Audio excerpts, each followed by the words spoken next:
All right. Hello, everyone, and welcome back. Final Fantasy 14. Uh, Yesterday was quite a journey to level 90. Took a lot longer than I thought it was going to, but today we are finally starting the first quest of Dawntrail. But as you might notice, I'm not in game yet because, as is tradition with the start of a new expansion, as we have done 4 times before already, let us go and check out the title screen and opening movie for this. I'm risking a lot not logging in, considering how long the queues can and can't be. I've been checking it over the last like half hour to make sure they were short enough to like go through with this, but I'm confident we'll be okay. So let's back out of here and see what we've got, because I actually never really looked at myself either. And then we can begin our new journey. Now, this, I think, feels a lot more interesting than Endwalker. Endwalker was nice, but it felt very, I don't know, empty and quiet and boring. This reminds me of Shadowbringers, but not quite as loud. I don't think this is going to get memed on for the noise. I like this a lot more, though. The background is really nice. Love the art. I'm curious, like, what the significance of it's going to be, because it's weird to just put, like, what I'm assuming is the picture of the Starring City on the title like that, but I'm sure there's probably some importance there. Well, we'll just let this play, and I think the movie should be starting momentarily, and then we can actually hopefully begin, assuming we don't get, stuck in login queue for the next half hour. It's actually surprisingly good. It's been hovering around like the usual 20 or so people, which is pretty short, all things considered. Sometimes it goes up to like 40 or 50, but even that's like nothing. I mean, obviously, trying to log in at 3 a.m. The other day was a terrible time, but that was only just because everyone was trying to log in. I feel like that's happened before with like maintenance, like coming just out of maintenance, trying to log in right away. But no, it's been like surprisingly good. So I'm expecting it to get worse. I was actually expecting it to be pretty bad today because it's Saturday, but I'm still kind of expecting it to get a little worse once the game actually launches. Because in case you didn't know, this is technically the pre-access. It's like early access.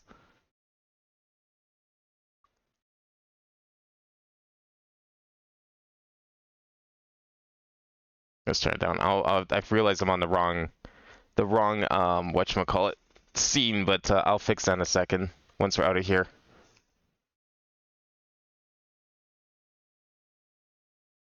So this is the launch trailer, basically, or the final version of it. I've only ever seen the first version of it.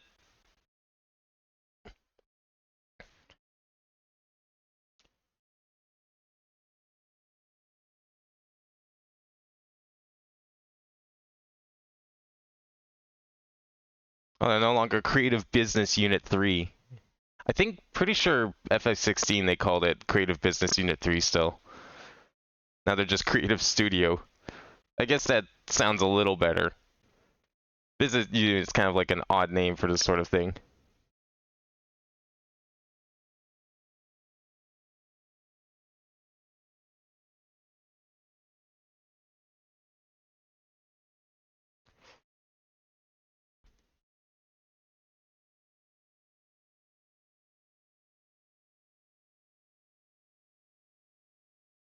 That's a big lizard.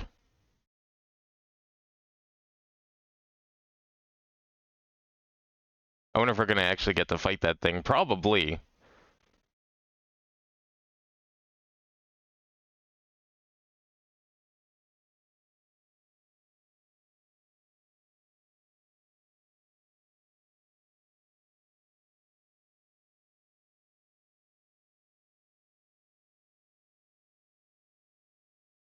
So I think that's supposed to be like the. Well, I think king's the wrong word, but ruler of this place, because that was like part of the plot that we discovered when we finished off 6.55.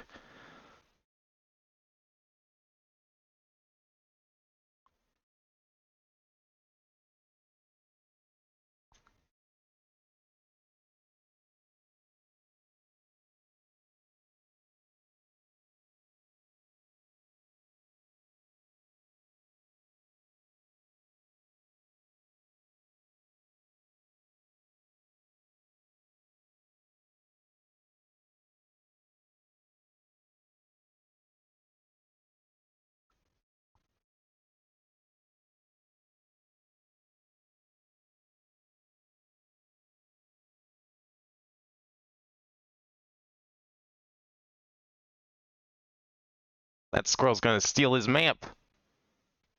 That squirrel's working for someone, I know it. That's clearly the bad guy right there.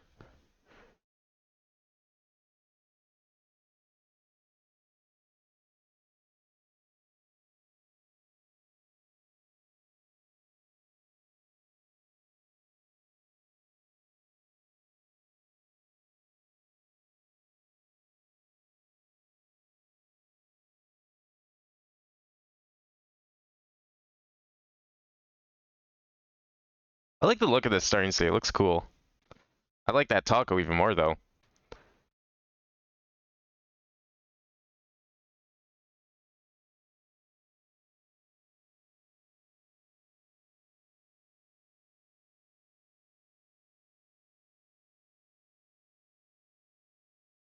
See, I was kind of thinking the brushes were going to look more like that. You know, short little stubby things. I mean, I guess it makes sense for her because she's short, but still. The brush I have just seems comically large. It's funny looking. But I only have like the first weapon, so I mean that's another thing we'll get to see is more Pictomancer weapons.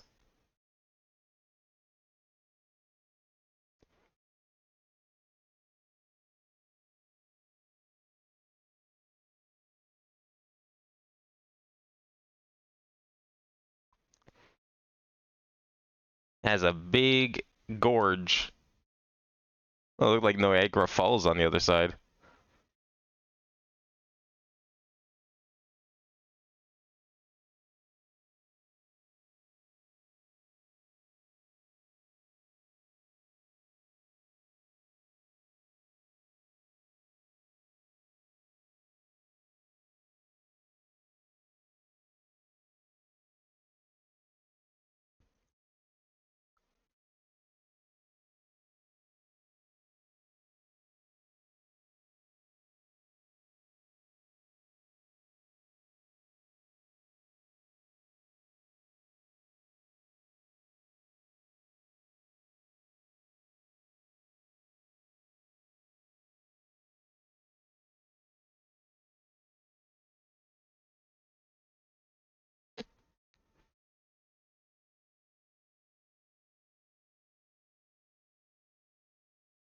Alright, let me switch the scenes because I totally didn't do that.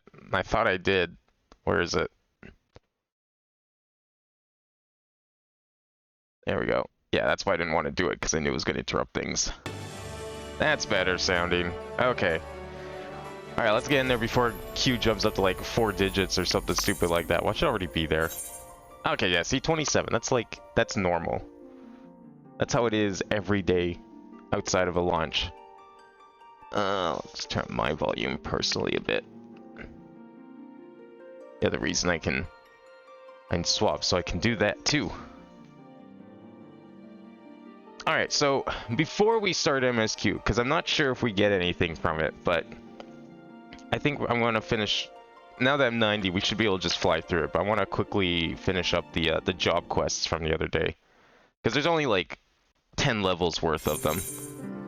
Oh, that's like way too loud for me. There we go. And then we can actually get started. Now, I was gonna log in at Charlian, but there's a weird quirk with doing that, considering that where the first quest starts. So there's a person you talk to in Charlian, so you can enter the inn. Yeah, it turns out they're also the provider of the first quest. So you can't talk to them. I tried like talking to them, but the only window that comes up is like to start the quest. You can't actually enter the inn, which is really funny. Feels like a weird little oversight. Because usually when you talk to someone, like, if they have multiple purposes, they'll come up with like a sub-menu, and you could choose what you want to talk to them about. Where is the quest? Oh, right, it's up behind the falls. It's like in the most remote location possible. So the journey in 90 was certainly something. A lot of it was just fates. Many fates. So many fates. Like, I think I got the majority. Yeah, actually, you can look at it here. You can see my proof here. Most of this was like at 0, or like I didn't even do a single fate in some of these areas. Now it's like all complete because of like all the fates I've had to do. to get to 90. I couldn't do dungeons. Dungeons were not worthwhile. The queues were like 3 hours long. That first dungeon that I was gonna do on stream the other day, it was like, I never ended up popping on stream, didn't it? No, it didn't. I think it ended up taking like an extra 50, 60 minutes just to get in. It was not worth it. That kind of queue. I mean, doing the dailies, it kind of was worth it because you get like 5 million XP. But after that, it's just like, it's not feasible to do dungeons. They take so long for so little. Like, I get 300,000 per fate. The fates are done in 30 seconds versus doing a dungeon which takes like an hour and a half from like queuing up to actually finishing it for the same amount of XP. So, do the math.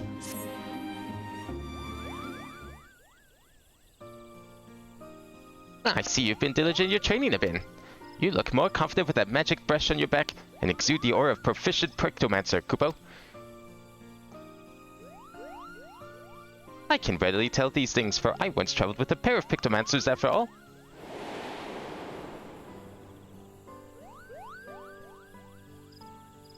Your soul crystal used to belong to one of them, in fact. His name is John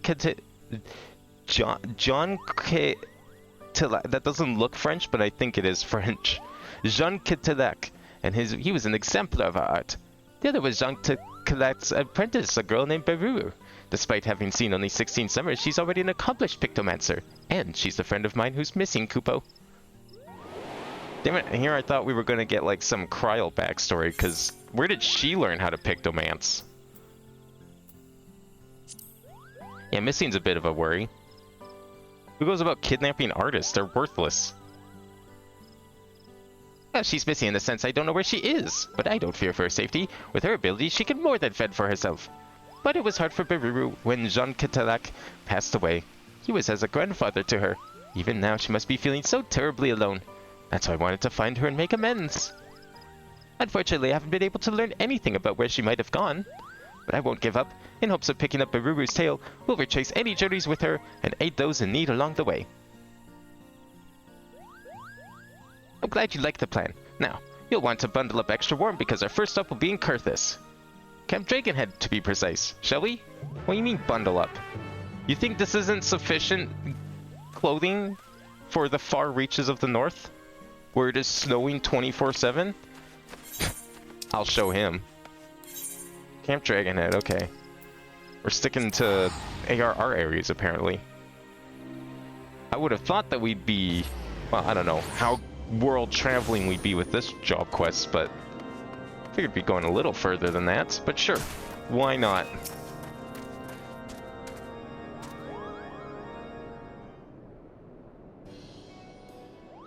Good gods, it's cold, Kupo.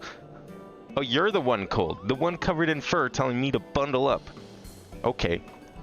Just like I visited with Jean Catillac and Beruru.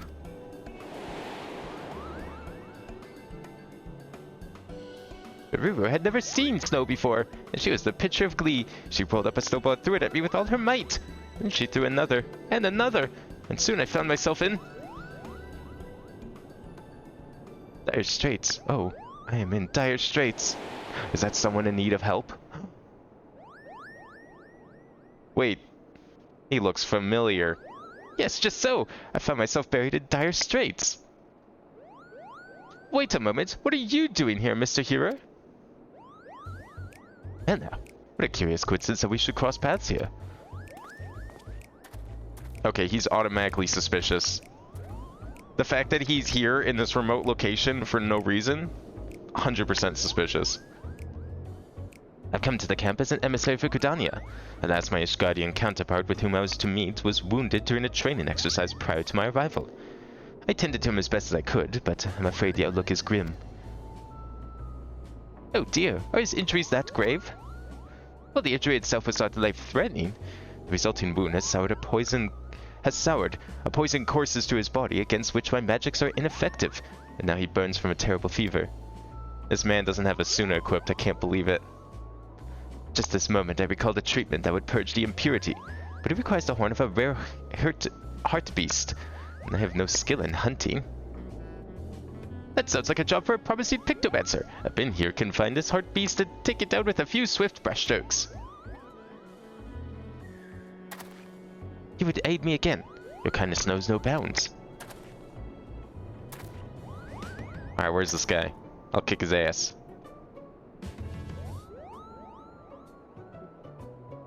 But what's to say this guy didn't summon that beast to try and kill us? It would be prudent to question the garrison about the Heart's Beast.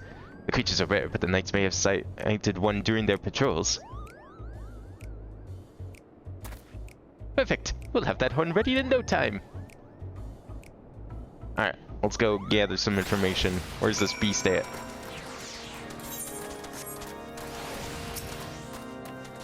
Looks like we're gonna have a whole group of people hunting for this beast. Ah, Abin. You are ever welcome here. Is there aught you require? I see. Yours is an elusive quarry indeed. As it happens though, a comrade of mine chanced upon a heart beast by the steel vigil only yesterday. With luck, it will still be near. By the steel vigil, eh? Excellent. Thank you. That is this way. Oh, there's a number of locations that we need to look at here. Hopefully I'll get to try out some of my new abilities. Let's see. Are there any hard to beasts here? Hey, I'm looking here. Go look somewhere else. You cast your gaze across the snowy hillside, but observe nothing of note. Unfortunate. Let's try over here.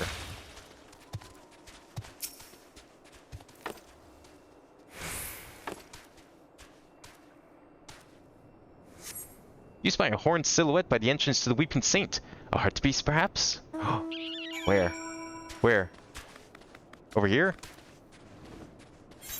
Over there. Oh. I thought the entrance was like right in front of us, but no, the Weeping Saint is over here, to be fair. That's probably it. Alright, get his ass.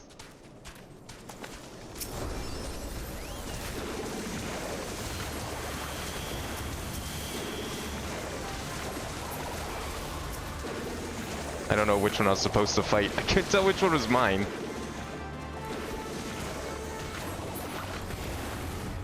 Well, there we go. They're both dead now.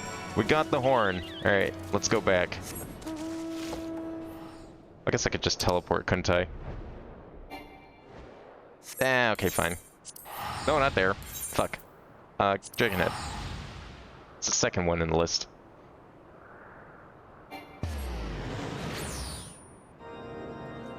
Alright, where's he at? I got your horn.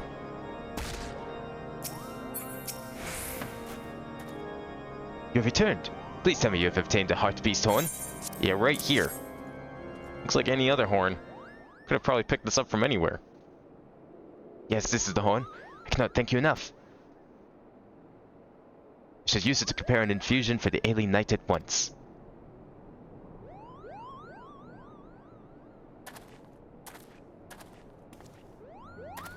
No sooner did you arrive here than you helped us fill the need. Well done, Abin. I hadn't expected to aid the same person twice, but the road is full of surprises, and the Pictomancer prospers from every experience. Yeah, why the strong emphasis? I mean, I'm not against the idea, but it seems a little weird that a painter is to go about helping people all the time. Wasn't something I expected. Unlike a paint on canvas, the images of Pictomancer creates are ephemeral, yet they can make a lasting difference and change someone's fate for the better. As a medium for magic, our works have the power to help, and helping is precisely what Arcan Realm intended our art to be used for. By the way, you've been to Ishgard before, yes? Looking back on your first visit, what emotions and sensations have remained with you most strongly? You mean the guy that I forgot even existed? I never understood that. That scene had no emotional impact on me. Because I forgot who he was because he looked like literally every other character. The expansion was just not very fun. This was an arduous journey indeed, Kupo. I can scarcely imagine just how difficult your trials must have been. But it's because you've seen the horrors of war that I think you understand the plight of the powerless, who always suffer the most.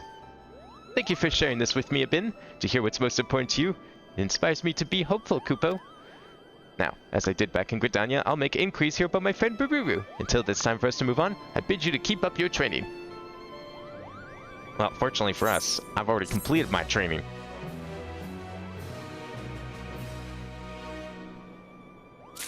So let us continue.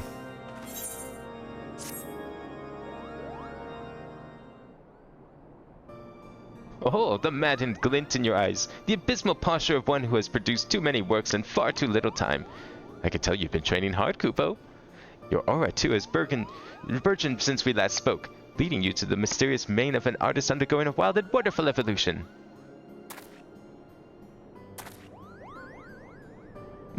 You think I'm making this up, do you? I'm stringing together vaguely relevant, affirming words? Oh, ye of little faith. Who are we helping this time? Exactly, Kupo. We should thank the matron for... Wait. All the best to Nafaka and her bounties, but why are we thanking her? Again! I'm telling you, this guy's trouble. I thank the matron that we may speak before you depart, of course. I have someone here who wishes to express his gratitude. Our guardian friend has made a full recovery, and it is thanks to the horn that you brought. Your selfless actions have saved my life. I don't know how I can ever repay you. See, he looks like the other knight that we talked to earlier about the beast. I'm telling you, these guys all look the same. No need for that, Kupo. To see you hail and whole is repayment enough. I'm given to understand that you're searching for someone. Traveling painter. Indeed I am. Her name is Bibiru, and she's my best friend. Moved by your endeavor, I took the liberty of making inquiries among my comrades. Last none recalled having seen such an individual. As patrolling the border is one of our chief duties, we would have noted if your friend passed through. My apologies, we could not be of aid. Seems unlikely that someone would want to deliberately head north. I see. Still, to have confirmation that Bibiru wasn't here is helpful. Thank you, Kupo. Plus the least I could do for my saviors. Now, must attend our next meeting. I wish you well on your journey ahead.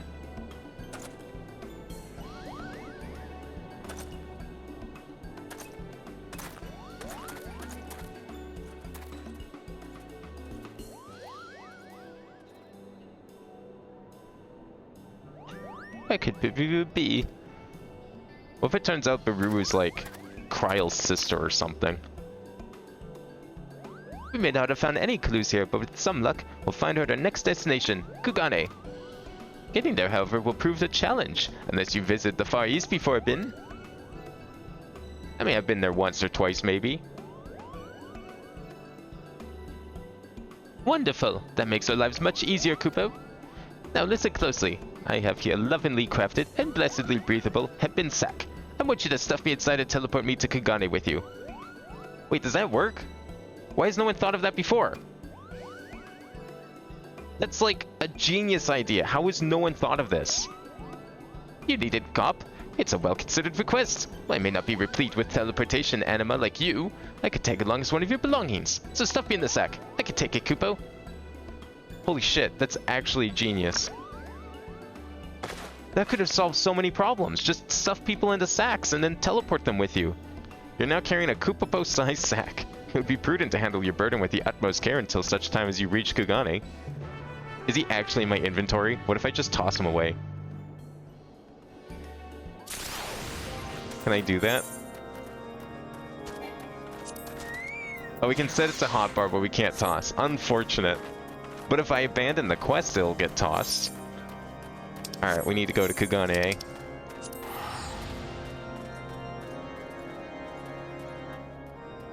Damn, we went from like 10.8 million to level 90, and now it needs like another 3 million on top of that. Jeez. Where are we going? Oh, right up here. Okay.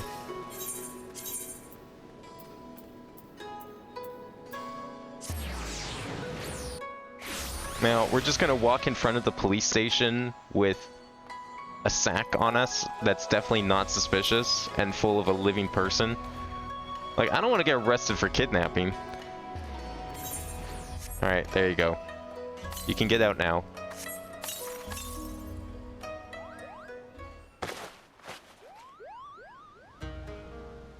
Ah, what a peaceful nap that was, Kupo. I see we've arrived safely in Kugane.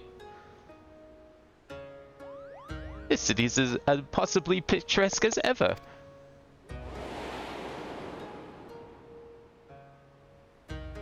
Why, when I first arrived here in Bibiru and Jankatarak, I thought we were we're in a waking dream, Kupo.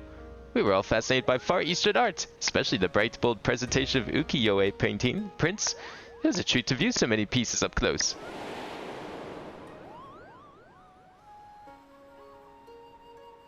What have you been? What do you recall most vividly about your first visit here?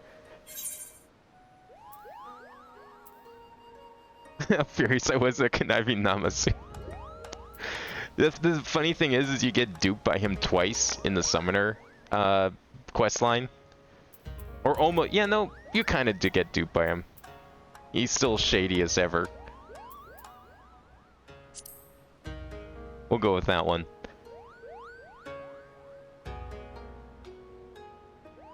Those pop-eyed pests are nothing but trouble if you ask me.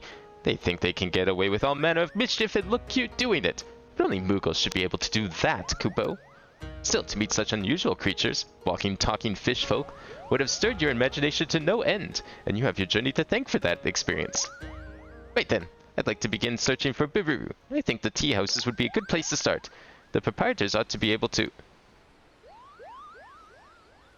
strike down this hapless fool. Wait, what? No. Precisely, Kupo. The proprietors ought to be able to strike down this hapless... Wait, who's getting struck down?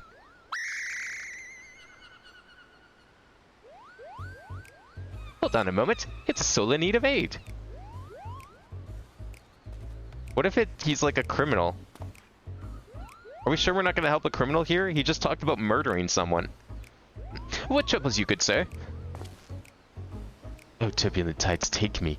I am an art dealer from Adal, you see, and I came to Kugane to sell a masterpiece I acquired in Eorzea.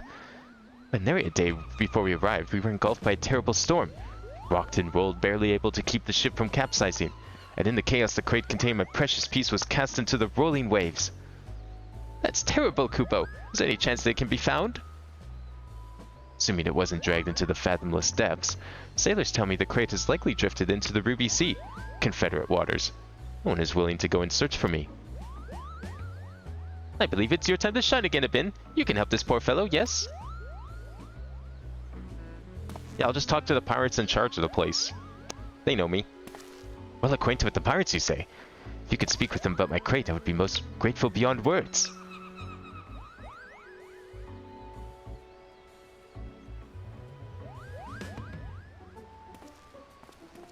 Although I don't know if they'll be willing to part with it very easily. The Confederate pirates on Akazuki keep a close watch of the nearby waters. If anyone has seen the crate in question, it would be them. Alright, do we just teleport there then? Go to Sakazuki. This one's probably where we want to go, yeah. Otherwise it's underwater. And honestly, even if it's like halfway across the map, I'd rather go here and fly. Yeah, Sakazuki I think is actually... Oh wait, it's right by the start. Okay, never mind, we're going back. It's actually going to be faster to do this. The amount of time it would take to fly all the way across. I was wondering that, like, the moment I clicked the teleport, I was like, wait, shit. That's the island that's right by the entrance. But we can just do that instead. Much more useful.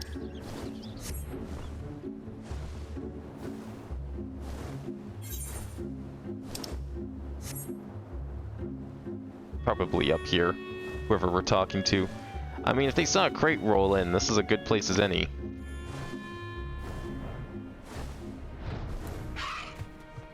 Where's this guy hiding?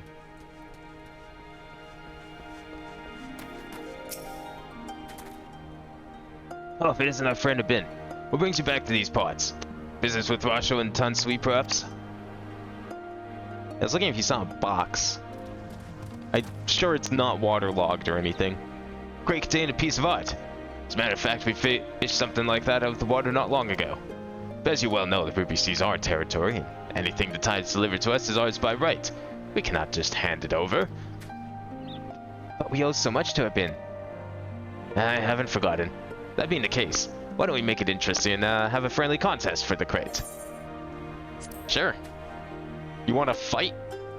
I'm well equipped, as you can see. That's a spirit. We'll make it simple. Hunting ogre crabs. Both sides will get the same amount of bait. Person who can catch more crabs is the winner.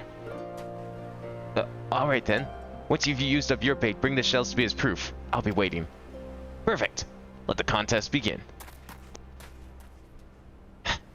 Always in a rush, that one. If you need, lay your bait by the shore and dispatch any ogre crabs to take it. When you've no bait left, come back to and show me the shells you've collected from your kills. Just 2? Not even 3? Alright, let's go find a good place to lay this bait. I think I see it over there. I like using the dash for sprinting. It's not quite as long, but you get that 5 seconds of speed. Save your sprint for something better. It's by a tiny trail of tracks in the sand. Perhaps this is a good spot to use the bait. Wait, did I have 3 baits or 2 baits? Oh, that worked. I'm just gonna beat up this tiny little crab. It's dead. Holy shit. Oh, there's more. Okay.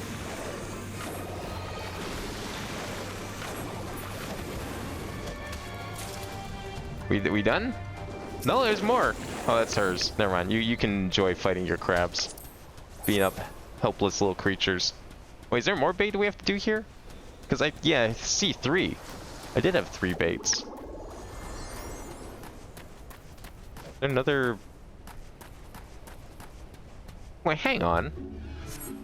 The circle's still here. Is there another bait somewhere? Yeah, this other person is confused too. Maybe over here? What the fuck? Well, there's a bait here, but that's the other circle. I want to find this one first.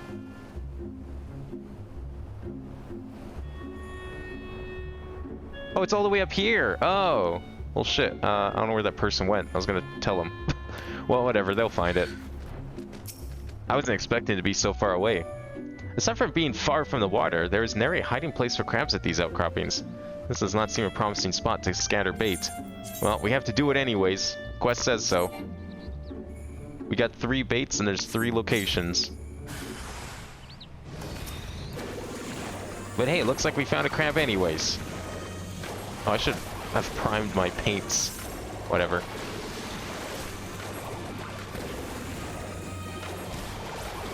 I guess we'll have the advantage because I bet the other guy, he probably didn't even think of looking this far away. That's 2. Oops. Actually, let me do this first. Then I'll really beat him up. Alright, where's number 3? I saw it right here. It was right here. Oh, there it is.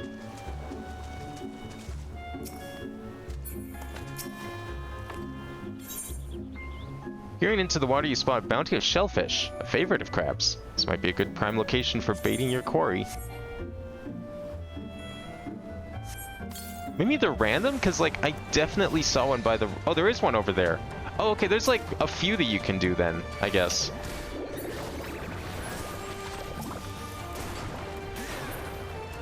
I'm sure these crab shells will be perfectly intact once I'm done smashing them with my hammer. Holy shit, it one-shot him. Damn, the hammer's sick. I love it. Lots of really fun burst damage with this class. Alright. How many shells did you find? Oh, you brought the shells. I'll take them off your hands then. And the winner is... a bin with by merely a single shell. Congratulations. Haha, good show. A bin? I expected nothing less from you. I'm a man of my word, so the crate's yours. Though it was just a friendly game, it was a privilege to go up against you. I'll be sure to tell everyone about it. Will they be okay knowing that you gave away treasure to me? Yes, thank you for humoring us. I hope that crate is what the merchant is after. Watch it not be. That'd be pretty something.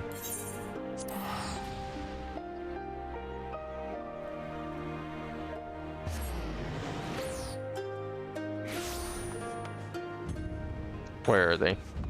They still by that crystal? Oh yeah.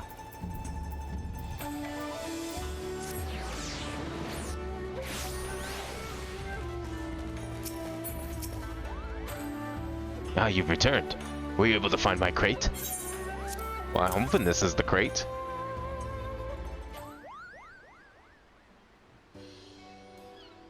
Oh, traders be praised. This is the very crate I lost, and it's still intact. That's a pretty well-built crate if it's not waterlogged. You're truly a godsend, adventure. Worlds failed to express my gratitude. And it's impressive that you indeed could track down the crate. Excellent work, Abin. Remind me, what was in this crate again? A painting? After having been adrift for so long, I hope it hasn't been ruined. Judging by its condition, I want to believe all is well, but let us see.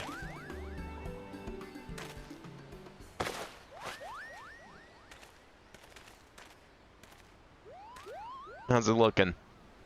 Looks alright. Oh, thank the traders. Tis unharmed. And here I thought I'd packaged it excessively.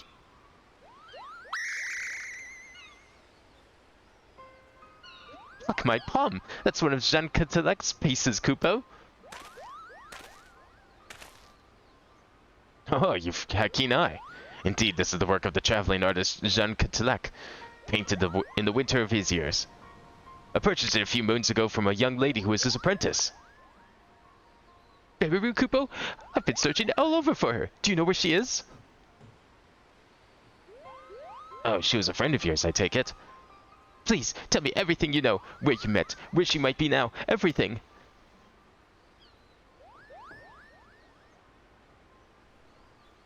I don't know how to say this, but from what I've heard, your friend has passed on. Oh, wow. Okay. She's come to Odell to sell a small trove of Jean Catelec's paintings. His works are extremely rare, so it caused quite a stir among art dealers. Expensive though the pieces were, it didn't take long for her to sell them all. And once she disappeared. Her belongings were apparently strewn about her in-room, yet there was never a sign of foul play. And I've ever seen her since, and 'tis rumored she found a quiet place to end her life. No, I knew Jean Catelec's death was a void in her heart, but Berulu wouldn't have... She couldn't have... Yeah, let's go investigate this place. Maybe we'll find something.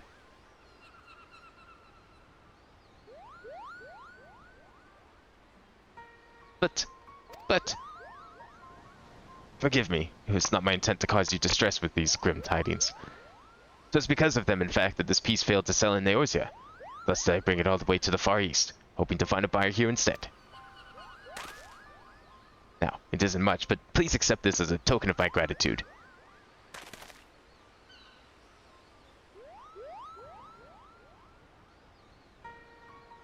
With that, I must take my leave of you and go meet with a prospective client.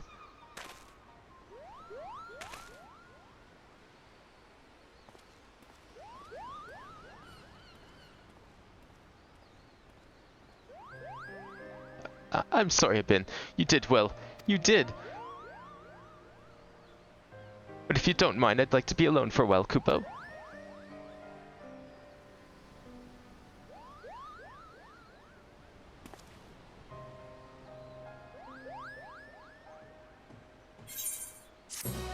I know he said there was no sign of foul play, but that's like the clearest sign of foul play. Is when they say there isn't any foul play. Oh, we're almost done. This is 88. It's like 2 more, maybe?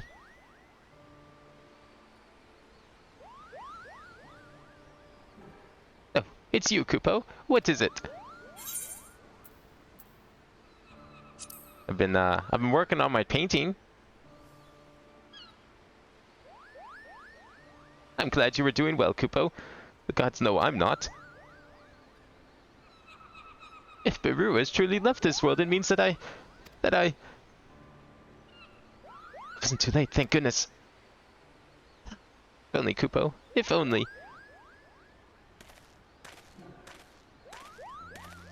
Oh, it's you, Mr. Art Dealer. What brings you back to us?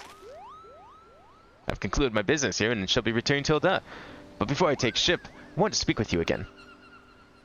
Displaying your friend's fate weighs heavily on your mind. If you wish to know the truth for certainty, I should be glad to introduce someone who deals in information. You think this person will know what became of Buru? Oh yes, this man makes it his business to know everyone else's in Noda. At the very least, he should be able to tell you if your friend yet lives. He also happens to owe me a favor. I shall personally ask him to assist you. Once you've arrived in Noda, head to Emerald Avenue and look for a bespectacled man with a self-satisfied grin. that'll be him.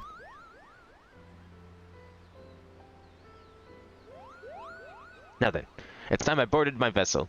Farewell, my friends, and best of luck in your search for the truth.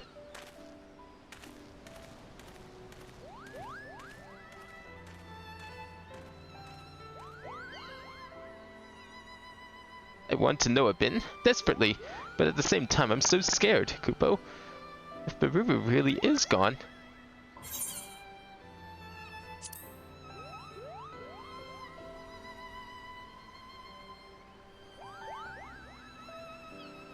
Shining the light of hope for me, are you?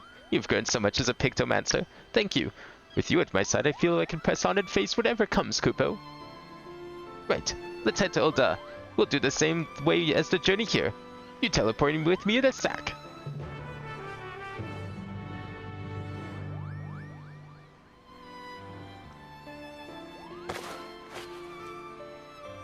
You're now carrying a Koopapo-sized sack. Alright, I'll handle it with care. Oh, I can teleport from here. Oh, actually, wait, I don't need a teleport there. We can just go straight to Ul'dah. It's free.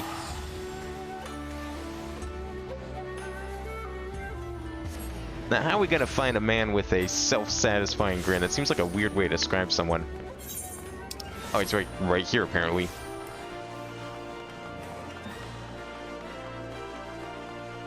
Like, someone's face can surely change on a moment's notice. How will I know I find the right person? What if someone else has a self-satisfying grin?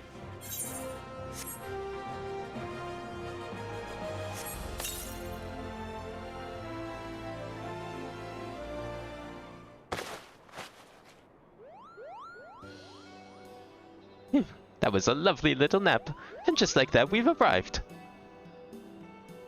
The towering cityscape, the dry desert air mingling with the scent of Gil, there's no mistaking Ul'dah. Now then, we should find the fellow who deals in information, Kupo.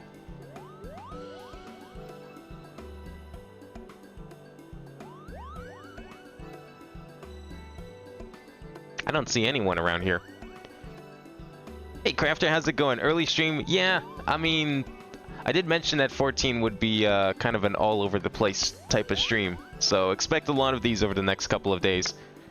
And I believe I have. That bespectacled man there with that grin that does indeed bespeak unwavering confidence.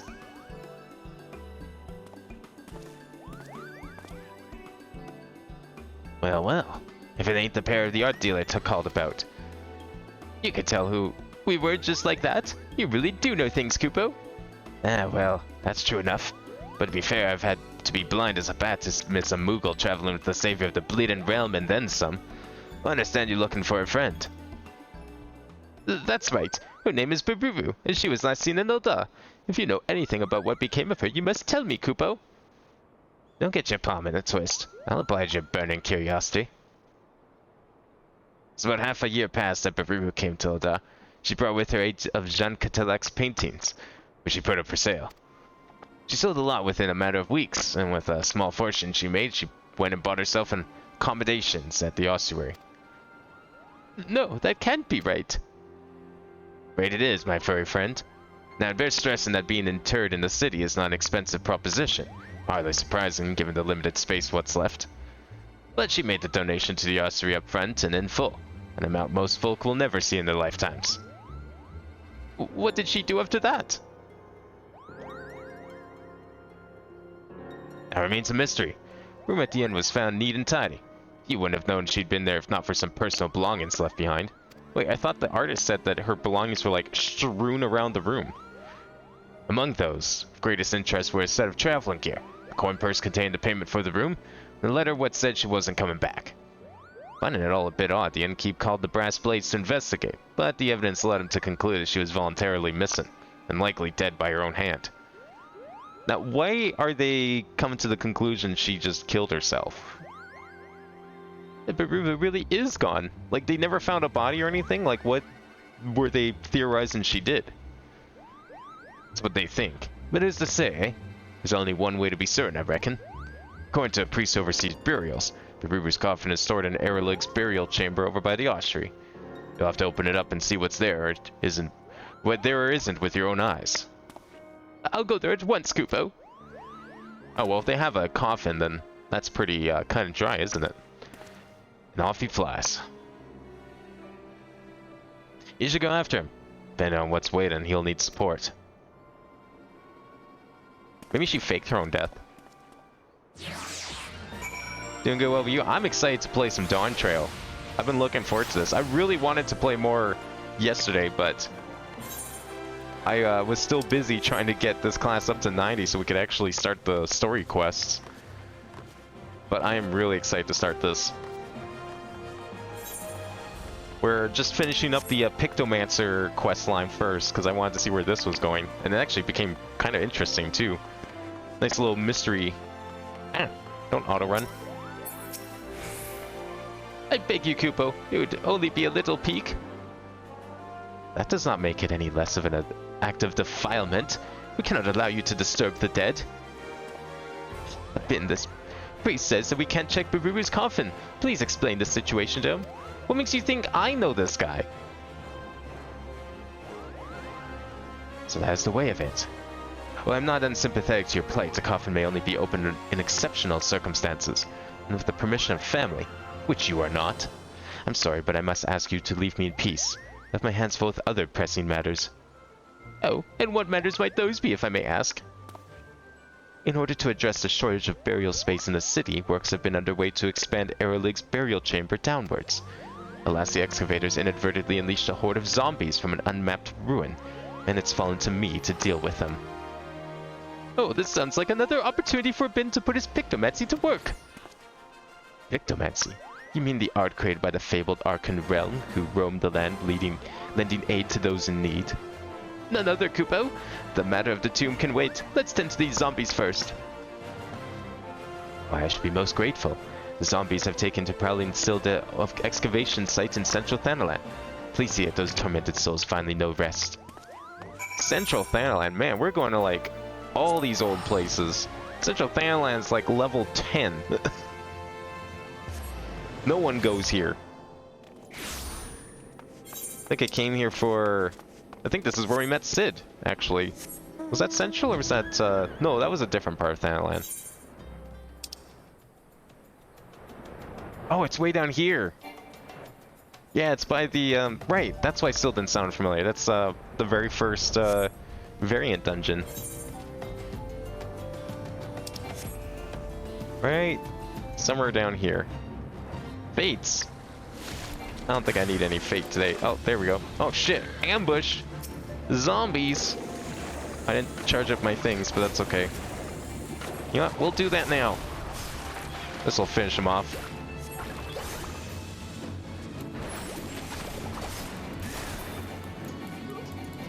Smash those zombies. Yeah, they're dead. Oh, there's more. Okay. Well, I can do that. I mean, you got some of them.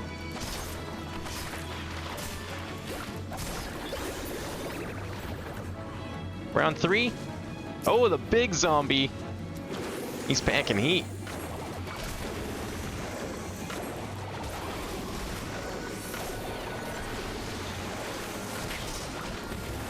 If only holy damage was actually holy damage, these zombies would be dead in an instant. Now what? Is that all I need to do? I have to go back to the burial chamber. That's in Ulda, right? Oh yeah. Right there. Okay.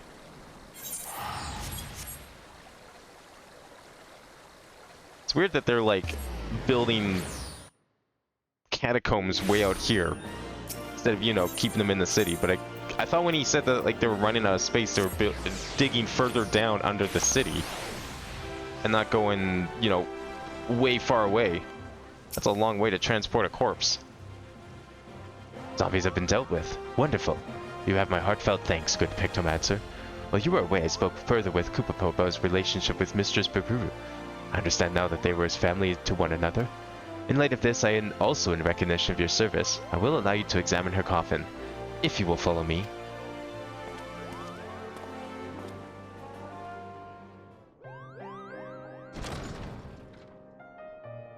Alright, this is it. Moment of truth. Is the coffin full or empty?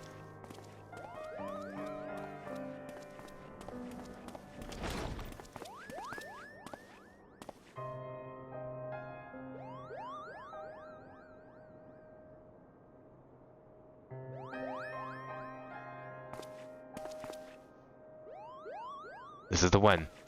If you're ready, I shall open it.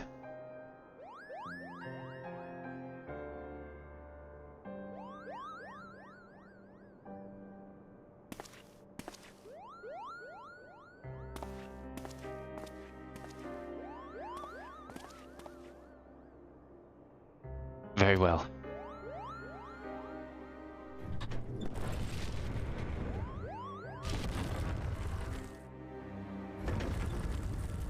Please, please don't let it be her. What? What is this, Kupo? Huh. A painting.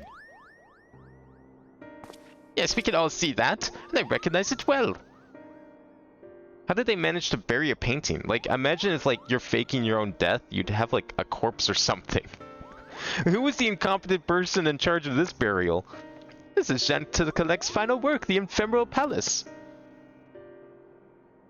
Why was this painting in the casket? And if Bururu isn't here, then where could she possibly be?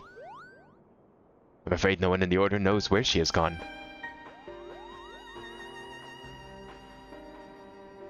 Several moons ago, Mistress Bururu came to us unannounced.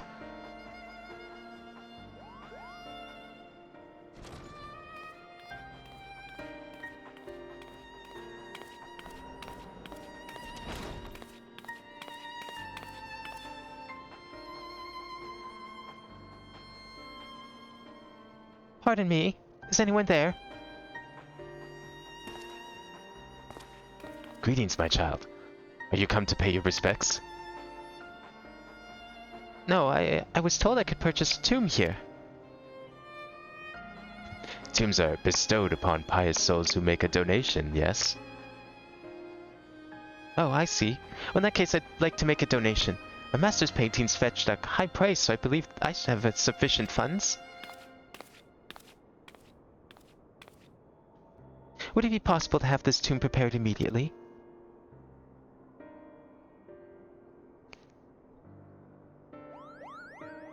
So she just bought a tomb to stick a painting in. Okay.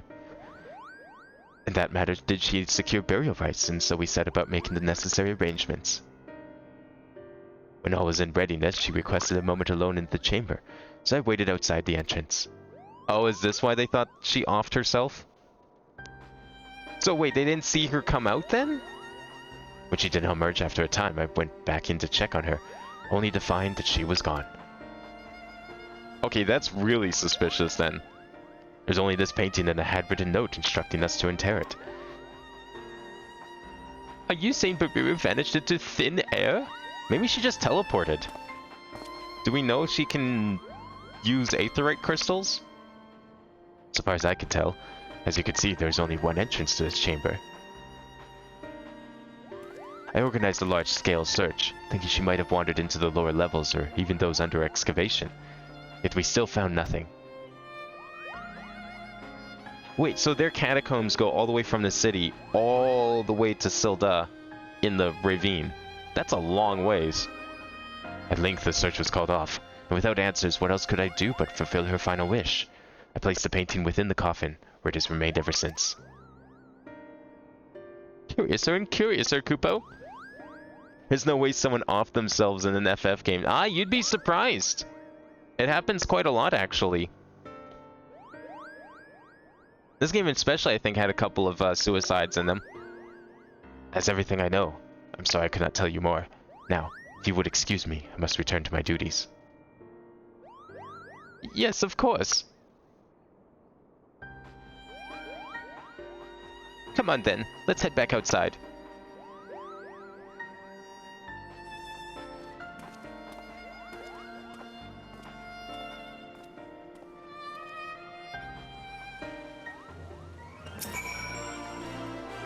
Interring Jean Collect's painting and vanishing without a trace.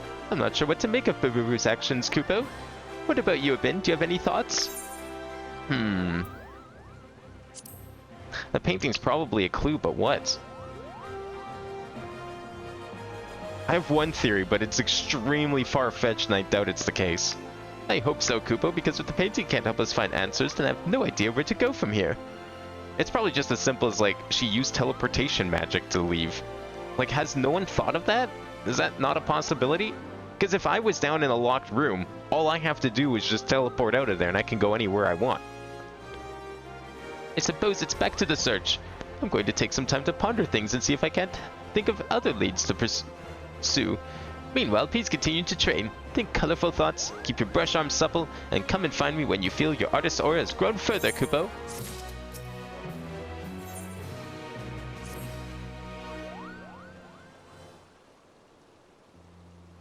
Why, Bin, I can tell you've been applying yourself to your training. Oh yes, the enigmatic aura of an accomplished artist is unmistakable. I'm put in mind of Jean Catelec as he was in his prime, Kupo.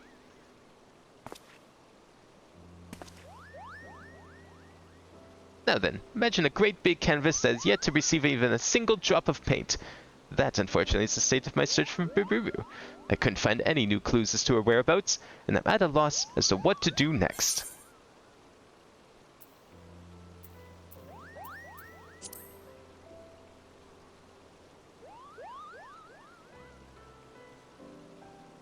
I was reluctant to disclose the events of that fateful day, but perhaps I should have. Let us speak of the very root of our troubles, the argument that led to Bururu and I going our separate ways. On that day, the two of us returned to Limsa Lumens after a journey, the first without Jean Catelec's company. Old age and long years on the road had taken their toll, and we had made the difficult decision to leave him in the care of a sanatorium. With a smile on his face as he lay abed, he had wished us well in our coming adventure. It reminded Bururu that she mustn't...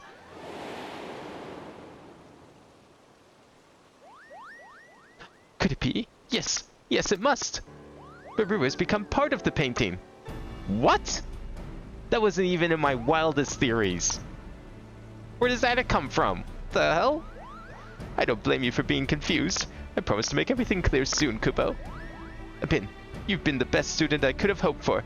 You've trained diligently, aided those in need, and kept your promise to me. I can't rightfully ask more of you, but for this thing I'm about to do, I'm afraid I must. I beg you, lend me your strength one last time, Kupo.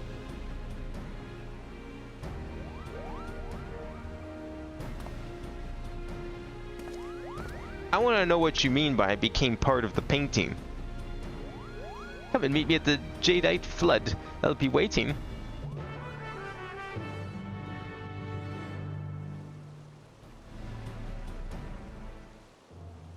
Okay.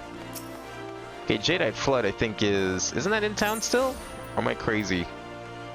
No, I guess it's not. Yeah, it's out here. Never mind. I thought it was in town because like some of the places in the inner city have some very strange names.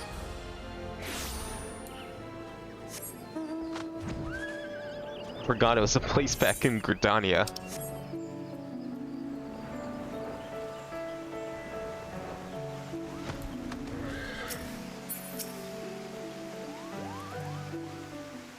So what are we doing? Bururu Skidoots? We can too? Just gonna jump into the painting?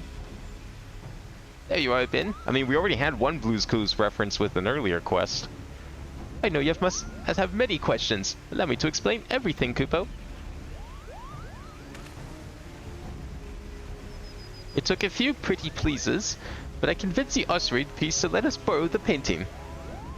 Bururu inherited it and the other works from Jean Catelec after he passed away.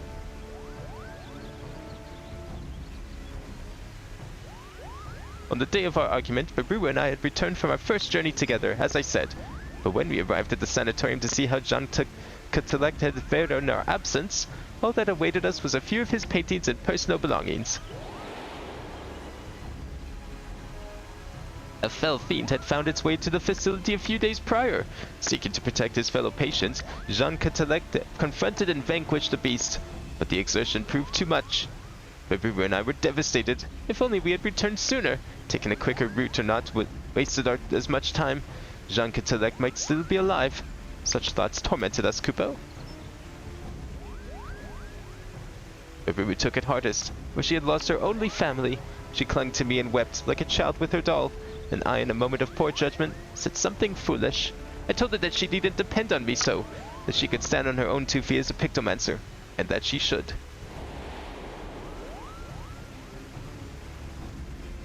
She shoved me away in anger. One unkind word led to another. We shouted at each other until our throats were hoarse. When there was nothing left to say, she stormed off alone, cradling Jean Catelec's paintings in her arms. The rest you know. Sometimes after she journeyed to she sold the paintings for funds to purchase her tomb and then vanished. For so long I've been unable to understand what she was thinking and where she might have gone, but the answer is right under our noses, Kupo. You see, Baburu possessed such a vivid imagination that she could bring any of her thoughts to life. This rare gift allowed her not only to create but reshape. Jean Catelec made her promise that she would never use her powers to alter a living being. But in her grief she did just that. She made herself one with this painting. Wait, she is the painting? It's hard to believe, I know, but the painting itself tells the tale. Once it exuded warmth and whimsy, now it is enshrouded in a stifling pall of sorrow. And this brings me to my request. Using my own magics, I want to enter the painting and save Baburu, but I don't know if I can do it alone. Can I rely on your aid, Abin? Okay, this Pictomancy stuff is sounding very much like creation magics, which I thought were like completely lost to time when everyone got sundered. That's some powerful shit. I'm in your debt. Be warned, the painting will be a world where one's imagination is made manifest. That's to say, anything can happen. So see it to it you are fully prepared, Kupo. Yo, this thing's got like a custom dungeon. Oh man, I'm excited. I am very much ready to dive in. Oh, let's go. Wow, 655 item sync. I have nowhere near item level 655. I have like 500 maybe, or like 530. What kind of eye level do they expect you to have at 90? Oh, actually no, wait, 655 makes sense, because I think Sage is like 650. My Sage is currently 650.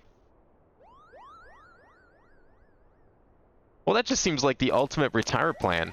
You know, just paint yourself a palace and then go live in it. Looks like we made it, Kupo.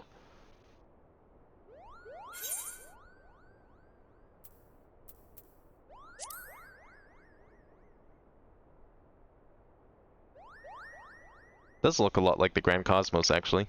Oh, is this scenery familiar to you?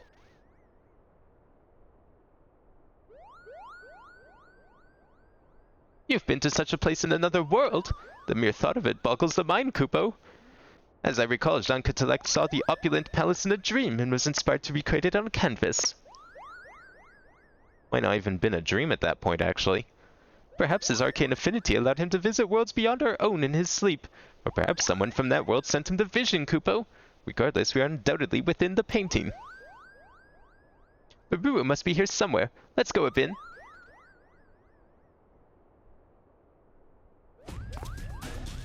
This place was one of the dungeons in Shadowbringers. So it's not even on the source, it's on the first. Hence why we got Shadowbringers music. Hell yeah. Alright, anything can happen here. Let's go.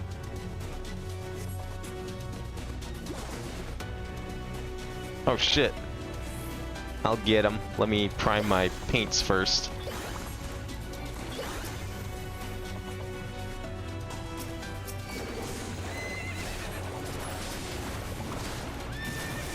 Oh, you know what? We should do this properly. Oh, okay.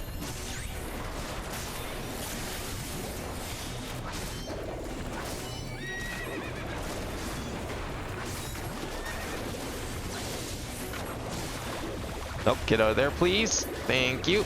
Get back in for the buff.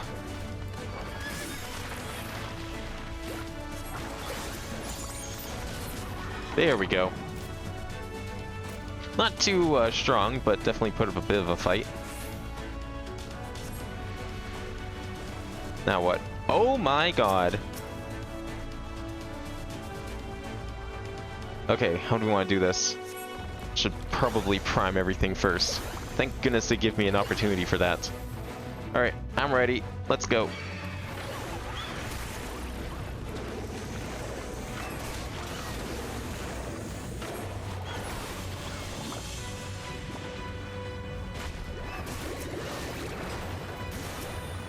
Yeah, I need to stand out here. Need more room to see. Okay, I'm just gonna get rid of the griffin because he's like affecting the entire room. And then we can work on the birds. Oh, whoa! Been a while since we've had that mechanic. Are those... Yeah, okay. I didn't think they were part of the orange.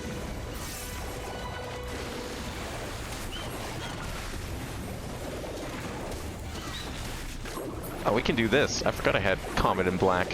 Haven't had a chance to try that one yet. Ooh, that's some good damage.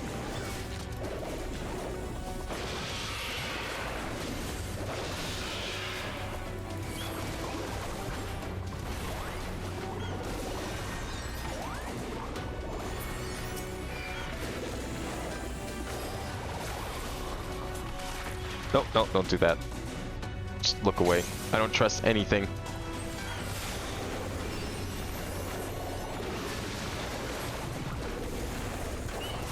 Alright, there we go. Solitary Studio. I bet she's here.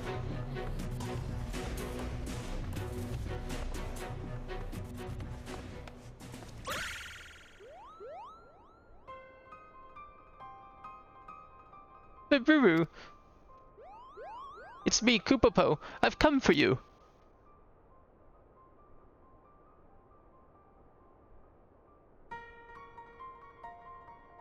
You've come for me. No one would do that. No one. Master Jean Cadillac is gone because of me. Because I was too late. You mustn't say that, Boo-boo. You're not to blame. Even Koopapo has abandoned me. My only friend. That isn't true. I'll always be your friend, no matter what. Please, Boo-boo, please come back to me.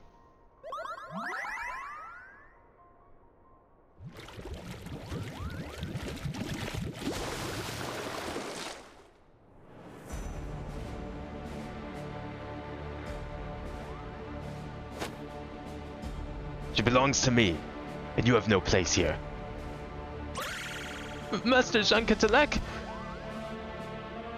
No, you're just a shadeboard of the imagination.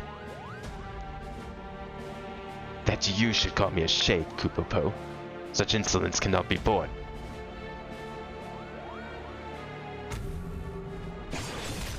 Oh, fuck.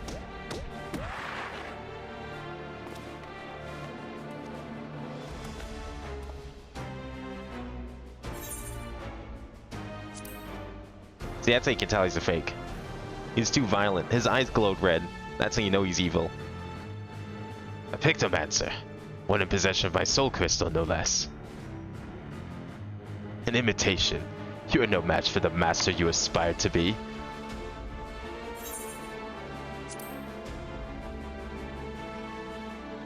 I'll out Green Lantern you any day.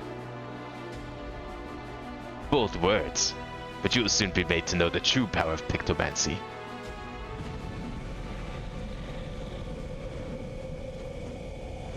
Wow, this just like went from 0 to 100 real quick. Oh my god. Here within my masterwork, imagination dictates reality. I shall paint the finishing touches and shades of your terror.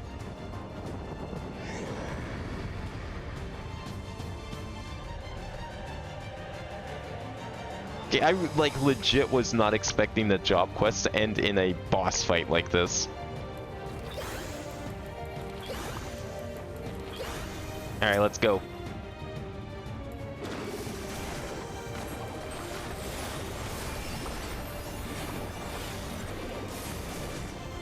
Oh, I should probably just use these first. There we go.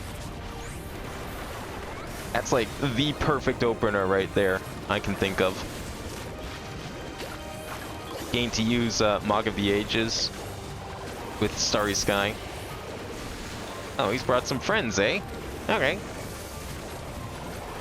Oh, fuck. Oh, he's brought some really powerful friends. I don't like these friends.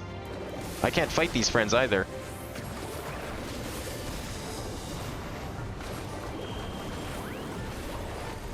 That hit him? Oh, it did hit him. Oh, I hate this mechanic. Okay, there and there. We're fine. I don't know, sometimes I like time it just a split second wrong and it just fucks you up entirely.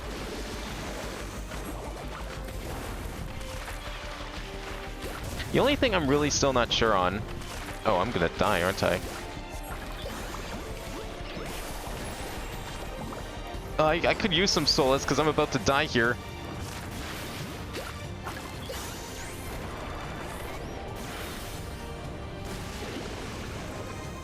Man, I wish I could summon a tree.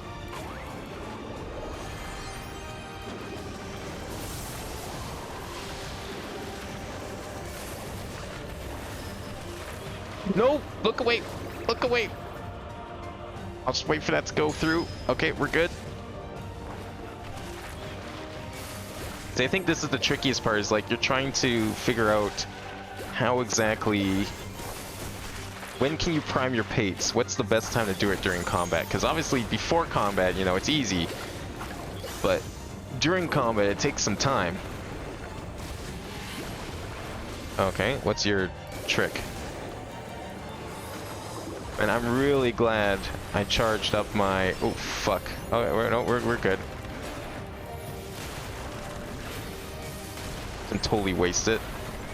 I also want to use Addle as much as possible. It'll reduce his damage output for a bit.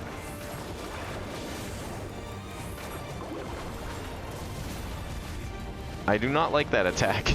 That's a lot of damage he does to me. I'm very scared right now. I don't know if it's worth using Comet. I think it is. That's 26,000 damage right there.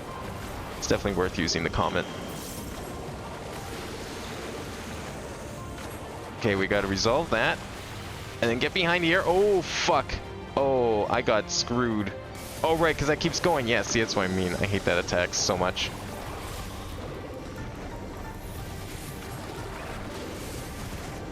There's a possibility I might die, but we'll see.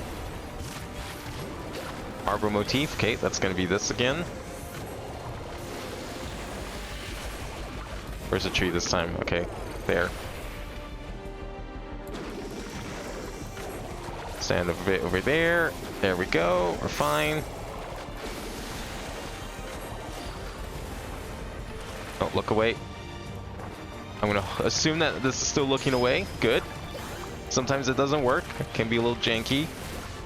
Depends on the mechanic.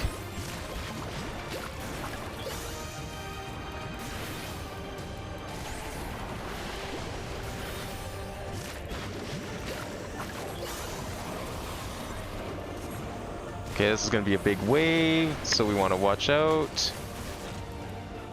There we go. Just want to make sure I cleared that first. Oh, he's using multiple. Oh, no, I keep getting hit by that. Oh my god. Too far away to hit him. Get back.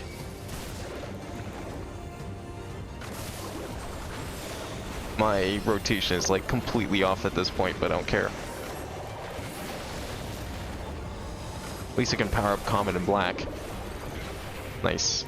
Let's get 20,000 damage. Put that on for a little extra safety. Oh, I did it! Holy shit. That was starting to get up there with Red Mage a little bit. The final, or the level 60 boss of Red Mage.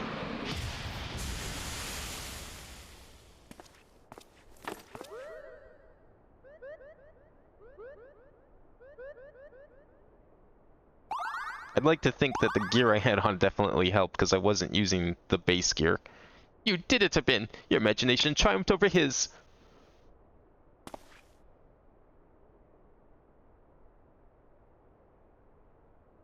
Barubu! Wake up, Barubu! Is she dead?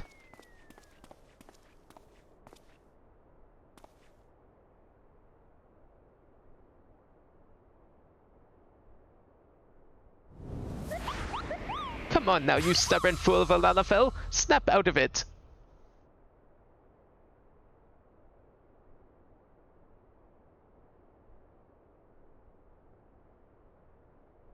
Kupo? What are you doing here? We came to bring you back, Kupo. We've been looking everywhere for you.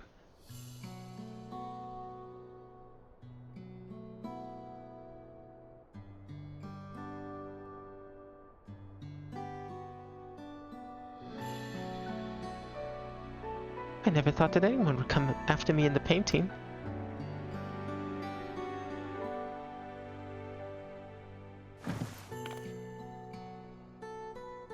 Then was it? Thank you for accompanying Kupopo in his journey.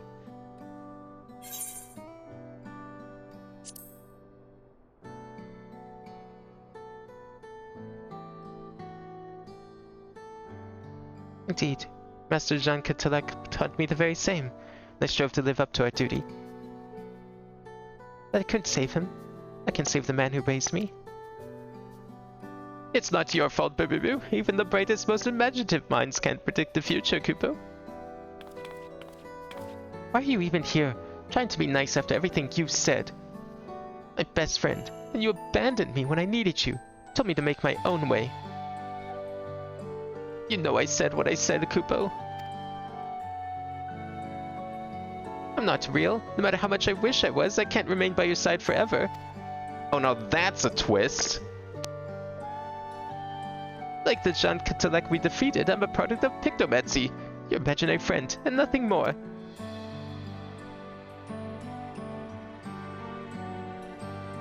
It isn't uncommon for children to have imaginary friends. They create us in their minds that help cope with their struggles.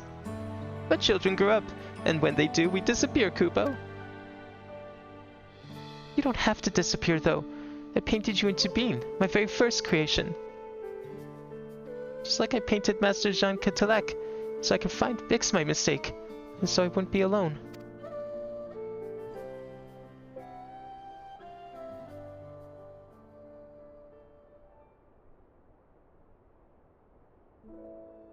Pictomancers can do wonderful things. By bringing our imagination to life, we bring hope to those in need, Kupo. This Sabin learned through his journey.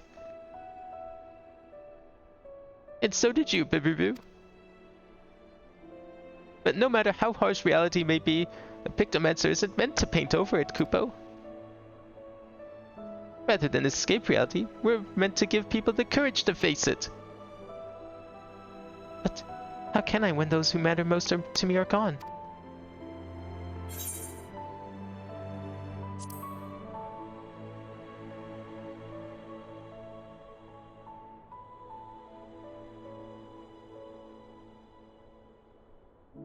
Carry on as Pictomancer, for Master Jean Catelec and Kupopo. Perhaps I can find the strength to stand on my own. I hold them in my heart.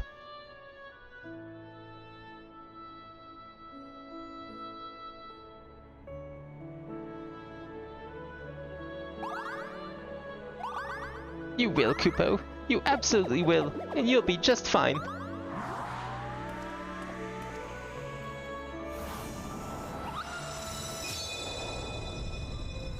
Safe in that knowledge, I can now take my leave, Kupo. Farewell, Abin. It was a joy to journey with you. Farewell, Boo. You're my dearest friend, and you always will be.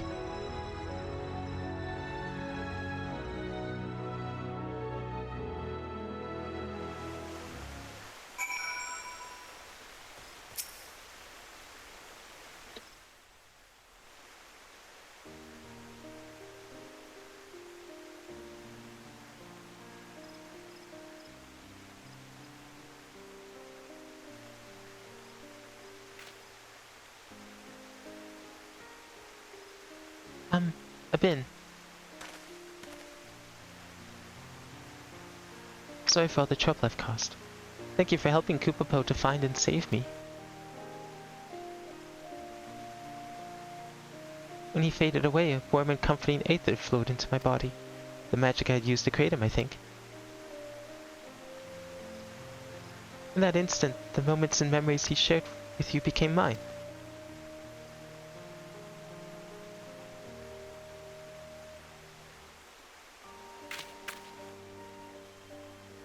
Shade of the Shroud, the chill of Kurthus, the brilliance of Kagane. The two of you traveled far.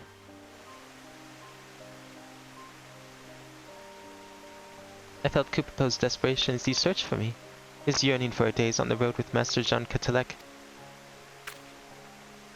And his happiness at having found a friend in you. What have you been? How did you find the journey?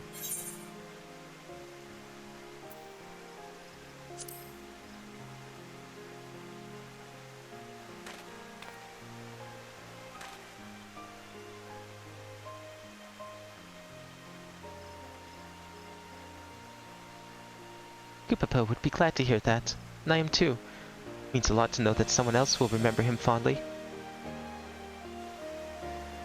I saw my first Moogle here, you know? The way it danced through the air, so full of life and joy. What child wouldn't have wanted a friend like that?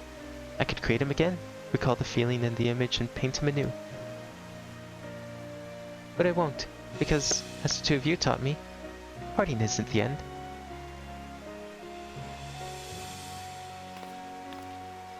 Thank you, Abin, for everything you've done for both Koopapo and me. From here, I will set out on another journey as a Pictomancer. Wherever I go, I vow to paint a path of hope as Master Jean Catelec once did, and just as you will continue to do, I'm sure.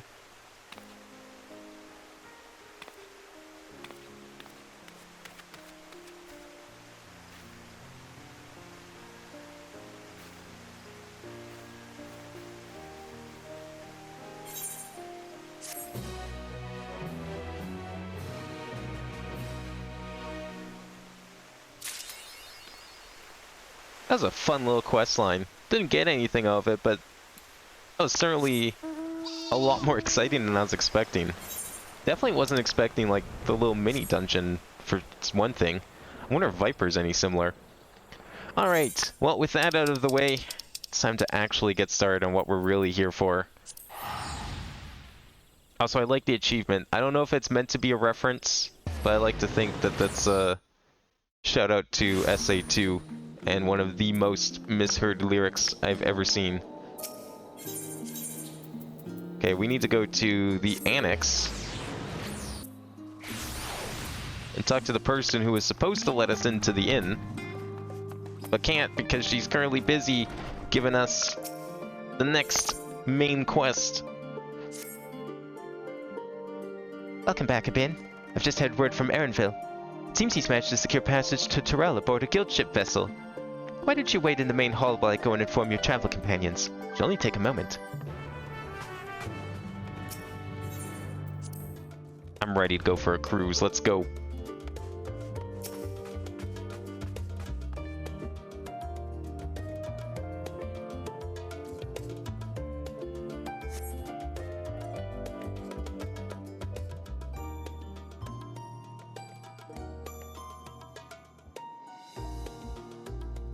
We're gonna get voice cutscenes right off the bat? Maybe? Possibly? Or is it too early for that?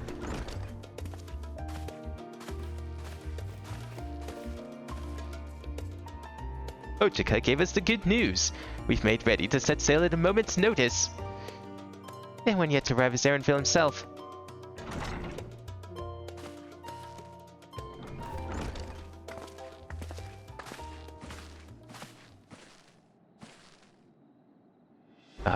You all here? Took some persuasion, but the Cleaners Guild ship has granted us places aboard a vessel bound for Torel. There'll be other passengers, researchers and artisans and the like, so we'll need to share deck space. That's fine, Erenville. I doubt anyone expected we'd have a ship all to ourselves. We're not casting off just yet, so if any lingering concerns, now is the time to voice them. I wouldn't call it a concern, but everyone's still clear on what we'll be doing in Torel, yes? We've not forgotten. The nation of Tulial is in the midst of deciding its next ruler. As your chosen allies, we shall assist you during the rite of succession and support your bid to become a Dawn servant. In addition to that, Elfino and I will have another objective. As part of its reconstruction, Garlemald seeks a way to reconcile and re-engage with its neighbors. By visiting Torel, we hope to learn more about how its myriad cultures interact with one another, how they find common ground, develop stronger ties, sort of insights that might help us, our friends in Ilsabard. But we'll pursue the goal in our own time. You can be assured that we'll give the contest all due attention. That's all I ask. Otherwise, you're welcome to do as you like. You want to find out about your grandfather, right, Kryle? Yes, as far as we could determine from the old missive I found, he had been tasked with investigating the Golden City by your father, the Dawn Servant. Yet oddly enough, we have no record of that investigation in our archives, and nothing to explain the earring which accompanied the letter. Thus, for reasons both official and personal, I should very much like to get to the bottom of this mystery. I'm sure there'll be a chance to speak with Papa. You can get your answers right from the source.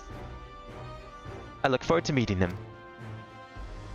In any case, you're not the only one with interest in the City of Gold. Golden City is a bedtime story. Children's bedtime story. I am part of the expedition only because the Third Promise has commanded that I serve as guide. Still playing the part of stoic servant, I see. What of you? Don't you dare tell me you've changed your mind.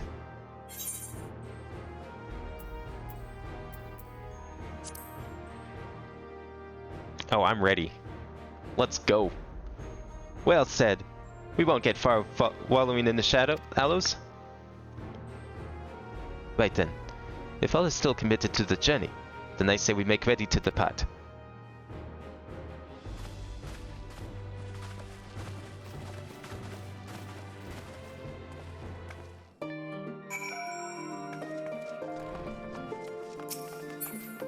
Is that ship ready yet? I want to go board. Eager as they are, the others have already left for the harbor. We're not in danger of missing the boarding call, but perhaps we should be on our way as well. Alright, to the harbor. Oh, we could teleport to harbor. Nice.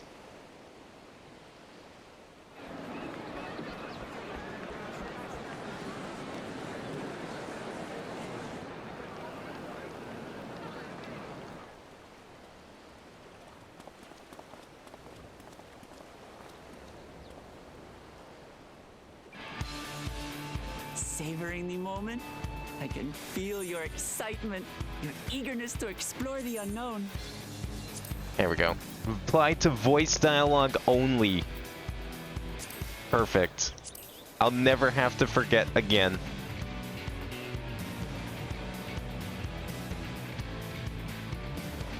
Well, for once, the fate of the world doesn't rest on our shoulders. We might even get a chance to enjoy ourselves. Do not be so quick to relax. Though Tural may seem but a short sail away on a map, the vast seas between brim with peril. The treacherous waters of Shade's Triangle alone have claimed countless vessels. I think that's supposed to be where the next safe route plotted by Admiral Bufiswin herself. Adventuring foray is supposed to be. They got like their own Bermuda Triangle. My voyage here was uneventful enough. Disappointingly so. Either way, the two of you have first-hand experience, which will be of great comfort in the days ahead, I'm sure.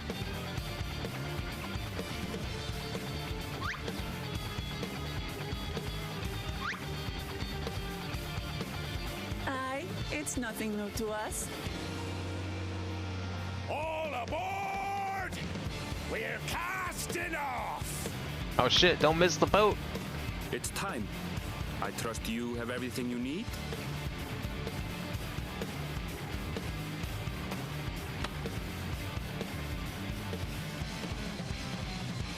Let's go. His last few expansions, we seem to be doing a lot of sailing to get around. I mean, I guess it makes sense. Although we had the airship And during so ARR does our ship for travel. cast off from the docks. Haven't really done a whole lot of that.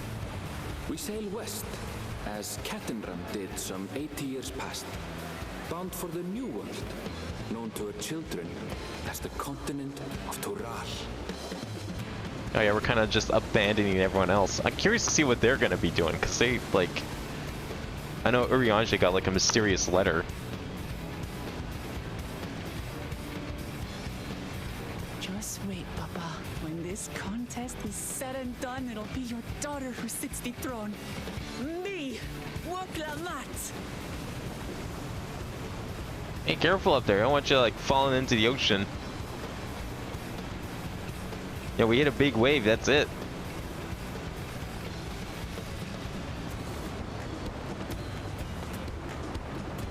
So how long is it supposed to take to sail from Charlian to Tural? Because apparently it takes like 6 months to go to Kugane.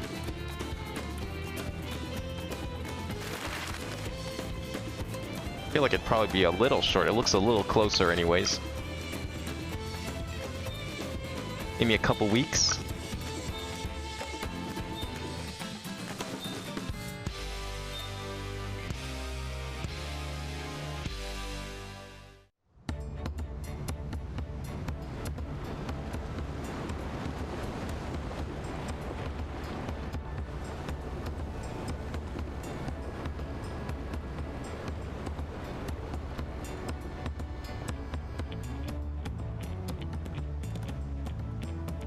She can like barely look over the edge.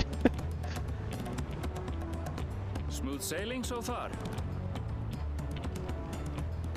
Aye, so far so good. But this sea, she's a fickle one. Calm one moment, blowing a gale the next. Yeah, we learned last time we had to sail halfway around the world. I'll take my Almost rest when I shipwrecked. can, then.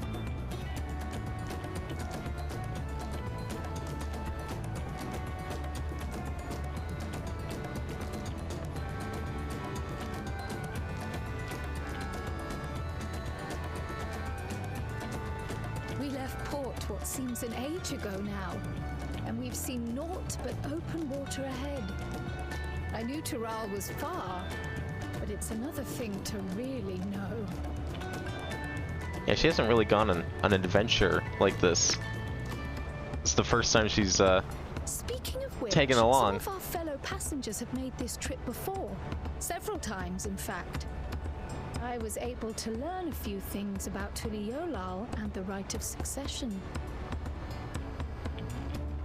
Since we still have a long way to go, why not have a chat with them yourself?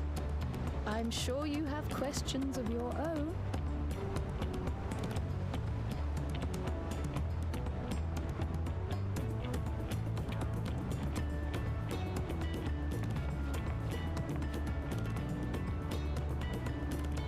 Did you look out across these same waters, Grandfather?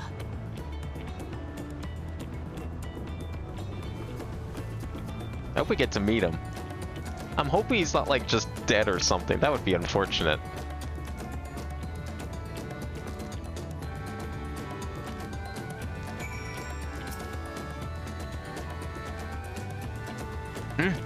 Oh, this will be my first visit to Tural. Vorgentain's the name. I was working at Thames Aesthetics in Ilda, you see, but my employment with them came to an end. That's why I visited Charlian in the hopes of starting over. I was attempting, and failing, to find a new job. I seized a chance to board this vessel when I overheard room for another passenger had suddenly opened up. I'm told the Dawn Servant welcomes all regardless of origin, so Tuliolala seems like the perfect place to begin anew. Hopefully things work out better this time.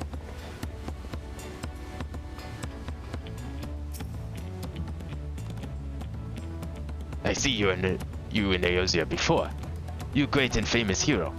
Gah, I've had enough of playing the simpleton. There was a time when we took great pains to maintain the deception, but with more of you Eosians coming to Tural, it's become impractical. Besides, my mercenary days are over. Too many of our warband have fallen, and so we head home to lick our wounds. My story? Well, since you asked, I want to retrace the historic journey of the great Kentenaram. You know, first Eosian to set foot on Tural, almost 80 years ago. The Mahmud Jah's leader is said to have welcomed Kentenaram with open arms, sent him home with a bounty of silverware as a token of their friendship. But the real treasure was the crops he brought back, potatoes, tomatoes, and corn, which spread across the Eosia like wildfire. This grand adventure led to a culinary revolution. Tales say Kentenaram returned to Tural several times after that. The ship vanished during his last recorded voyage. He was never heard from again. Even a seasoned adventurer like him could meet such an as testimony to the ocean's peril. Guaranteed, gonna call it. The story of the adventuring foray, probably gonna have to do with him. Oh, that's how we get back? We can just leave, go back on the boat, sleep all the way. Now we don't need to go on an adventure. An adventure, I presume. I'm a merchant myself, based in Elda. Specialty imports and exports. Eosian and Turali both this is your first crossing the salt, as they say, do remember that the social mores of Eorzea are not necessarily the same as those over yonder. Consider this. It is not uncommon for the various races to be referred to instead by the names of certain clans. For the Makote, the Hestzero, the Hrothgar, the Xerbal. Not because every member of a given clan is the same race, mind, but because many individuals of said race are associated with that clan. A fair assumption in certain cases, but take care not to give offense. Boy, I don't want to offend anyone. I don't need my throat slit in some alley. Did you want to make a wager? We're taking bets on who's be set next in the Dawn Servant's shiny chair. There are 4 claimants to the Rod of Succession, your young Wukalamat being one of them, of course. But from what Mahmoud Jawbroke was telling us, the other 3 are all strong contenders. Not too many keen to risk their coin on the 3rd promise.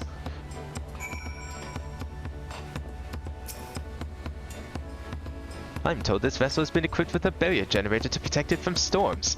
A reassuring thought, though I nevertheless pray there will be no need for it. Well, that's better than the last ship we were on.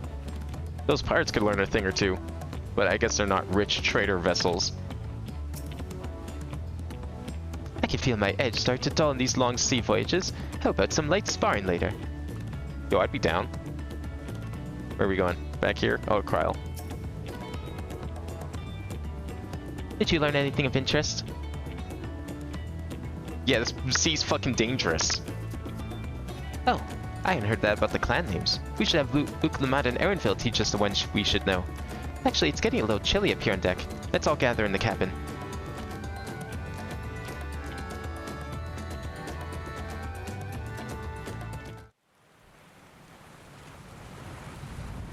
Yes. Boy, I sure hope we won't have to use that shield generator. Would be unfortunate if there's like any storms or something.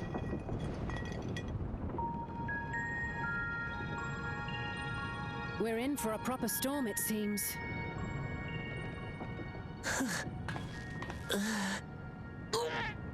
Oh. Getting a little seasick. How's your stomach? Any better? Do they have Tums in Eorzea? I don't know what you mean. I don't get seasick. I'm just feeling a little nauseous is all. Isn't that what seasickness is? Erenville, you were born in Tyrol, yes? Do many Vieira live there? The Shatona, as my people are called, have settlements mainly in the north, in Shaktural. And your family? I know nothing of my father, not even his name. As for my mother... Do they have the same customs in Tyrol as they do in wherever their I forget what their country's called.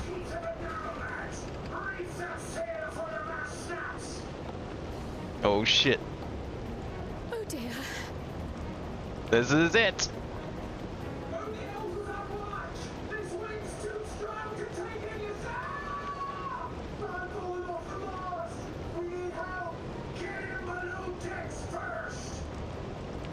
Yeah, this looks pretty bad. I mean, we're probably not in any danger of beaching anywhere. Like, there's no ship graveyard out here, right?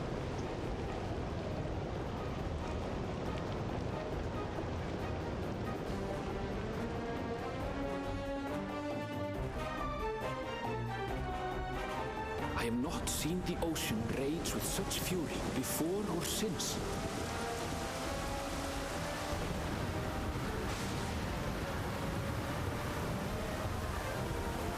So how's that generator working? Is it up and running yet? The heaving waves tossed our ship about like a toy. I guess they don't protect us from physics. The dauntless Alizé, quick to the rescue, was almost lost to the sea herself. Oh, they both going overboard? Ooh. Alright, it's up and running.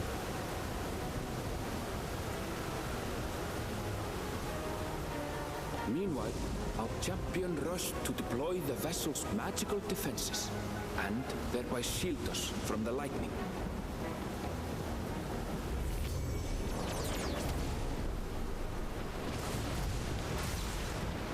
Oh, we're just in time too. Ordinary life he must lead to be able to operate such a device with practiced ease.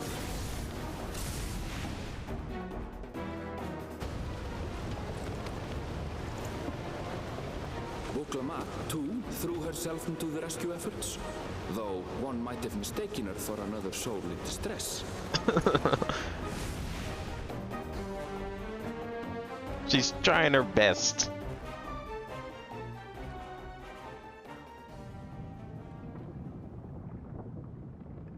By the time the unruly seas had calmed, our strength was all but spent, and we had yet to even glimpse the shores of Tural.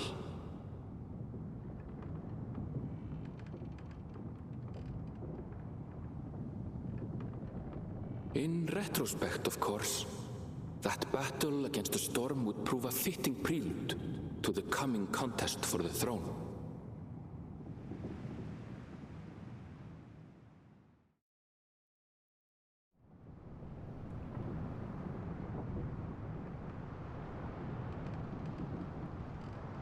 Well, at least the booze is okay.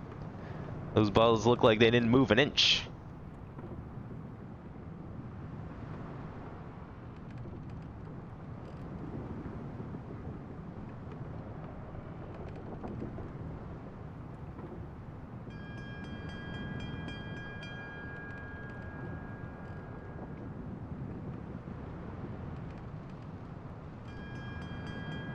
Oh.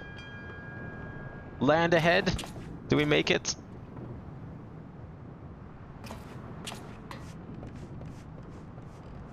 Or is there some other danger on the surface? Giant octopus? Huge bird? Maybe a dragon? Are we okay?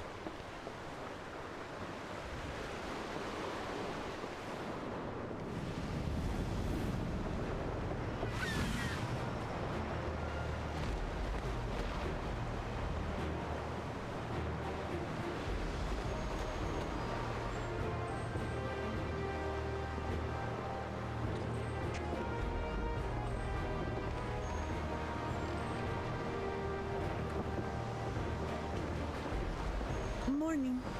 Joining us for some fresh air? Seems my belly has settled along with the weather, but I'll feel much better once we're on solid ground.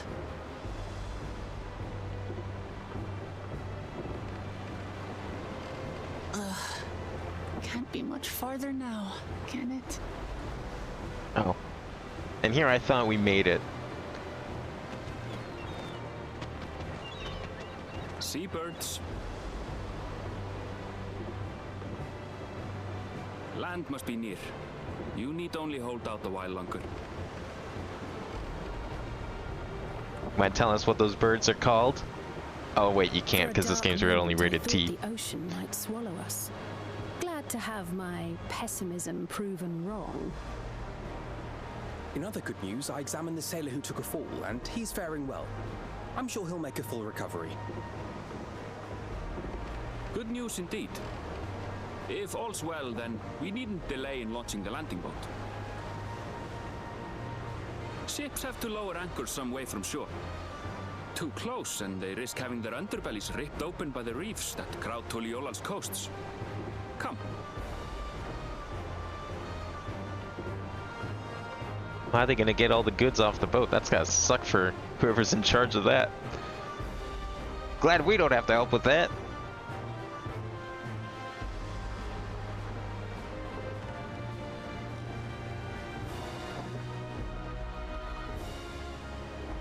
Thanks for bringing us all this way. Ha! We only did what we were paid to do. Couldn't hardly set you adrift halfway. If anything, it should be us thanking you for helping us through that beast of a storm. As a matter of fact, everyone's starting to fancy your chances in the contest. At this rate, we won't be able to lay wagers no more. Then I better not let you down.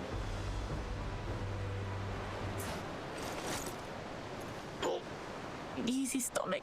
Easy. Well, as long as there's no sailing involved in the contest, I think she'll be fine. We're the last to board. If there's nothing left to say, then let's shove off, shall we?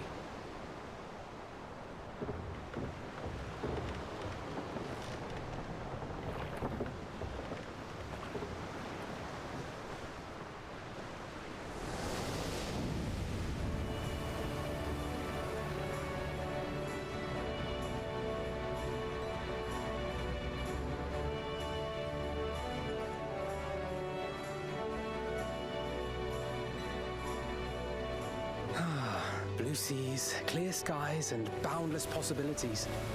I dare say our destination will soon be in sight.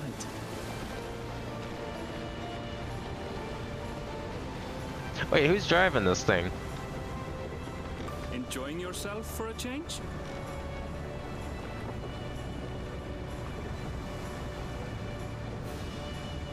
I like the prelude done in the Dawntrail motif. Yeah, look, my friends.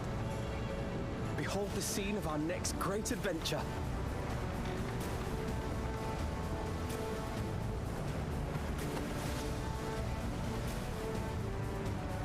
At last, we are come to the land you call the New World. To my home, Tural.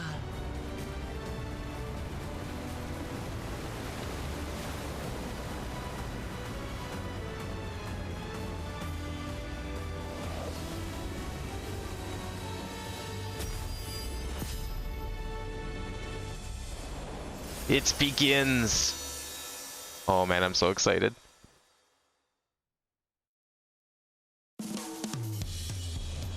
Oh, this place looks cool. I love how layered it is. Like you've got the seaside area and then there's like all the cliffs.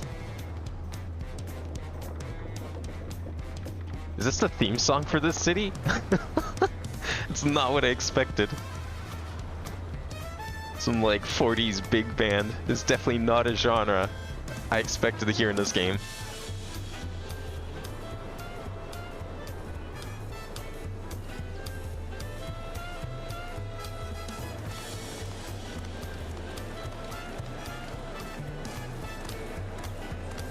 Some of the decorations kind of remind me of FF10 a little bit. Architecture is very different.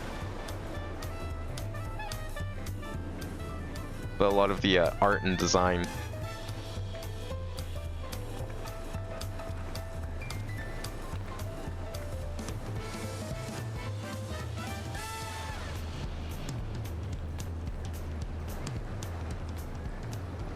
Gods, I've seen cities with an impressive mix of cultures, but this is something else.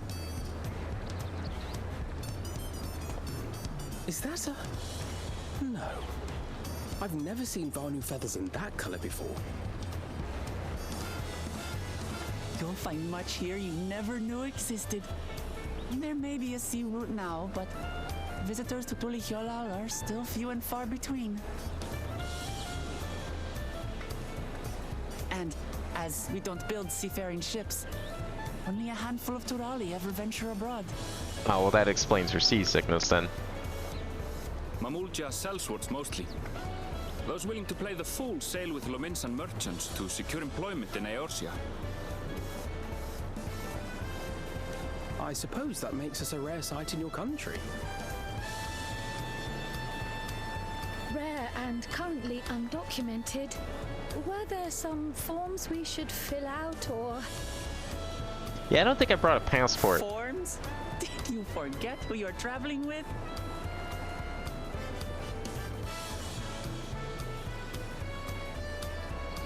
Oh, those two people look important. You are outsiders? Visitors to Tural? We are. Our nation is soon to hold a right of succession to choose its next dawn servant. We will not abide interference from foreign agents seeking to foment trouble. What brings you to Tulihyolal? I was just visiting. Heard some can answer city that. gold. These fine people are allies in my succession bid.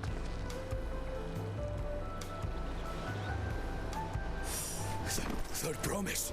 If you vouch for them, then all is well. Of course. Oh, well, that was easy. Please accept our apologies.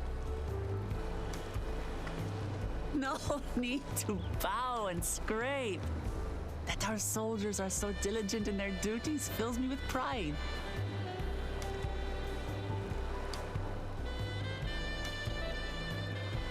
We'll be continuing our patrol then. I really hope we get to meet some of the Blue Mage, Mamulja. Well, well. Surely we gotta you see at least like a really are couple. figure of authority here. Because this you is the home suggesting I of don't Blue look the part? Magic. Anyway, first things first.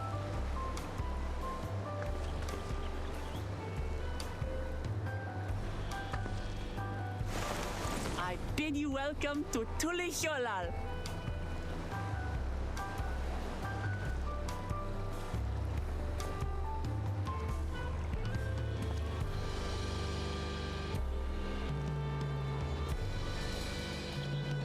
I'm really curious, is like, this place has so many different cultures, yet there was only a sea route set up like 80 years ago. Where did all these people come from, and how did they, like, never tell anyone about it? The fact that there's just like a whole continent out here that was only discovered by Eorzea 80 years ago, and yet you've got people from all around the world living in this place for seemingly like way longer than that, considering they have like entire society set up here and tribes and all that. There's probably a explanation they'll get to at some point. Despite the storm's efforts to the contrary, here we are, safe and sound.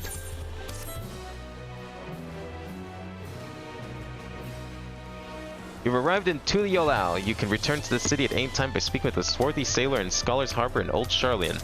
Or, you know, I could just go and use the 8th rate like a normal person. Are we gonna get a new outfit? Hell yeah. Gotta dress like the locals, right? Right. First things first, then. Yeah, maybe you should work on that, nausea. Still a bit queasy. No more boats for a while.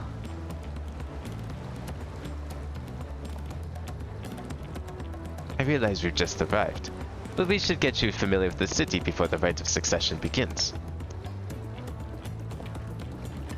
No arguments there. I should very much like to explore. Then I'll guide you. Are you sure you're in any condition to do so? I mean, I can explore on my own. Sure, it's fine. Aha! We were wondering who these strange folk were. So the third promise has found itself some new followers then. Followers? Wuklamat, are you unwell?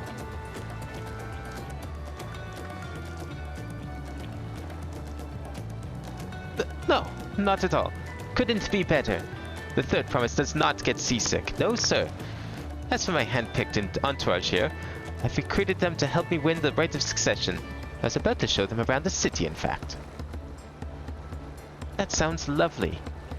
But a group of foreigners is going to attract attention, especially if they're in the company of the third promise. Everyone will be curious. We certainly were. Your siblings have a tendency to, command a respectful distance. But you're so easy to approach. And I enjoyed so much when you do. Please, don't ever worry that you are a bother to me. You're very kind. Good day to you, third promise.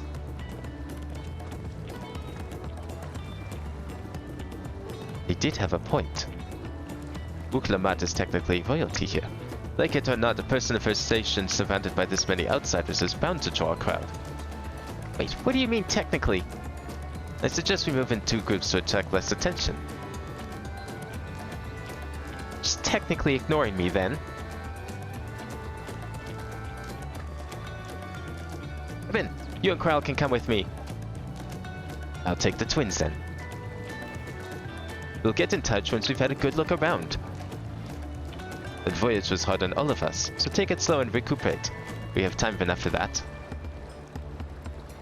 Enjoy your wanderings.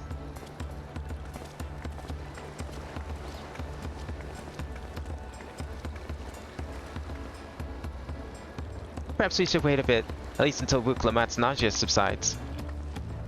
No need for that. I'm ready to go. Yeah, that's what someone else said last time they got nauseous. They almost puked everywhere. I'm fine now, really. Can't stand around all days feeling sorry for myself. What with the contest looming and all. Now then, seeing as we're already here, I might as well tell you about the harbor. Erenville already mentioned the reefs in our coastal waters, which explains why you don't see any big ships moored at the docks. Only vessels with shallow drafts can navigate the bay. Mostly small fishing boats or barges ferrying cargo up and down the rivers from inland settlements. Much of the incoming traffic is from Yoktorao, the southern landmass. The clans there produce various goods for export. Their wares are unloaded in here and carried off to the merchant stalls in the neighboring markets. Speaking of which, Bayside Bevy should be our next stop. Wuklamatic Crown now accompanying you. Oh, sick. Okay. Hey, circles. Of course. Alright, where are we going? Oh, this place is... It seems... It looks smaller than... Like, I guess it's just because it's not spread out as Razadhan. Definitely looks a little smaller than Charlian. Are there any, like, cool points of interest we can go to? Well, there's a... That's part of the main quest. Just usually when you have people following you, you sometimes get, like, Nah, I don't see anything like that. Okay, we'll just go straight for this then. You know what? I'm gonna go for the, let's go over here quickly. Grab this first, might as well. Then we can start loading up on Aethernet crystals. Boy, how long has it been since I've gone to do this? Well, I guess technically not that long, because we did it in Baja, actually, to some extent. This is a nice little Aetherite plaza. I like the cliff. Very lush looking. You're tuned to the Aetherite, perfect. So how much does it cost to teleport out of here? Ooh. That's not too bad if we want to go back. Depends where we want to go, I guess.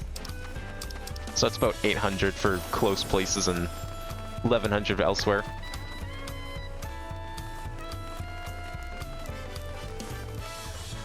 Where are we going? I think I went the wrong way. You know what? That's okay. We'll just explore and see what we have. So this is where our shops are. Gemstones, retainers. Okay, this is like... The shops are really close to the Aetherite. I can see this being a very convenient place.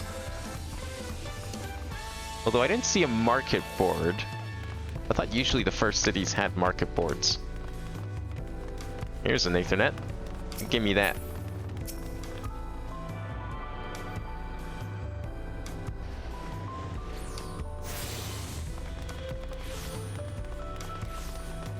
The Bayside Bevy Marketplace. Okay, nice view. I like the beach.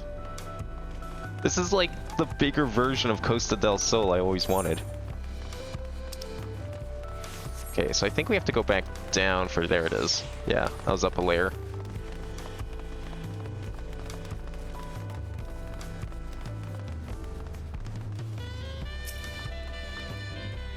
This is Bayside Bevy, Tuliolao's largest marketplace. Being right on the harbor, everything from fresh fish to important wares go directly to the shelves. Anything you want, they most likely have. Oh right, I should mention that here in Tuliolao we buy things with Pel, a currency that the Helu created. But don't worry, more and more trade is coming from Eorzea, so most shops are happy to accept your gil. There's also what you makey is another market to the east of here, but that can wait for another time. I have other places I want to show you first. Next, we'll head back a bit, then northwards up the stairs to a certain plaza. I can't wait to see the look on your faces. Oh, I ruined the surprise. I feel bad now. Well, shit. Look, it's not my fault it was like directly in front of me and up the stairs, okay? Since when has anyone... You know, they always do this. They always do a quest to be like, here's the Aetherite crystal. Please attune to it. And every single time, I guarantee nobody has followed that quest to a T. I guarantee everyone's just tuned to the Aetheryte Crystal before the quest tells them to.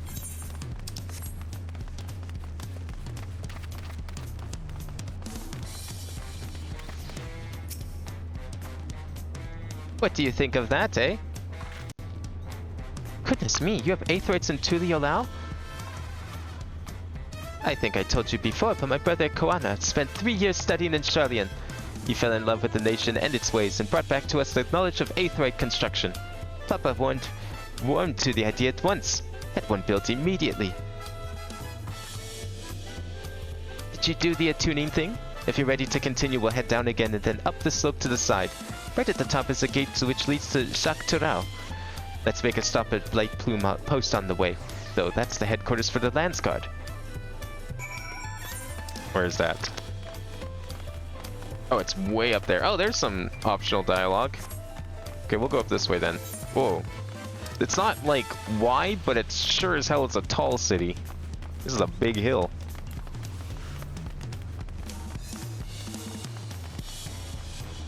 Wait, can we go over here? Is there stuff over here? Oh, we can. The Resplendent Quarter. Any, secrets? Oh no, I'm just gonna get stuck. Oh yeah, okay. That was yikes. I trust this game. I've actually seen MMOs that have like an unstuck button built in. So I'm really glad this one doesn't. Oh, here we go. We have a lot of narrow winding streets that crawl up the sides of the mountain. As you can see though, the builders made sure the city's main thoroughfares were wide enough to accommodate wagons. Wide enough, but I don't know, that's pretty steep. The grade could use some work. Probably didn't have much of a choice. Trudging up and down all these slopes and stairs is exhausting. I understand now where Wu Klamat gets her endless endurance. It's like fucking San Francisco. What's up here?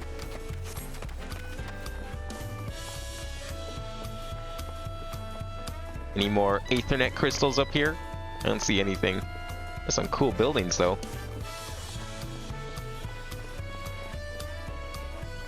The heck would this building be for? What kind of quest will take place here? It's a nice building though. Neat little place to hang out. I'm not used to seeing this many interiors in a town. Usually all the buildings are like closed off. So this is definitely new. Okay, how is there no sightseeing point along this rooftop? If this isn't a platforming challenge. I was told that there was like a very good platforming course in here somewhere. But I think we're still a little ways off from that. Oh, there's a building we can't enter. I love this though, the elevated town with all the bridges. This is cool. Kind of reminds me of, what was that town in Shadowbringers in the forest? It's like a little like that. I'm going way off course, aren't I? But there's an Aetherite over here, so, you know. Definitely gonna go this way. Oh, it seems like we were gonna come this way anyways, potentially. Well, whatever. Why would I do things in order? Ooh, nice. Is that a bathing pool or is that a swimming area? Looks like it's used to wash. Okay. Nice little pond though. Down ripple. Okay, you know what? I have a feeling we're probably gonna have reason to go over there soon. It's fine. I'm just gonna go back this way. Can we... No. I definitely screwed up. We're gonna have to backtrack the whole way. Oh well. We'll go along here, because I don't think we went this way before. Oh wait, no, that's just where I ran through. Oh, we didn't go down here. This is new. What's in this building? Maybe this building will lead back to where we were. No, this building's just this. Nothing. Okay. We'll take a shortcut then.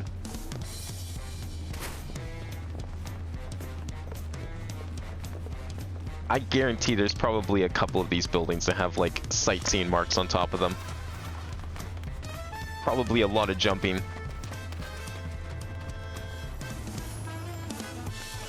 There we go. use that a little bit. My extra sprint. It ain't no Peloton, but it'll do.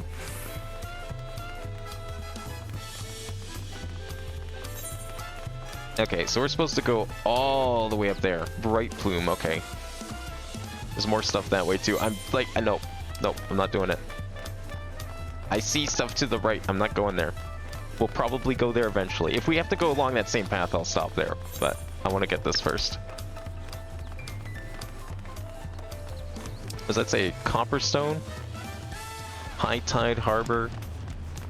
The Exulsion. The Resplendent Quarter.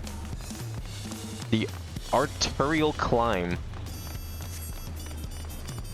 that the palace up there?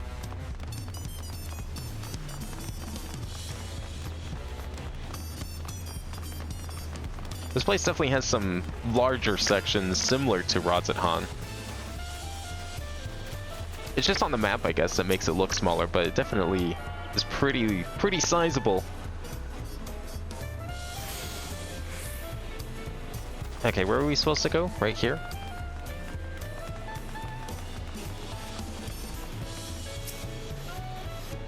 Here we are, Bright Plume Post. The soldiers stationed here are responsible for defending Tuliolal and preserving the peace. The Landsguard are led by our nation's strongest warrior, and so naturally Papa has commanded them since the beginning. At least until 3 years ago, when Zoral Jah took over as commander.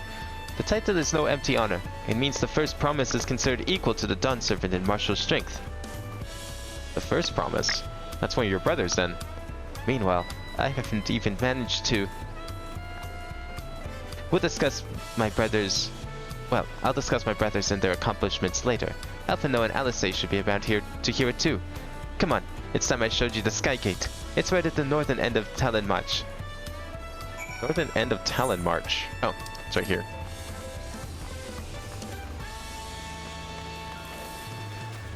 Thought we were gonna run halfway across the city again. Oh, did I? Shoot. Oh, no, I did. That's right. Yeah, no, I did. I got that one. We're good.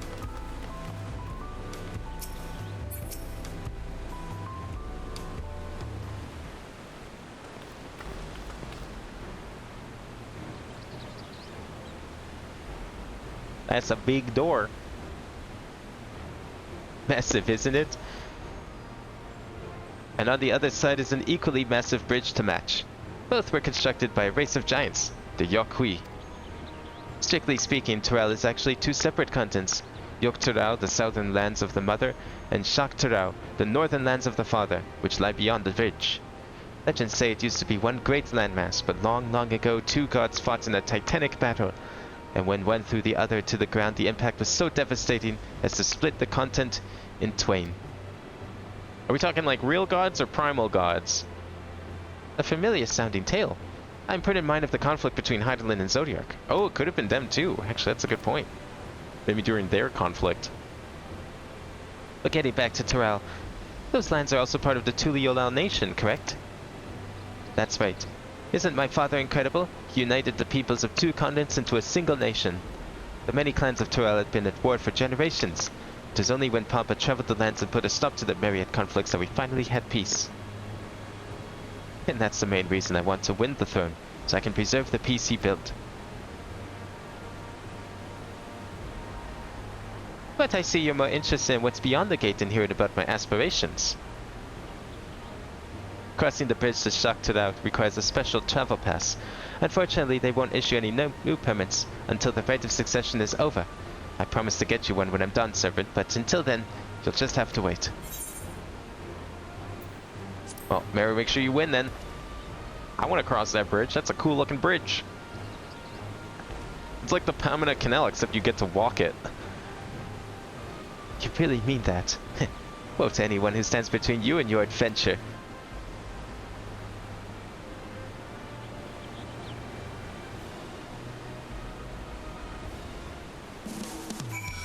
Giants, eh? Wonder if we get to meet those too. We must have covered half the city by now. Tuliolal is unlike any place I've visited. I'm thoroughly enjoying myself. Obtained a mountain chromite weapon coffer. Ooh. Let's see what that looks like. I want to see that paintbrush. Ginseng Angle Brush. Okay. Well, it's better than what I have. Ooh, fancy. Kinda like it, actually. I like the palette, especially. Yo, these Pictomancer weapons are looking pretty good. I'm liking them a lot. We'll head out west next, towards the Arch of the Dawn. The dirigible landing is on the way. You have dirigibles too. Tuliyola certainly doesn't want for methods of travel. We get by. Now, if you've seen enough of this area, let me know and we'll continue on. Oh. Yeah, I'm ready to go. The Arch of the Dawn is on the other side of the city, so speak up if you see something that interests you as we walk. Cool. Let's go. Okay. There's that. A city of stairs. I didn't see any stairs really. It was more like ramps than stairs. Yeah, there's nothing yet. Probably just have to go straight there then. And by straight there, I mean run. Actually, how is... Are we on eye level? 562. Okay. 645 is this one. That's not too bad. I mean, I bought the tombstone gear. So we should be good for a while since it's all 660. I didn't buy any of the accessories. I didn't have enough tomes for that, but... Oh, you know what I should have done? Shoot, I should probably go and transfer all my leftover specialty tomes into Poetics. I'm still struggling to convince how one could construct an entire city on the side of a mountain. This was originally the site of a Yakui temple. The giants built it when they were first making the bridge to Shakturao to appease the god who slumbers in the great ocean trench. After Yakui withdrew, the temple stood empty for centuries. So when Papa was establishing his new nation, he saw a structure he could refurbish into a palace, sitting practically in the center of Turao. He gathered artisans to do the work, and the houses they built for themselves became the foundation of the city you see today. Speaking of houses, we'll be passing through the Resplendent Quarter, the biggest residential district in Tuliyola. We climb these set of stairs here, all the way up. Oh, you mean the thing I did earlier? I was just too tempted to explore, okay? I'm sorry. This way, right? Oh, you know what? I didn't go up these stairs. Okay, now here's all the stairs. The fuck was that piano? Wait, was that part of the song or was that here? No, that was part of the song. It's like someone just tripped and fell on the piano. I'm guessing this is the nighttime music. It's like, well, it's 6:45. I think that's when, yeah, nighttime music would have started by now. Papa's palace is called the Volok Shunsa, which roughly translates to invincible resilience. You probably want to take a closer look, but we'll be coming back here later. Let's move on for now. The sheer scale of this place is incredible. I wonder what the carving at the top represents. Do you think we can climb this thing? Like, do you think it's possible we might be able to jump our way up there somehow? That would certainly be something. Oh, you know what? I know she said we'll be coming back here, so that's why I should go get the Aetherite up here. That's probably a smart idea. It's pretty far in, but seems like a good idea. Oh, is that the teleport I got earlier? Well, perfect. We'll just teleport out of here. Fancy entrance. You think there could be a fight that takes place in here? It looks pretty big. Let me grab this.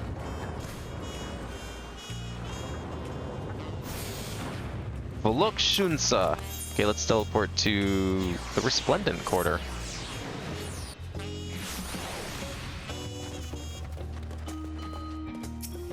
No, Kyle this time. So this is the Resplendent Quarter. What manner of people live here?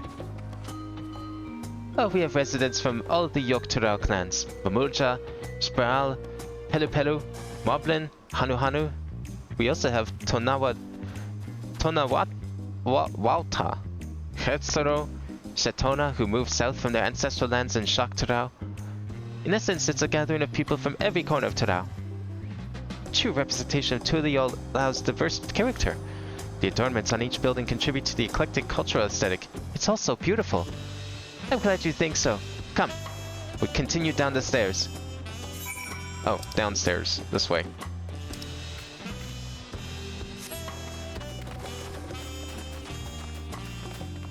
I'm gonna go this way first. Oh, we have to go down anyways. Okay. I thought we had to, like, go up and down. But no, we can just go down.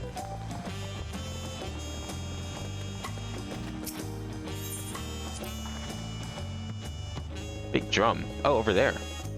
That big drum there is called the Dawntrail. They play at formal occasions, like when honoring the Landsguards return from a dangerous duty. I tried hitting it with my axe once and ripped the skin. Earned me a proper scolding, let me tell you. I think that was the last time Papa held me upside down by the ankle. Okay. Interesting form of punishment. I've never seen such an enormous drum. What would one even use to beat such an instrument? It's probably a very big mallet sitting right over there. No, you know what? It's not a big mallet. It looks like that guy's hitting it with tiny little mallets. Is that even making a sound? I feel like you need something bigger than that. Alpaca keep.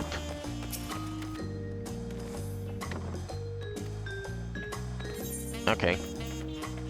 There we go. It's registered. I'll probably never use it, but it's there. Unless some of these places prove to be hard to navigate, which may be possible.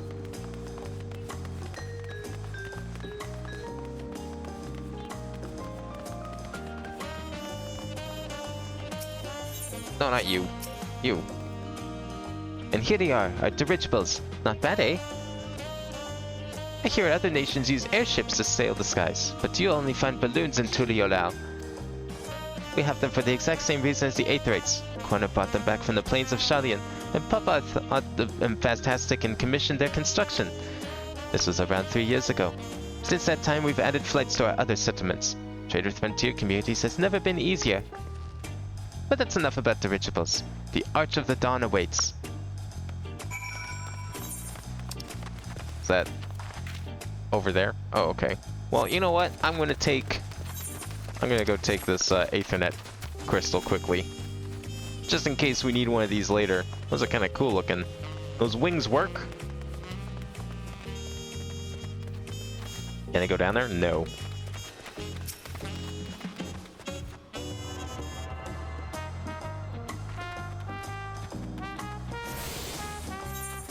Is there anything up here?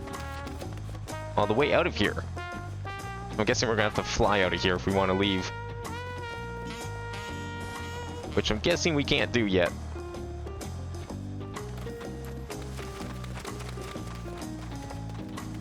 Alright, so where's our next destination? The beach? Hell yeah, I was waiting for the beach. That's a big beach.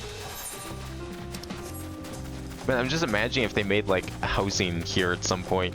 It could be it'd be a very interesting one. It'd be very vertical, probably. Kind of similar to the Kugane residence, which also has a lot of layers to it. I did that one, right? Yeah. No, I'm pretty sure I did that one. That was on the way to... What is it? Actually, wait, no. We updated the quest. Let me just double check if this is the one we did. Or if this is new. This could be new. Oh, it's the jump. Okay. No, we did it. Wasn't sure if it changed.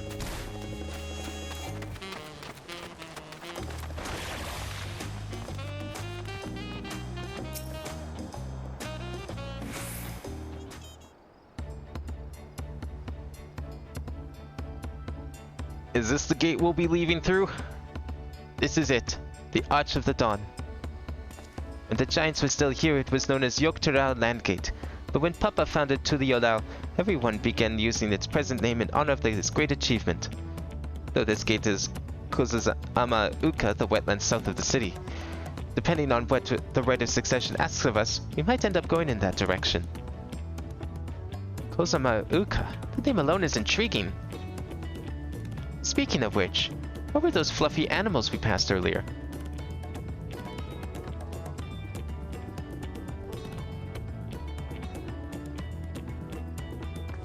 Ah, those are alpacas, fearsome four-legged fiends. Fearsome? They seem quite acid to me. You'll learn soon enough, Kyle. You'll learn soon enough. Will she learn soon enough, or is it just because you're aggressive with them? I feel like if you just leave them alone. But forget the alpacas. I have something far more important to show you. Come along.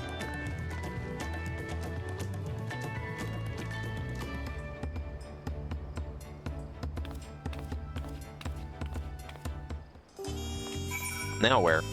Oh, this way. Somewhere down here?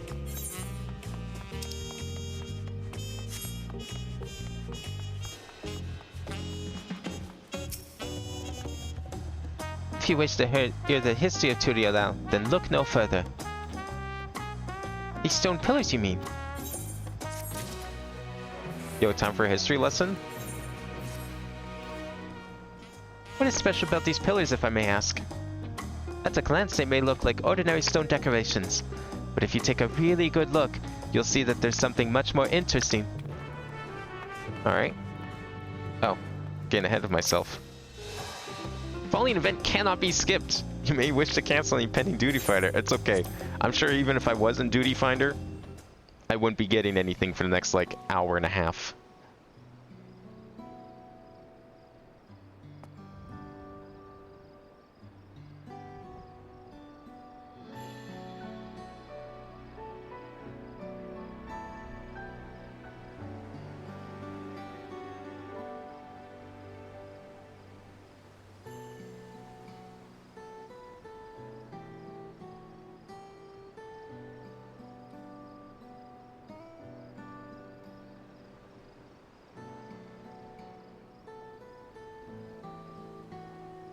Pictures? Wait, no. These are glyphs. They seem to tell a series of stories, many of them featuring a two-headed Mamulja. Oh, then this must be... That's right. It follows the exploits of my father, Gulu Jaja, in his journey to unite our lands. We call it the Tuliolal Saga. The deeds he performed and the bonds he forged, all immortalized in stone. There's no better way to learn how Tuliolal came to be. Study them as long as you like.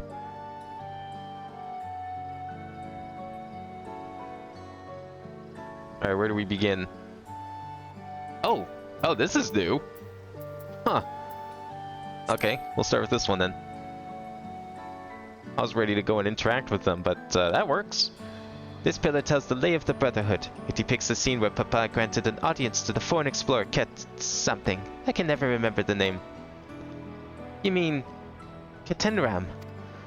Ah, that's the one. Ketenram's arrival in Turau is what prompted Papa to embark on his own journey. It's said the two grew to be close friends, brothers in spirit if not in blood. But no one knows what became of the explorer in later years. Ketenram's disappearance is a mystery in Eorzea as well. The records say he traveled between our lands and yours for a while, but then it's assumed he was lost at sea.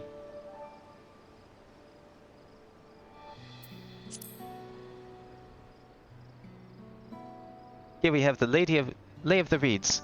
This is the story of when Papa visited the Hanu in their village in Kozamakuuka. The people of Alphino almost mistook for Vanu, if not for the colorful plumage. He spent a fair bit of time among the Vanu in the Sea of Clouds, so it's no surprise he took an interest in your countrymen. I don't know how it is with your Vanu, but our Hanu are bright and cheerful sort. They hold this one festival every year, very famous, and a lot of fun.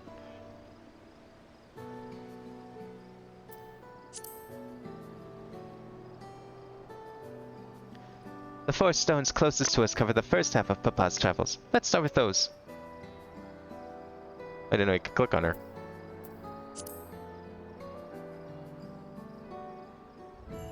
This one recounts the lay of your past. As you can probably tell, the figure depicted here is one of the Shbal, like me.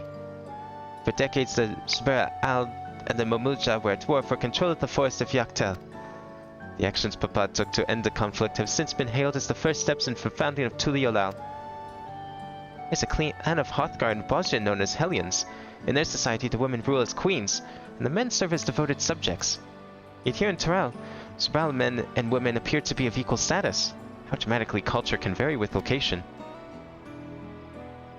We don't really know a whole lot about the Hrothgar, only because we haven't really been there yet. Maybe someday. Now let's see. This one is Lay of the Pots, which depicts the moblins of Kozamauka. They might wear odd masks and sound weirdly muffled when they talk, but the gold and silver work they sell is the best you'll find anywhere. Moblin goods are the standard when it comes to gift giving. Clearly the Vanu aren't the only people with distant Turali counterparts. If you're done with the first half, we can move on to the second.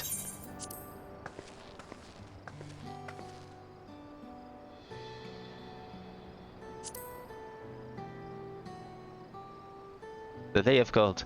The pillar shows one of the Pelu Pelu, whose homeland is in the Ukopacha. Having created our currency, the Pelu are rightfully known as the Merchant Clan.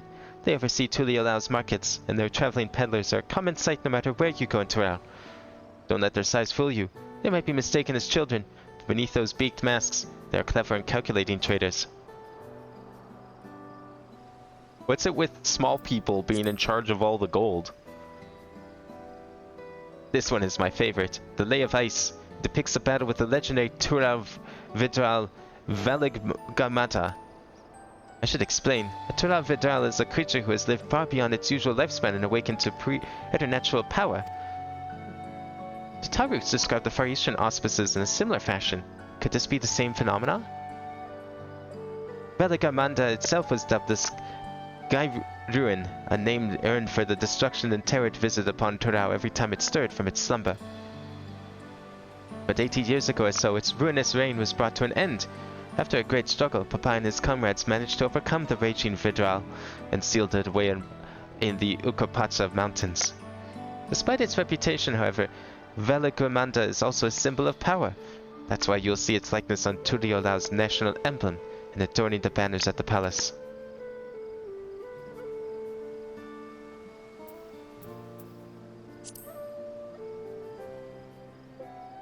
The Lay of Proof. That big fellow is one of the Yokhui, the largest of Turao's peoples. These giants once used their great size and strength to establish a dominion encompassing all of Yok Turao. Having brought the southern reaches to heel, they then turned northwards, setting their sights on Shok Turao. You'll recall the massive bridge they built beyond the Skygate. Sometime after launching their northern campaign, however, they just gave up. They abandoned the lands they'd conquered and withdrew into the mountains of Ukopacha.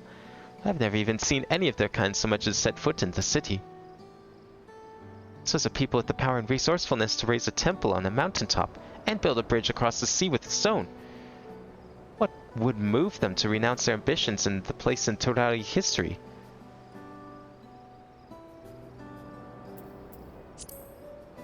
Anything to say about this one? Oh, it's just the second half. Okay. Nothing special here. Although those giants are really curious. Can't wait to learn about them. Oh, this one is unmarked. Papa says he had left a blank pillar for the next chapter of Tuliolao's history, whatever that may be. Had your fill of history then?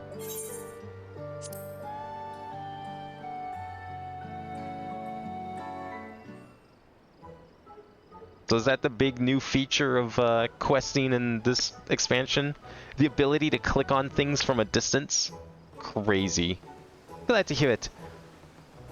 You know, I feel awfully hungry all of a sudden. No surprises there, seeing I couldn't keep anything down for a while. But now I think I'm ready to eat again. So let's go have ourselves a bite of the local delicacy. Come, I'll take you to the best restaurant in the city. I like the sound of that. Sure beats that Charlian food. Well, except that one place. And snacking too much on that bread. Oof.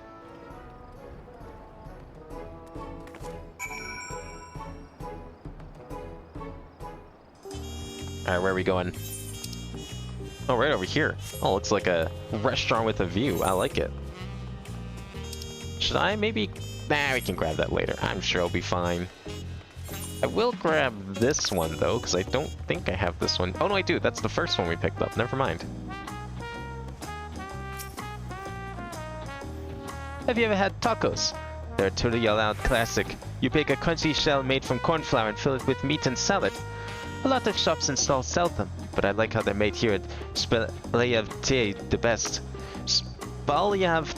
Oh my god, we're gonna have to deal with like fucking Mayan style names here, or Aztec names this whole time. And I need one in front of me right now. Let's head downstairs and place an order with old Brook to Evu. Yo, I like tacos. That sounds great. Where's these tacos at? I want some tacos.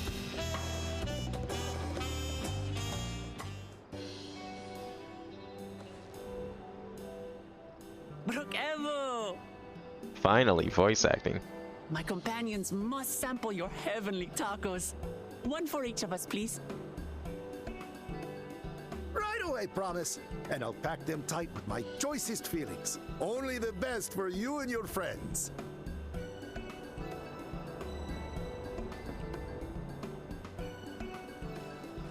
Damn, that's a lot of fruit. Did you hear the Silver Scares are back? Seems their overseas foray ended in disaster. More than half their warband is missing, including their leader. Overseas? Whereabouts were they going? Aye. And now keen to rebuild their broken reputations, the survivors seek the Golden City. A fool's errand. How many hopefuls have disappeared in search of that fable? They should count their lucky stars they came home alive at all. Golden City, you say? The legend of the Golden City is well known here, I take it. Maybe it was also built by the It giants? is, but as no one's ever seen it, many question if there is any truth to the tale. Like our skeptical Erinville.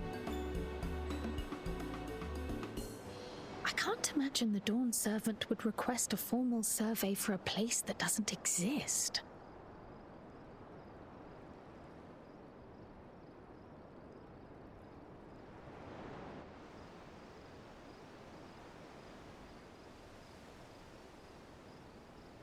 Ah, who cares about that? Let's enjoy our tacos. Now to find a spot with a pleasant view to enjoy our crunchy spoils.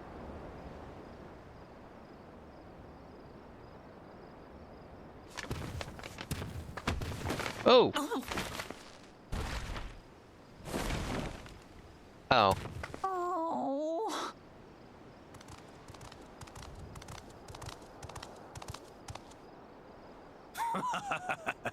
If it isn't the third promise.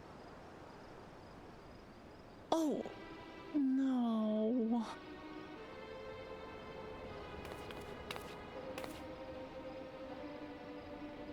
Alright, this guy's dying. I don't know. He's crushed my these taco. ones. New salt. You can't let him win. Dredge from foreign waters is my guess, brother. Of course, that's it. Wuklamat is so afraid of the coming contest that she went crying for special help. Was there something you wanted, Bakul Jaja? The third promise remembers us. Such an honor. Glory on your name, brother. The Mighty and the Mystic. Yours, That sounds like a great boss fight right there. I know my rivals for the throne. Nothing more. Another child of the Dawn Servant? No, this brute. We have no ties to their farce of a family. Unlike the sneevling housecut, we are blessed siblings, the elevated chosen. We alone are fit to succeed Golul Jaja as Dawn Servant. What, because you got two heads? That's your All only reason? peoples are equal in Tulihiola. Your heritage gives you no greater claim to the throne. Shall we test that idea here and now? See Yeah, if let's your go. strength is equal to ours. Fucking 1v1 you right here. Destroying my tacos like that. Can't believe None it. of this has any bearing on the right of succession, correct? Best not waste your energies on pointless scuffles. No, there's a point here. Fucker crushed my food.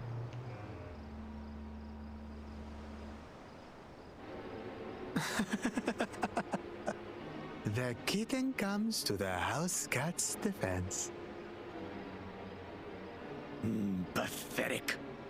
Since when was our nation overrun by mewling weaklings? Listen to me, you.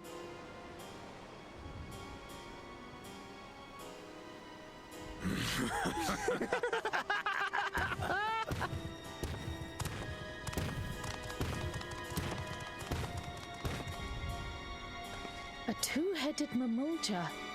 I knew of them, but that's the first I've seen in the flesh. Some get it into their twin heads that they're destined to follow in my father's footsteps. So they travel to distant lands to hone their battlecraft. Those are likely the ones you've heard about. Are there other two-headed claimants? No, just Bakul Jaja. Even in Tural, his kind are far from common. The Mamulja people largely belong to one of three clans. The Hubigo, the Bunewa, and the Dopro. Every once in a great while, a two-headed offspring is born from a union between the brown-scaled Hubigo and the blue-scaled Bunewa. The child grows to possess immense strength, both physical and magical. Those Booniwa are probably where blue Blessed magic comes from. siblings indeed.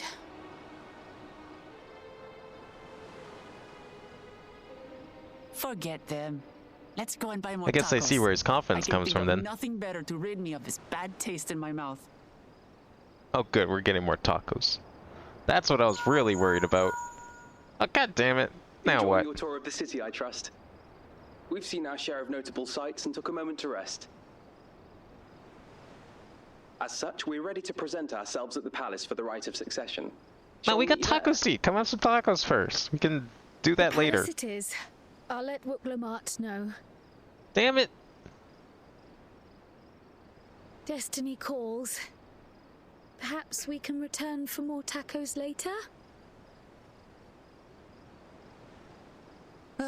So it goes.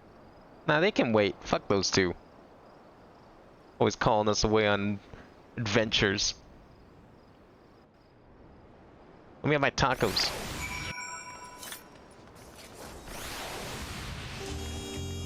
Alright. So, looking forward to trying some authentic Tuliolal cuisine, but we should hurry and join Alphino and the others at the palace. Alright, it's a bit of a climb to the top, but you can head up from the Resplendent Quarter, or even the eastern side of Talent March if you prefer. Now that you have an idea of how the city is laid out, I'll let you find your own way to Volok Shunsa. Oh, don't worry, I have my way in mind. My poor empty belly. Maybe they'll have food at the palace. Maybe they have tacos there.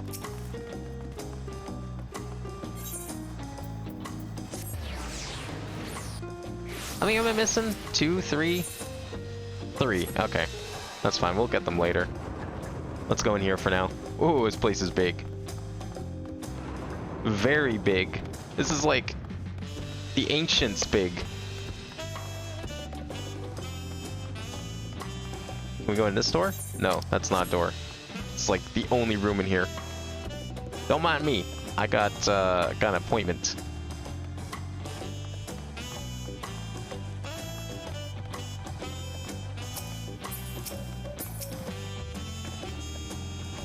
You made it! Good. Then we're all here. I'm still hungry enough to eat a whole roasted cold libri, but the contest won't wait for us forever. I got more armor. What's this one for? Oh, whoops, I need inventory. Mountain chromite chest gear. Okay, let's see what it looks like. I want to see all the new gear after all. It's probably going to look like shit, but I need to probably equip it. Wait, it's worse. Okay, we'll just try it on then. Well, I mean, Okay, this is like caster gear, so it obviously is going to have a look to it. The thing I found with some of the other caster gear, especially like the armor I have on right now, it looks really weird for a painter. I don't like it. It was like, think armor, but a dress. That's what it looked like. So, yeah, it's kind of one of the reasons I glamored it. If anything, I'll probably just stick to the default painter stuff for now. I doubt the caster's going to have any good gear for painters. Several cutscenes will play in sequence. Alright, let's go. I'm down for a movie.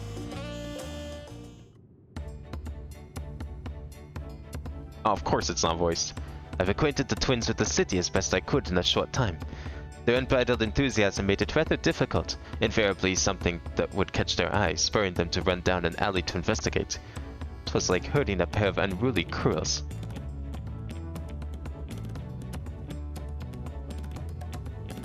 Maybe we should have left more adults with them. I understand all too well. Charlene had the same effect on me. Right then. Now it's time we saw the inside of the palace. Papa will want to know I'm home, and to meet the allies I've chosen.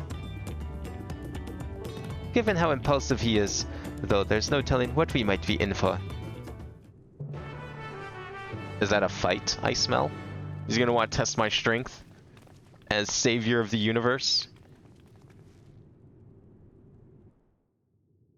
I'm sure he's heard the stories. Oh, it sounds like the fight's already started.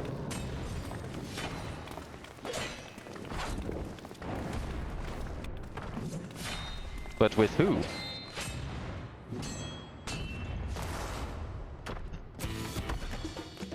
What are you doing here?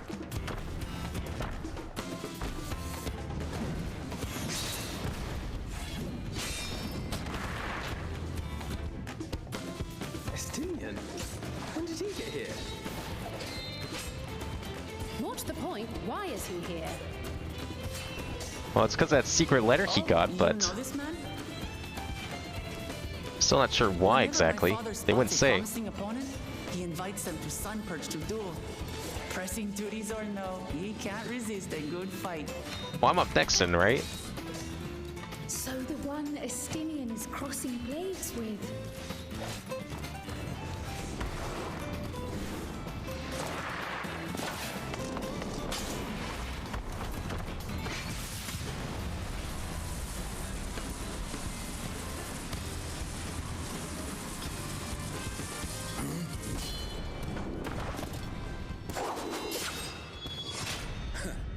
That will do, Spearman. I will receive my darling daughter. What's up, Asinian? Fancy seeing you here. Know that you are the strongest I fought in many a moon, if not longer. It is the privilege of a life long lived to face such a formidable soul. What's with your other head? Did it get chopped off at something? Kind of looks like it might be missing. You want, then look no further than that man there.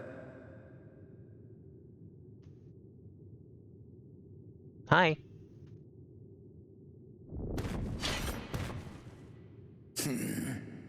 I see you, warrior.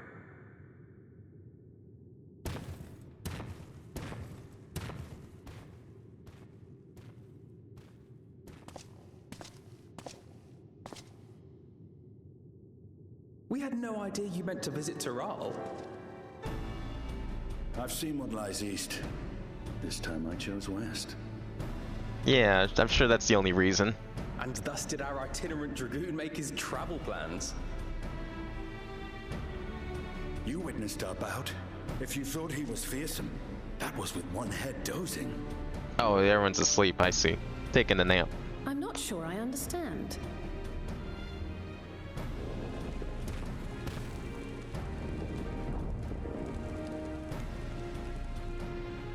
The old man has been feeling his years. The uncovered side is the head of resolve, and age has only deepened his love for combat. But the head of reason, wiser of the two, sleeps more and more these days. As I understand it, the veil helps with the restoration of his magical energies. Probably also makes it easy to sleep when you're out and Enough about. about me, Lamati. I want to hear of your adventures. Lamachi. A term of endearment. It's what my family calls me.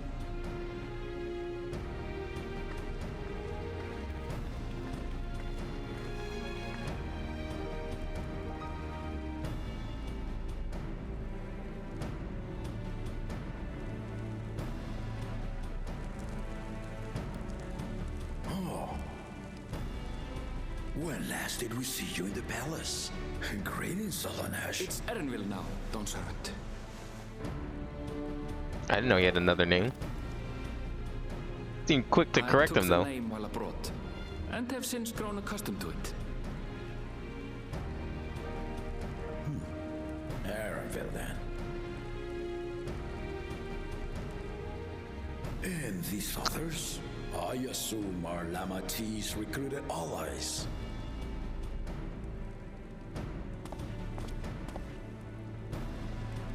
Ha! Old-tempered still. Yet as much as I'd enjoy testing their mettle, the hour of the right is at hand. I will summon the other claimants at once. Then I shall Oh, the leave you contest to is it. starting right now, eh? Good Alright, good. We fortune, can get it my out of the way friends. and then go have tacos. Sounds like a plan.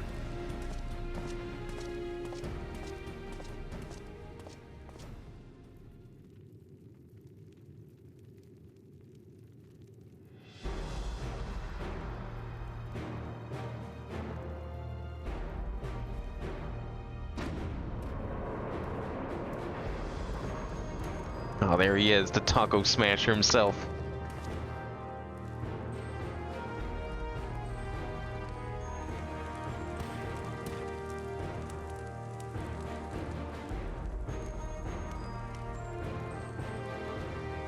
Hey, who's that? I don't remember that person over there. The claimants are assembled. That green-haired person. The first promise, Zorolja. The second promise, Ona. Oh, that's Kana. The third promise, Uklamat.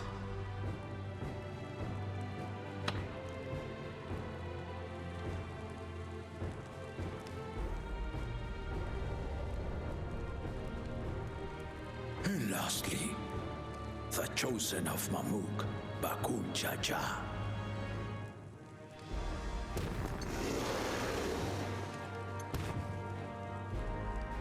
You four will compete in the rite of succession, the outcome of which will decide who takes my place as Dawn Servant.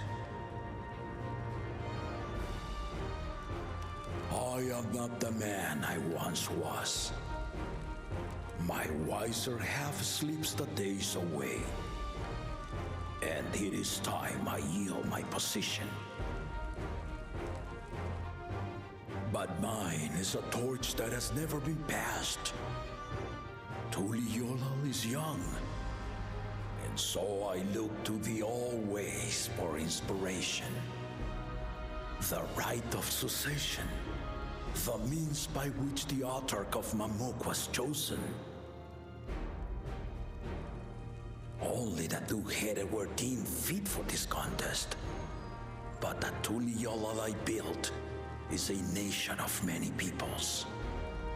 Our leader needn't have two heads, nor be a Mamulja at all. He doesn't look pleased with that notion. I gave the right of claimant, not only to the son I sired, but to my adopted children as well. Yet the opportunity to rule was still not equal.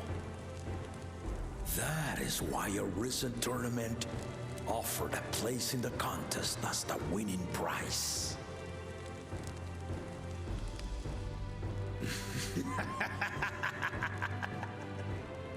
Now you have us to compete against.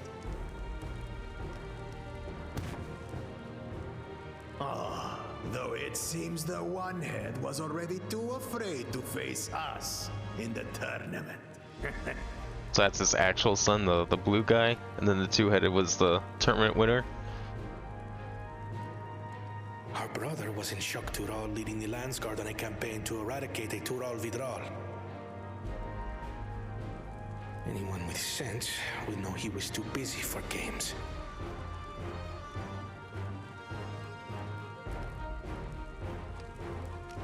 Now for the part you've been waiting to hear. The nature of the contest itself. To triumph in the right of succession, and thereby claim our nation's throne, you must travel the lands of Yogg-Tural. And find the city of Oh shit! What if it doesn't exist though?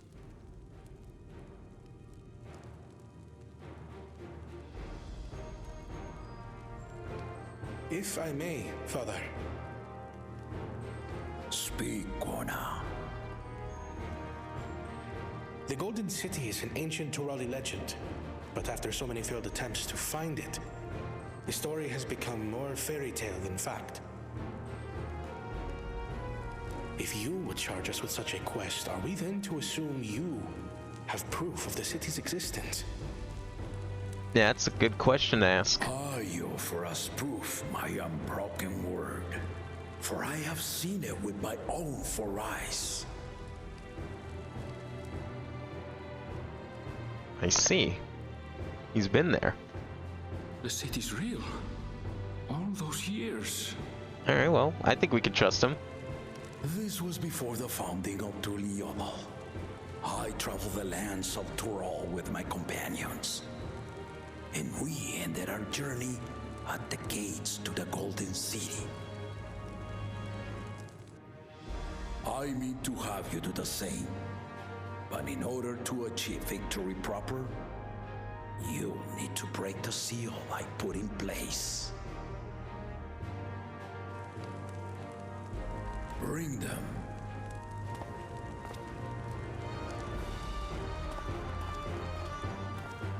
I'm liking the sound of this.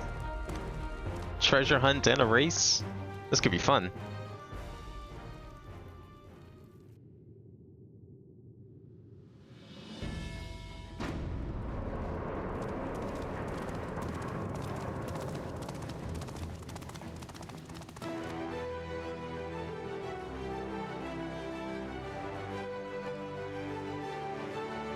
The heck's all this?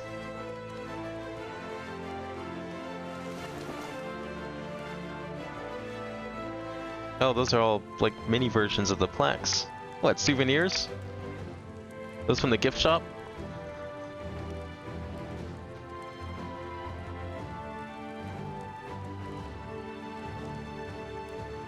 Or are we gonna have to find those out in the wild? The Tuliyola saga. You will retrace the path I walked to unite our peoples step by step. Along the way, 7 chosen electors will be waiting to measure your worth. Earn their keystones by performing the feats they ask of you. Once you've fitted each of the 7 tablets with the keystone, you'll have the key to unlock the seal on the Golden City's gates. So the contest is in stages, none of which can be skipped by rushing to the ultimate objective. Exactly. Exciting, isn't it? Oh, very. I like that we're not having to, like, quell a rebellion or something. I guess Shadowbringers didn't have any war involved, really, at the end of the day. It was also really good for that reason. Years younger, I would have joined in myself, giving you a proper challenge. You may think the ride is tedious or nonsensical, or both, but I am yielding our nation's throne.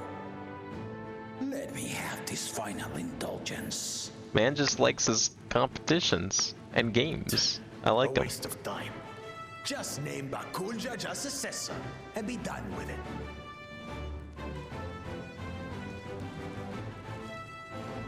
The rite of cessation begins now.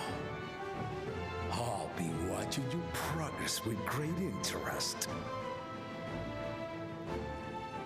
And Clemens, remember to collect your tablets before you leave.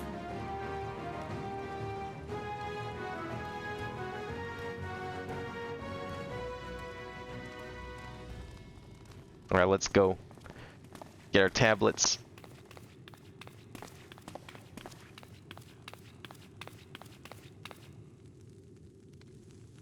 You are one of Lamachi's allies. Speak freely. Oh yeah, does she know anything about her I grandfather? am Cryle Baldessian, representative of the students of Baldessian. My name is perhaps familiar to you? Ah.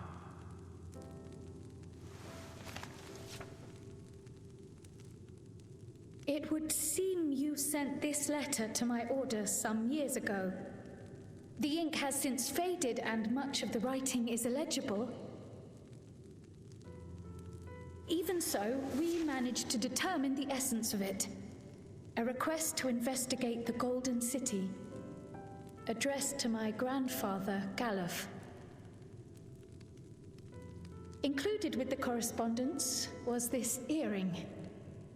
A fairy tale and a piece of jewelry were enough to convince my grandfather to sail halfway across the world. So there is surely some greater mystery at work here. On behalf of the students, I've come to seek clarification on the matter. Have you any knowledge you might share with me?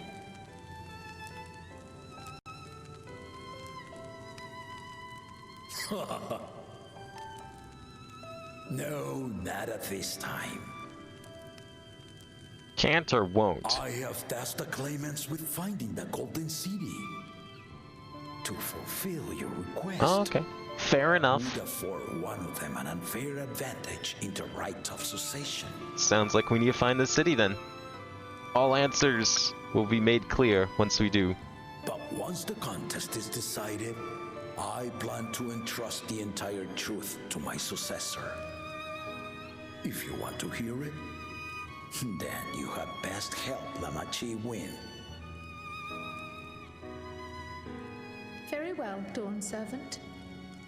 On my honor as a student of Baldessian, I will find your Golden City. Thank you for hearing my petition.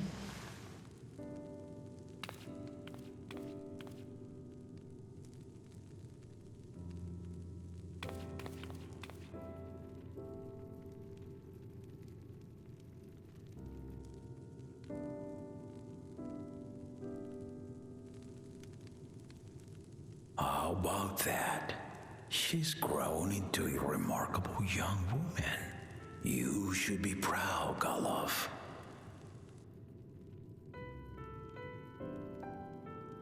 Boy, I hope he's not like dead or something. That would be unfortunate. Unless he's the plot of, whatchamacallit, the adventuring foray stuff in the patches, maybe.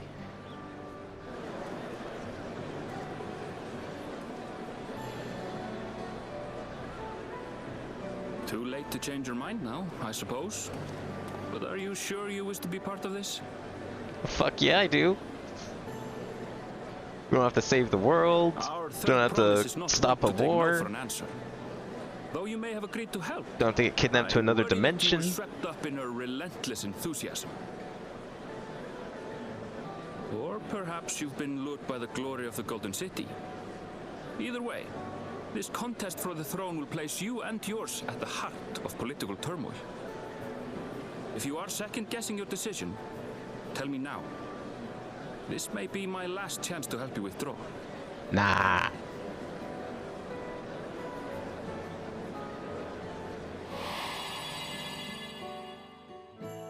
Life is a series of journeys, my friend, and there's no telling what awaits us on the long road.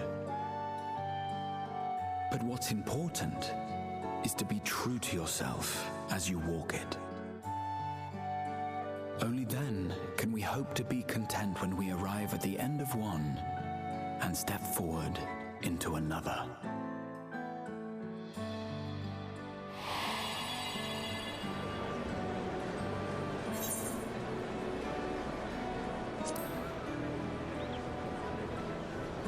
I wonder when we get to see everyone else.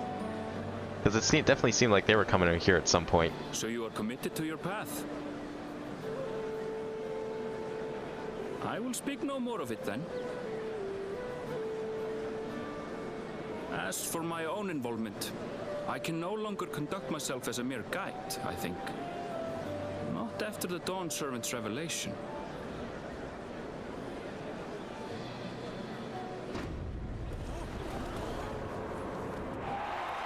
Here they come, ready to go.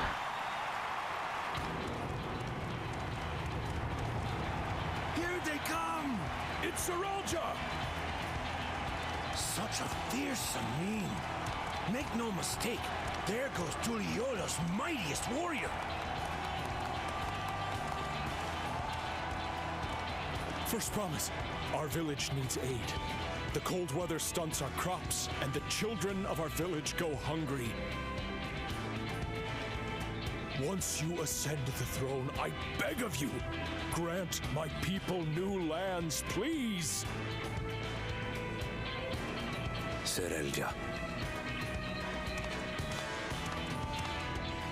Take heart, tiller of the soil. The resilient son, blood heir to the Dawn Servant, has heard your pleas. Has he? Is that why you got your... you talking for him? Can't even answer to your face? Saralja, the first promise and commander of the Landscape. Saralja, the Palaceer. As he was so careful to remind the crowd, Saralja is indeed the natural child of Gulul Jaja. And Resilient Son, is that another title, like the first promise? After a fashion, common knowledge has it that two-headed Mamulja cannot sire children. Yet Saralja was born all the same, with the head of Resolve's features and the head of Reason's scales. An extraordinary example of life's unyielding resilience. And a warrior's reticence. He says little, but the way he moves... I know a hardened soldier when I see one. I'm guessing he'll probably get to face off against all of them at some point. A gift he inherited from his father. Some even say that the son has already surpassed the sire. Should he come to power, the first promise means to employ that martial prowess in the conquest of foreign lands. For this, he and his supporters have been labeled expansionists. This puts him in direct opposition to Wuklamat, who advocates for the preservation of peace. You may recall that she spoke of a claimant who cannot be allowed to rule. That is Saralja, the warmonger. Doesn't look it, but he carries a big stick. Cryle, are you alright? The echo. It gave me a glimpse into Saralja's ambitions. Deep and unknowable, like an abyss. Yet at the same time, a roaring, unquenchable fire. It was a trifle terrifying, to be frank.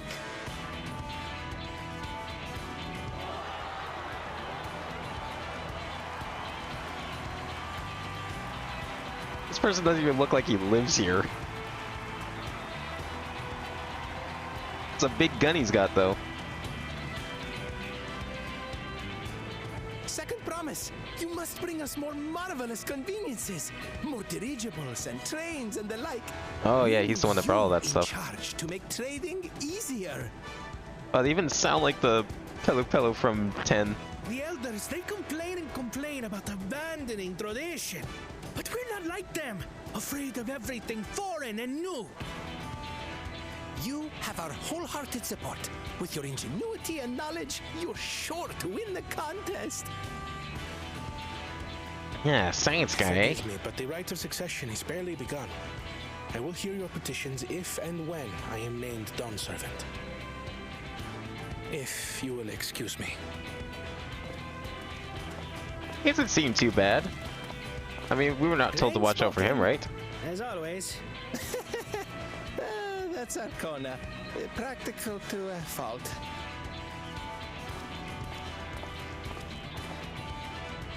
Here we have Kona, the second promise, who spent time as a pupil at Charlian's own studio.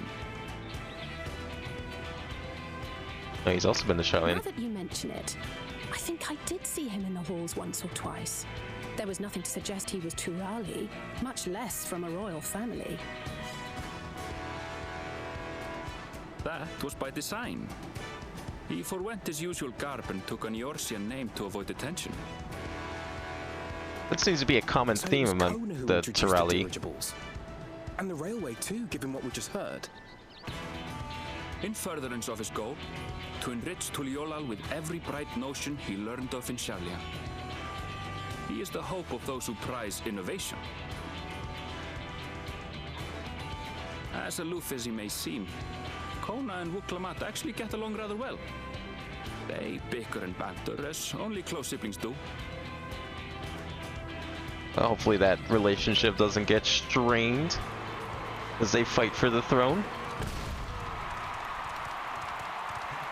You. Honestly, I feel like this guy's too stupid for his own good. Gracious of you all to cheer the lesser Claymans. He's just too confident.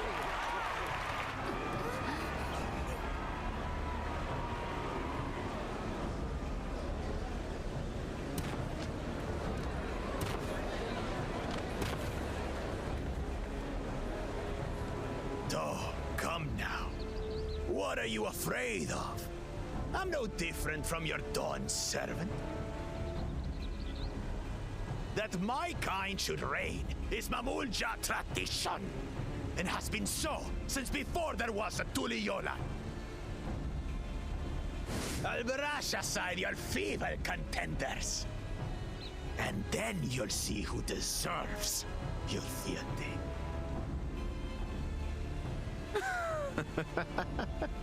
Well said, brother.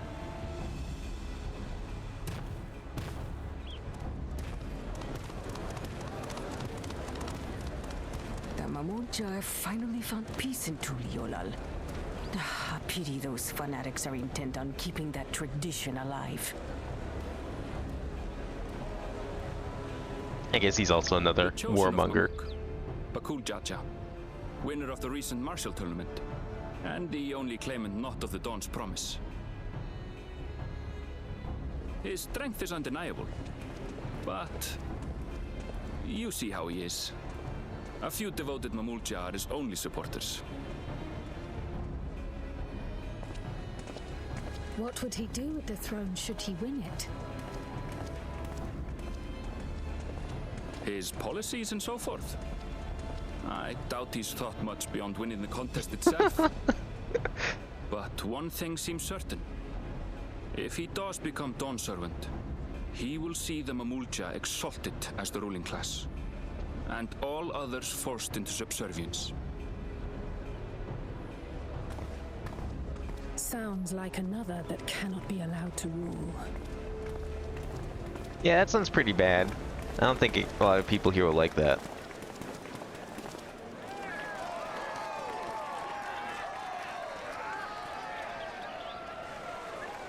Gonna construct a wall and make the Pelu Pelu pay for it, kind of thing.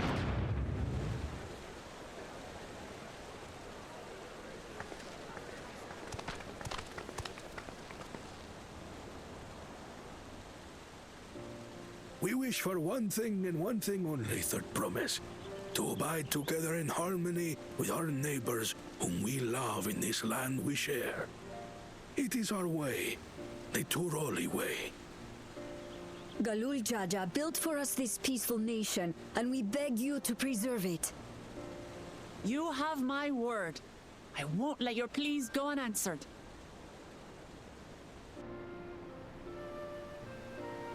Until Tuliolal was founded some 80 years ago, this continent was ravaged by war. The eldest among us remember that dark era, and they are Wuklamat's most ardent supporters. Apologies. It's hard to get away. This is Namika, my childhood nursemaid. She's been like a mother to me my whole life. I told her it wasn't necessary, but she insisted on seeing us off.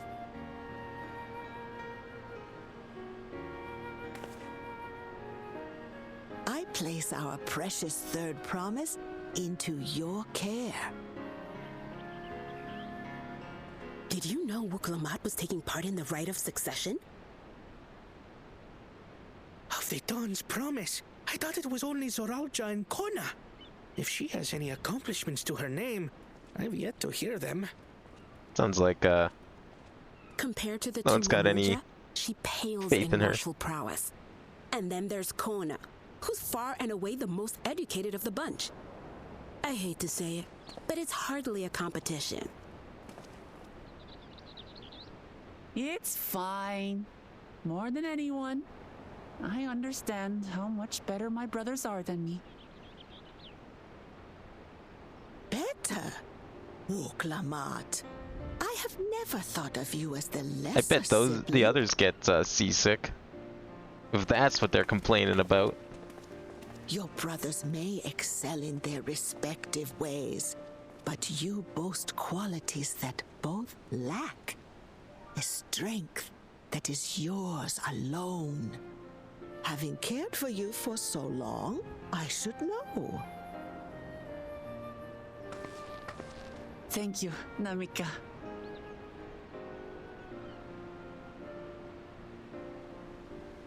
Well, we ought to be on our way. Yes, hurry along. I await word of your victory with bated breath.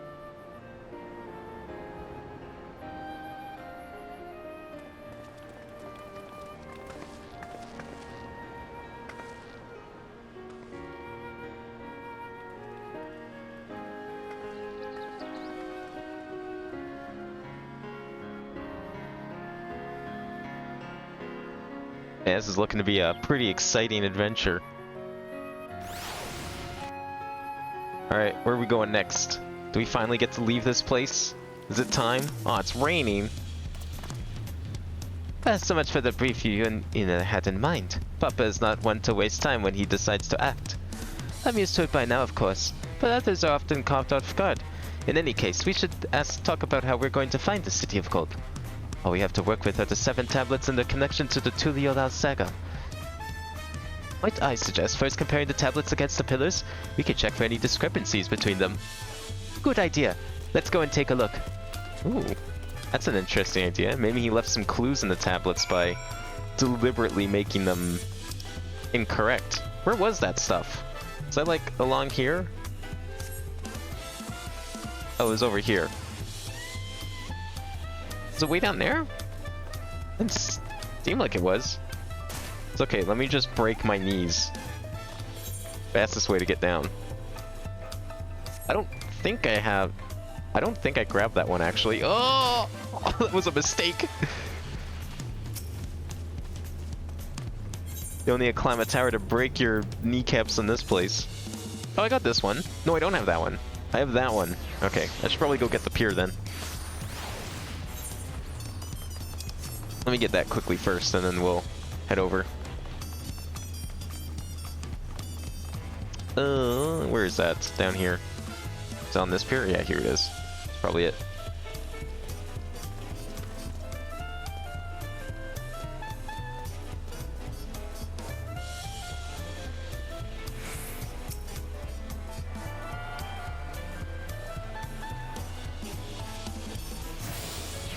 Oh, hey. So you can wait. I can't select anyone to wave. I am so bad at selecting people to wave. There we go. Where's my wave button? I don't have a wave. There's my wave button. Alright, but I must be off. Let's go check out those pillars. Oh, I don't have my sprints. It's okay. I can just slide on paint instead.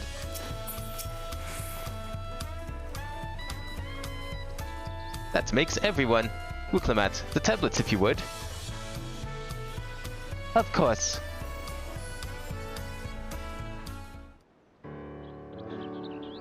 Alright, let's play Spot the Difference. I know a trick for these. You just put them next to each other, and then you cross your eyes. Everyone has a tablet, then let's compare them for their respective pillars. Keep an eye out for even the smallest difference.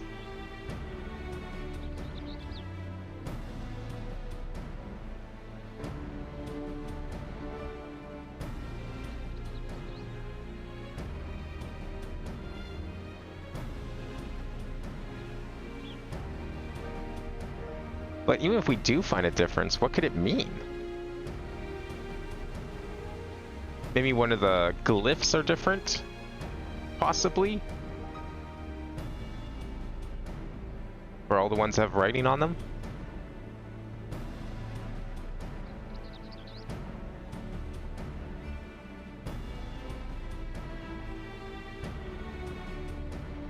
Unless I'm missing something, the glyphs appear to be identical. The only difference being that the tablets have hollows where the keystones are to be fitted. So now that we've established that the scenes are the same, where do we go from here? The Dawn servant said that we were to retrace the path as he walked in uniting Tural's peoples, that we would encounter 7 electors along the way. Alright, so we'll start at the beginning then? Then we have the answer in front of us. Papa's path is all laid out in the Turiali saga.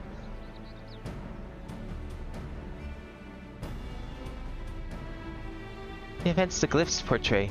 Do we know the exact locations where they took place? If one is close, we could go there and search for an elector. That would confirm we're on the right track. What if the elector's like all the people he met on his journey? Let me think. The Lay of Reeds was in the nearby Hanu Hanu settlement.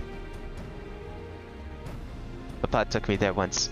It was during festival season, and the whole village was alive with good cheer. There's also the Lay of Gold, the one that involved the Pelu Pelu village, which is about the same distance from here.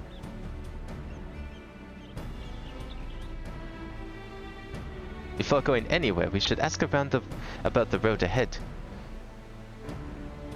I heard a lot of talk as we toured the city about the storm we passed through at sea. Apparently it ravaged York Tural several days ago.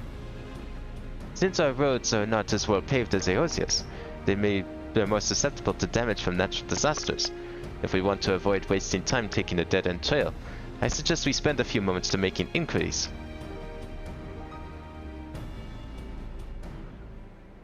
If it's information we need, just leave it to me. I'll bring the information to us.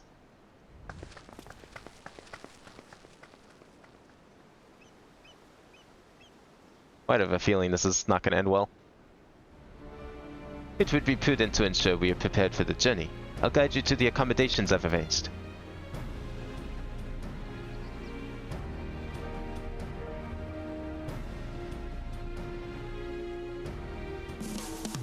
Accommodations, eh? Yo, where are we staying? We got a beachside resort?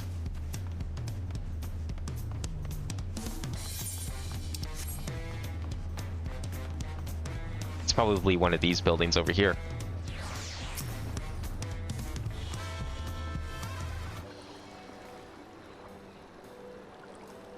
That's right. The reservation is under Wuklumat's name. If you don't mind, I'll leave my companions to you.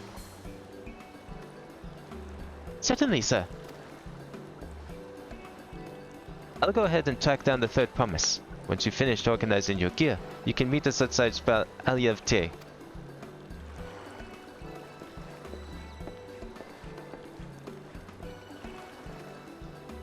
Greetings, visitors to Turiolal, and welcome to the Four-Art Caverns. Ever you are ready, I will show you to your rooms.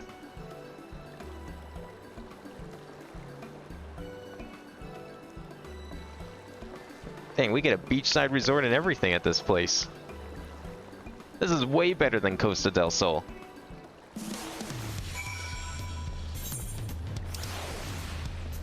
Wait, can we go? Actually, can I see the inn? I want to see the inn. Yes, please. Let me in. I will be. I want to see what they look like. Ooh, this one's pretty big. Oh, this reminds me of like the size of the Shadowbringers inn. Oh, this place is huge. Comfy feather bed. Wow, we get a nice view and everything. Damn, this place is sick. Yo, can we sit here?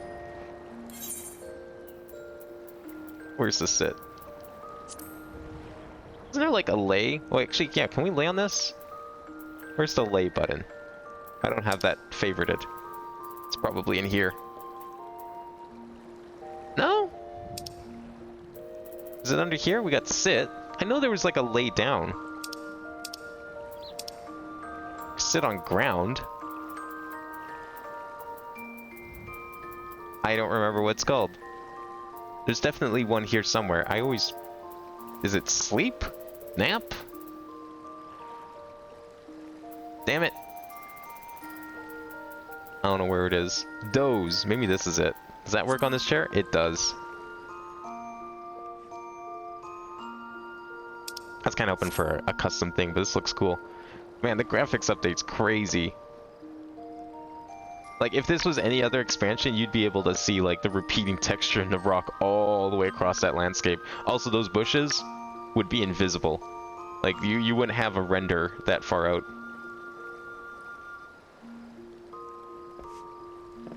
This is probably my new favorite inn.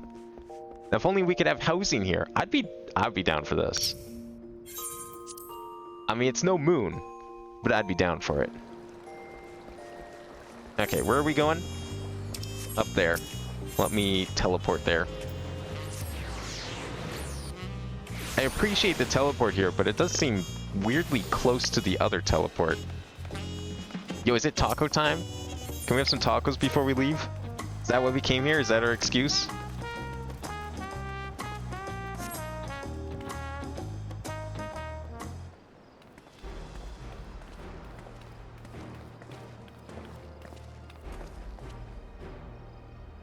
Trust you to be the keenest to head out a bin.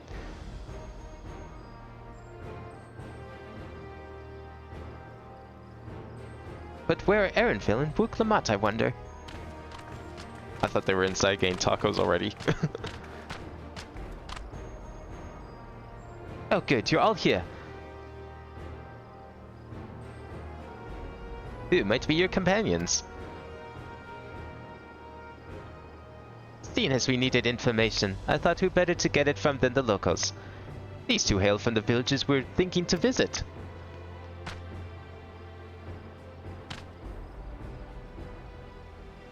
I give you credit for taking initiative, at least. What do you mean, at least? I am honored that the Third Promise would seek my advice. I, too, am happy to answer your questions. Any encounter might be an opportunity to do business. Thank you both for your help. Before we begin, there will be doubtless be other occasions when we need to act independently, so I brought these for two of you.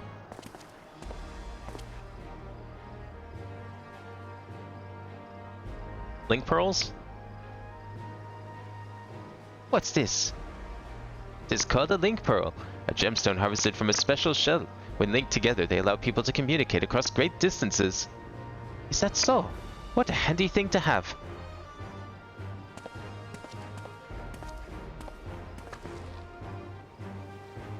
It'll be very useful in our travels. Speaking of which, I should get back to introducing my two new friends here.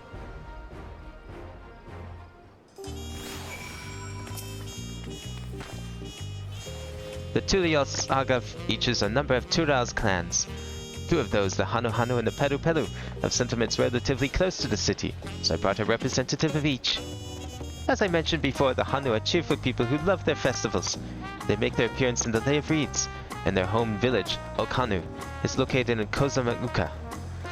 The other smaller fellow is one of the Pelu, a clan of business-minded folk from Ukopacha. They appeared in the Lay of Gold and craft all kinds of marvelous goods in Huachupelu, their village. Now, as for deciding which village to visit first, why don't you put that adventurous instinct of yours to work for us a bit? Pick our destination. Yo, we get branching quests again? Oh, I love that about Shadowbringers. Accepting quests from the helpful Hana will temporarily prevent you from accessing the other quest from the approachable Pelu, and vice versa. The second quest path will become available once the respective NPC once you click. Okay, cool. Not affected by initial choice path. Right, okay, cool. That's sick. Oh, man. Oh, where do we go first? Okay, I mean, I did just recently play 10. So I'm thinking we'll go here first. The quest to Kozamauka will become available once you complete this quest series, beginning with the approachable Pelu. Yeah, let's go here first. I like that. Oh, that's sick. What is it would you like to know? Our main concern was confirming the state of the road ahead. As I recall, to reach Ukopatsa, we depart from the Arch of the Dawn, then take the road west at the first fork. Should we be wary of anything along the way? That is indeed the way to Ukopatsa. After the damage wrought by the recent downpour, however, you'll want to do more than stumbling and walking. But do take heart. When it comes to rugged terrain, we have a most dependable solution available. Come with me. You gonna charge us an arm and a leg? I don't know if I trust this guy. We'll be back to talk to you in good time, friend Hanu. Meanwhile, you can rest and drink your fill at Zblaya of Te. It's all been arranged. How long do you think we'll be, Wook? I think this will be more than just like a short little hike. We're going to like a completely other town and everything. Wing of Protection Scout. Oh, damn. All these side quests. That'll be for later.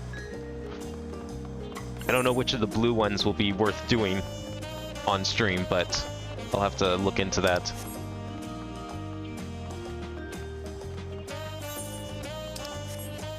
Man, I love this nighttime music. The daytime music's fine too, but I think I'm enjoying the nighttime a lot more.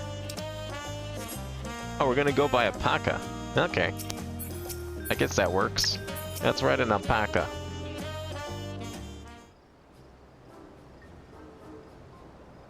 May I introduce you to our most dependable companion, the Alpaca.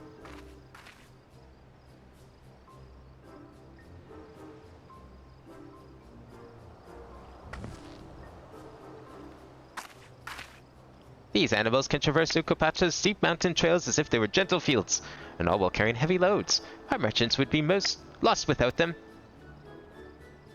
So they fill much the same niche as our chocobos back home. You don't have alpacas in Eorzea. Alpacas are native to Yogg-Turau. Eorzea has its chocobos, and the eastern lands have their horses. Why go to the trouble of breeding another pack beast in a place which ill suits its qualities and where it is not needed anyway? But must we ride these little monsters? I get the impression you aren't fond of alpacas. When I was small, and being a bit naughty, I went around pulling on their wool. One of them spat on me and it was the foulest stench you could imagine. I see. What are they like to ride? Alpacas spread as mounts are inquisitive and docile. Even those without experience find them easy to handle. We're really doing this then. So, was my information useful to you? Yes, very helpful. Even if it wasn't what I wanted to hear. Good, I'll take my payment now. See, I knew it! You want me to pay you? I guess I should have expected as much from a Pelu merchant. Let's see what I have on me. The Pelu value the act of spreading joy through trade, as you should know. They take pride in making deals that benefit both parties.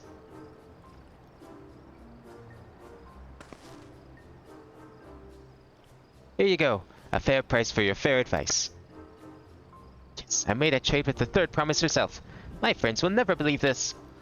I shall be on my way now. I wish you safe travels. Off you go then, and thank you.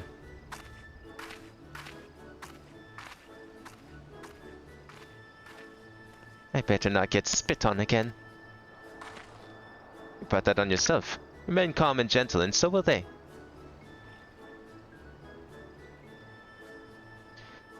I'm still not happy about this, but if we need to ride alpacas to reach Ukopatsa, then that's what we'll do.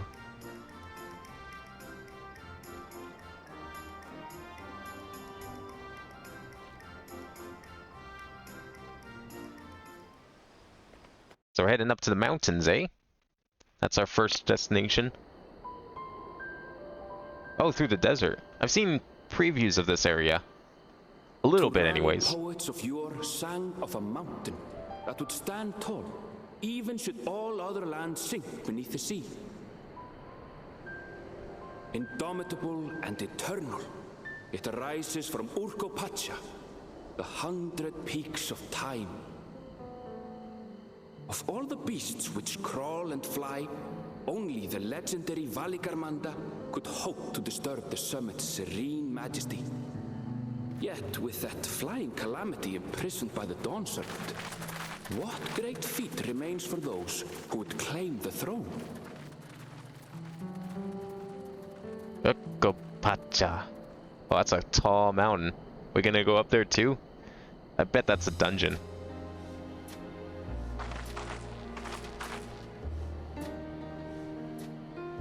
So this is Urkopacha.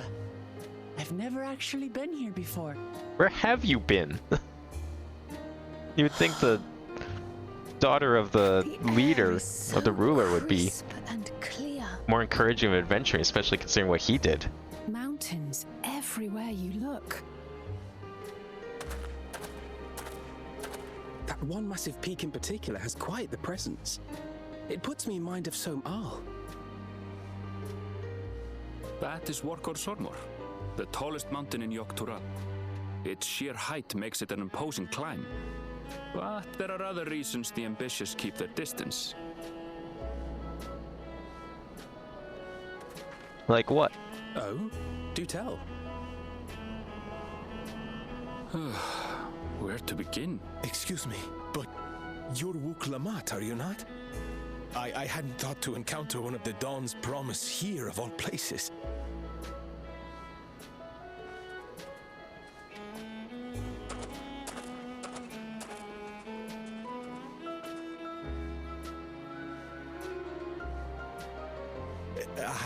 But I should introduce myself. I am Bol Nok, a weaver by trade. Well met, Bolnok. We're on our way to Watranpello. Oh, truly. I've just come from there, as it happens. I feel like we're gonna get to see a lot of Hrothgar this expansion. Of their alpaca ranch. The head rancher and I shared a bottle of mezcal while he explained the finer points of wool production. Mezcal, is that a local beverage? It's an Urkopacha specialty, a spirit made from distilled agave heart juice. Agave wine?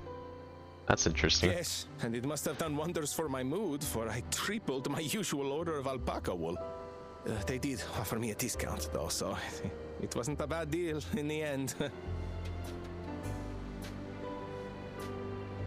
But listen to me, boring you with my tedious stories. I will leave you before you are lulled to sleep. Goodbye, and safe travels.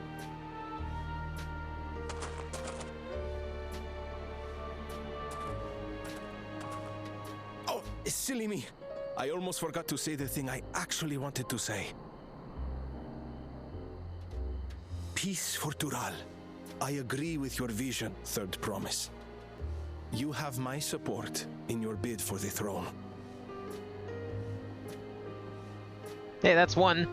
Now we just need to convince the other some million amount of people.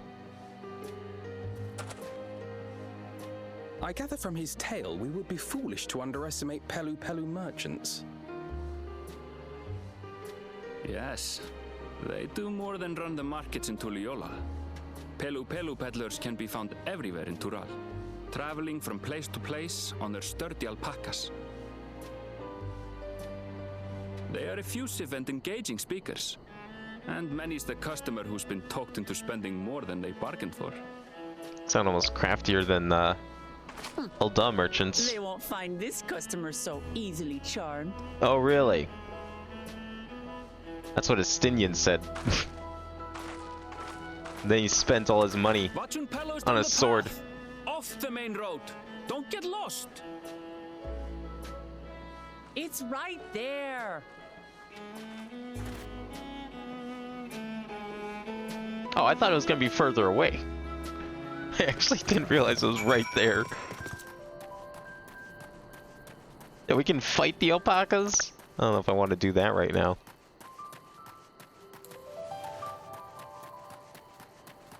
This setup reminds me a lot of 10's story.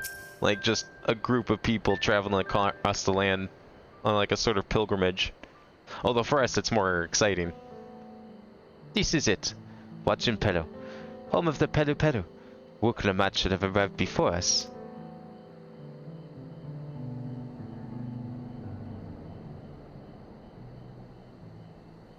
That's not good.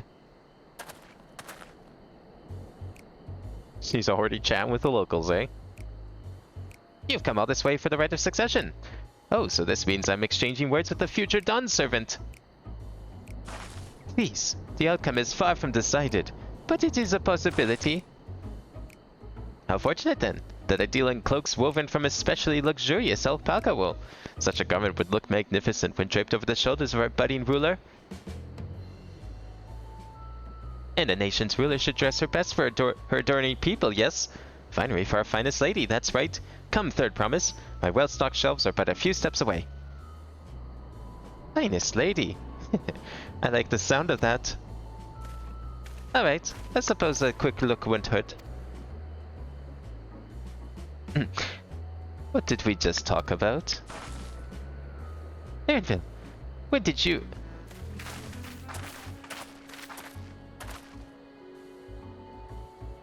Ah, a Shitona from far off Shuk-Toral. Northern winters are bitterly cold affairs, I'm told. I cannot imagine how you survived them without a lovely warm cloak of quality alpaca wool. No, thank you. I'm not in need of new clothes at the moment, and neither is the third promise. Perhaps another time. Of course, of course. My shop door is always open.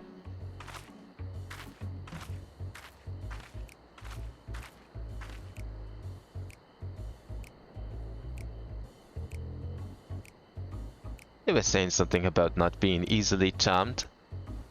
I was just, As I mentioned previously, the Pelu people live for bringing happiness to trade. They wouldn't cheat you or sell you defective goods. They will, however, disarm you with their deft turns of face, and unwitting customers like Wuklamat fell prey to this affable brooch time and time again. Your only recourse is a clear and firm refusal. They won't peruse the matter should you make your interest plain. A valuable insight into the minds of the Pelu Pelu. Let us all take Erinville's words of caution to heart.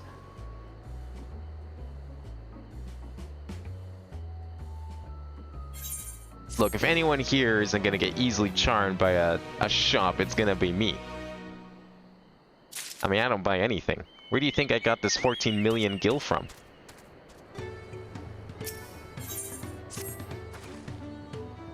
Not my finest moment, I'll admit, but now that we're here, let's do what we came to do. Find the Elector. Allow me to propose a strategy then. Krail, Alcé, and I will speak with the merchants. Wuklamat, you and Erinville may try approaching travelers and passerby. Abin, pray investigate any of the other establishments which catch your eye. Should we learn aught of use, let us relay it to the third promise.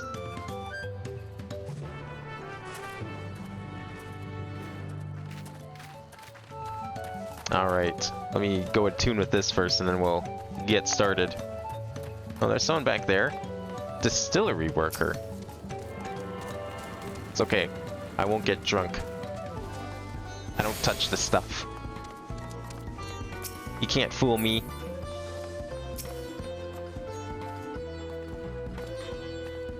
The Dawn Servant's Elector.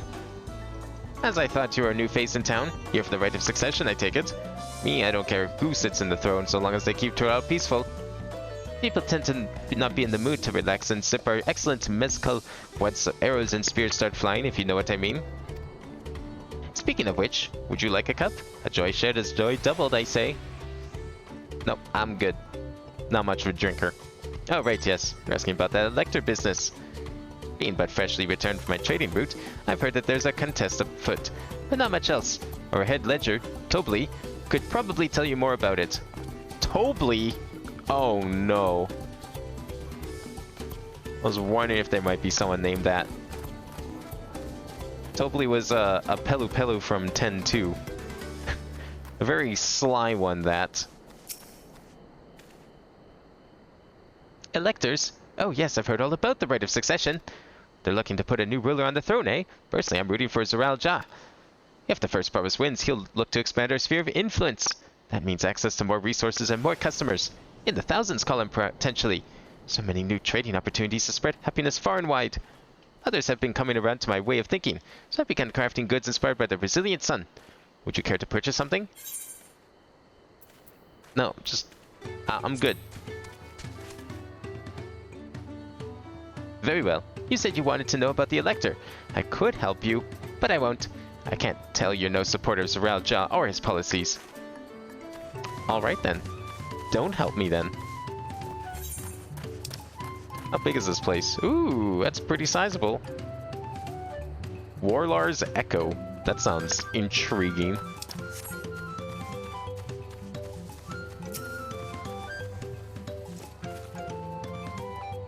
Hello there. I'm Mablu. Did you have a question for me?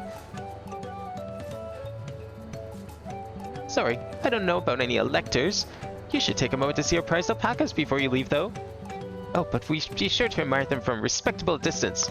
Get too close and unnervous starlings may be tempted to spit on you, and that stuff stinks. It happened to a visiting buyer not so long ago. Tobli, that's the head rancher, was so mad at me for not giving a proper warning. No one makes a mistake without Tobli noticing. He knows everything that happens on this ranch. Alright, where's this Tobli fella? Sounds pretty important. Also, where's this alpaca porter? Should probably deal with him too.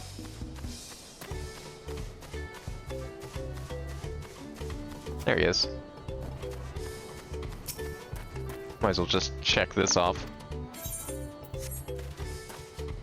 Okay, where are we going? This way.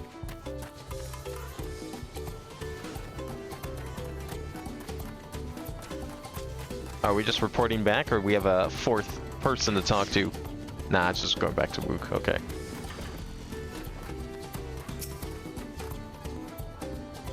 You really have to watch yourself around these silver-tongued peddlers. I almost bought a bottle of mezcal and a stack of blankets, and there was this enchanting ornament. Anyway, I did manage to learn that Tobli is the man to talk to about the contest. Now, if only they'd share where this head ledger of theirs is to be found. Really? He's also the head rancher. Well, the alpaca ranch is not far from here. I say we pay a visit before the others return. Shouldn't we maybe, I don't know, wait for the others to come back first? I mean, I guess we are gathering information, so it's probably fine. The settlement's, like, pretty sizable. I guess this is supposed to be kind of like, fuck, what's the place called? Yeah, Yadilamad, I guess. Oh, whoops, that's a little too far. Wait, there's another porter out here? Oh, it's a gemstone trader. Yeah, you know what? We should probably start that too. I do have some gems, but there's nothing of value here. Have to work on that. Oh, here's the ranch.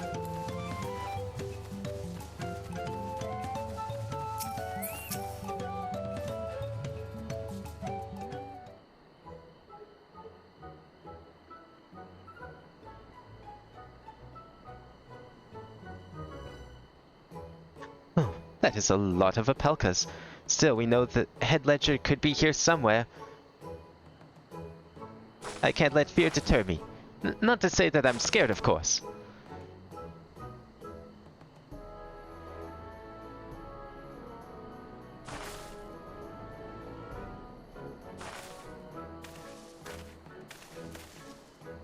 Excuse me. Is one of these workers Tobli? Tobli? Oh yes, he likes to mingle with the ranch hands and keep an eye on things. I can't tell you which one he is, though. You can't? Is this part of the contest? All I can say is that Tobli often mentions his favorite pungent subject. He also can't resist a profitable trade, though who among us could, am I right? Still, if you bring him a very good deal, he might let his identity slip. So it is like a game. Easy enough. All I have to do is offer Tobli a deal he can't ignore. No problem at all. Well, Maybe one problem. I don't think my purse is deep enough to pay everyone we think might be Tobli. Let's ask some questions first and narrow down the field. Great. We can meet back here after we share our impressions.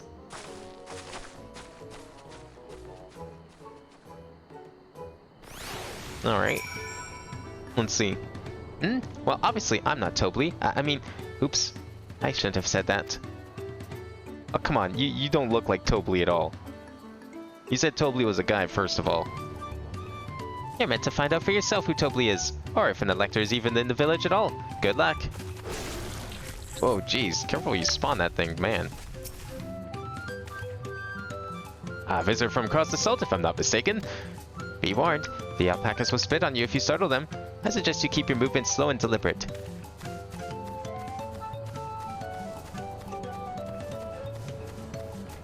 Boastful ranch hand. Ah, maybe you're it.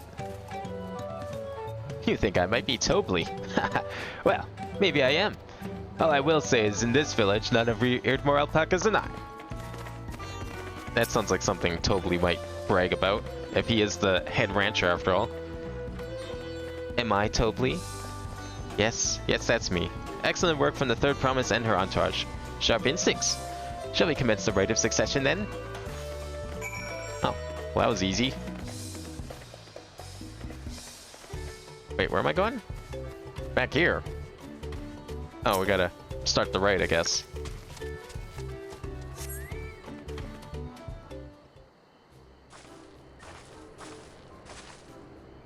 I see we're both done with our interrogations. So, who do you think it is? I have my suspicions, but let's hear your pick. Well, didn't he just, like, tell us he was him, or was that a trick? Well, now you have me second guessing. Okay, but the boastful one, I know he's just straight up said he was Tobli. I feel like that's a lie. That's how they want to get you. It's gonna be the boastful one. He specifically said he herded more alpacas than anyone.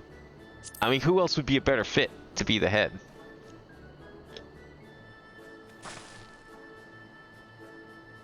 That loud boastful fellow. I suppose he could be Tobli.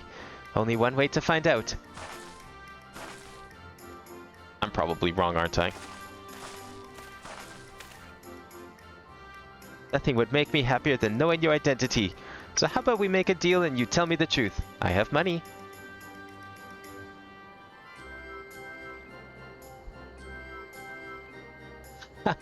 Then I agree to your trade.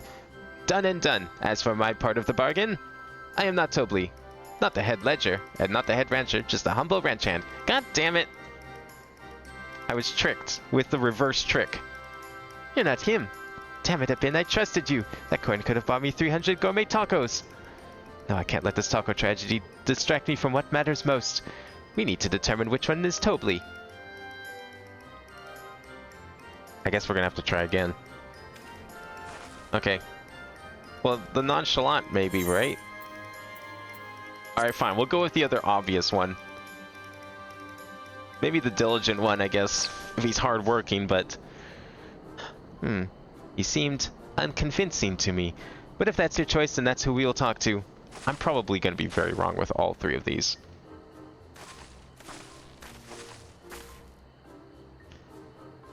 Tobli, I offer you a deal. The truth of who you are in exchange for a tiny sum. What do you say?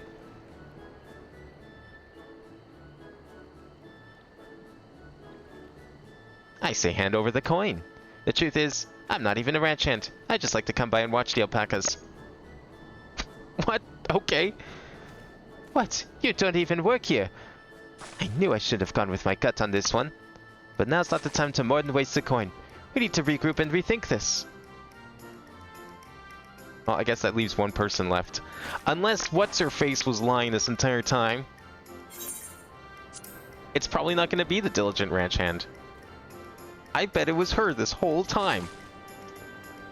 The true lie was the fact that they said Tobli was a guy. Ah, the workers so intent on stable chores. I had my eye on that one too. Time to rip the mask off our mystery ranch hand, so to speak.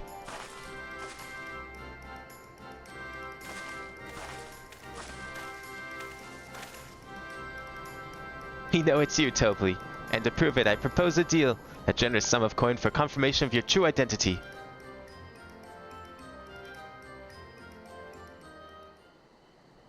An offer I gladly accept. As you have correctly guessed, I am indeed Tobley, head rancher of Wachu Pillow and head rancher of the family ranch. I am also one of Galu Jaja's chosen electors. In a place featured in Tulialal's saga, just as we thought.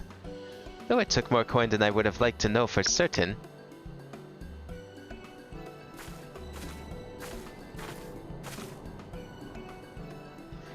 She found you out fair and square, Tobley. And I'm glad she did. Would have been a pity had her bid ended here.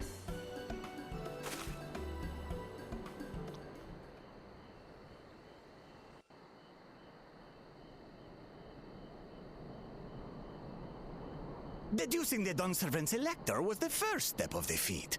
Too simple a task for this aspiring ruler, eh? Right. Not hard at all.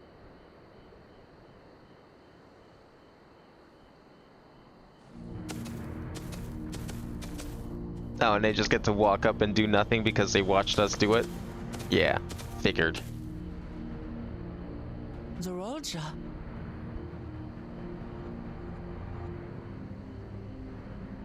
I am told the head ledger, Tobley, is to be found here.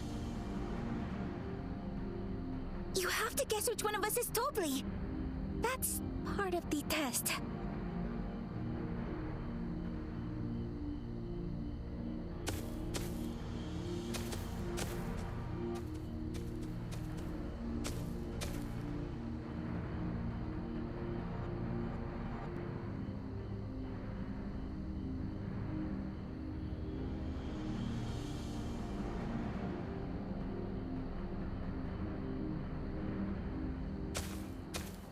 You're Tobley. Yeah, I mean, he kind of saw us talking to him. Without even asking a single question. Very impressive indeed. With that amusing prologue out of the way, we can proceed to the actual challenge. Per the Dawnservant's instructions, I was free to devise any manner of feat. I considered the number of possibilities in the 10th column. But I think I have a good one.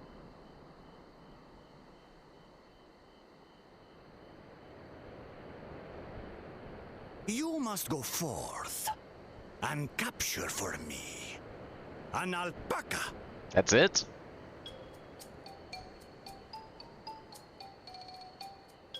I mean, sure. I've done a number of captures. I can catch whatever you want me to. I've had the best experiences with alpacas. Aren't they generally docile creatures? That doesn't sound like much of a challenge.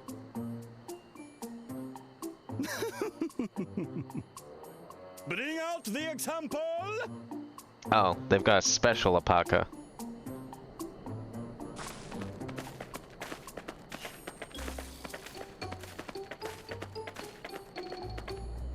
This looks like any old regular alpaca. This is a special kind of alpaca. Would you please approach the animal, Third Promise? Who? Me? Well, it should stay calm if I stay calm, right? That's what Aaronville said. Yeah, come on, if you're gonna be ruler, you gotta be able to approach an alpaca. That's just common sense.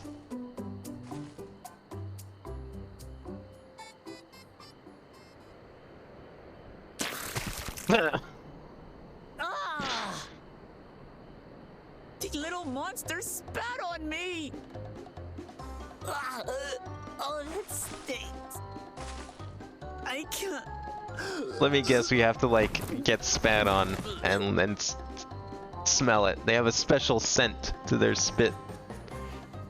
Alpacas are paradoxical creatures, being both extremely curious and extremely cowardly. Press your luck when they're frightened, and you'll get a face full of spit, as you've all just witnessed. Has an awful stench, their expectoration. The globs contain half-digested food, you see, making it an effective deterrent against perceived threats. Wild valley breed like this one are especially timid and can therefore be quick to lash out. They're also especially hardy. Indeed. We take the rugged wild alpacas and breed them with our gentle domesticated stock. This produces the strong but biddable pack animals prized by our traveling merchants.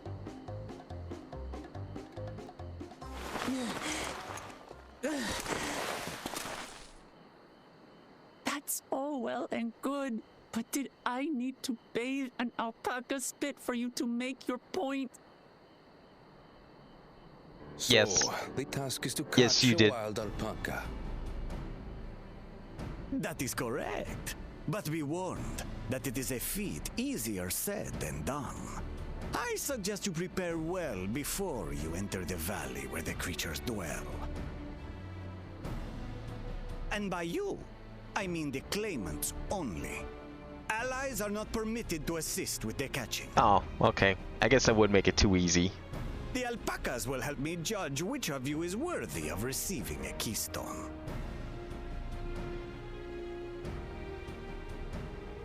So I'm to chase down a fluffy, spitting demon, and that somehow proves I'm fit to rule? As I said, the Dawn Servant granted me the freedom to decide my challenge. And when you reach the end of the rite, I dare say you will understand why I chose what I chose. I'm certainly looking forward to that reasoning. It is just an alpaca at the end of the day.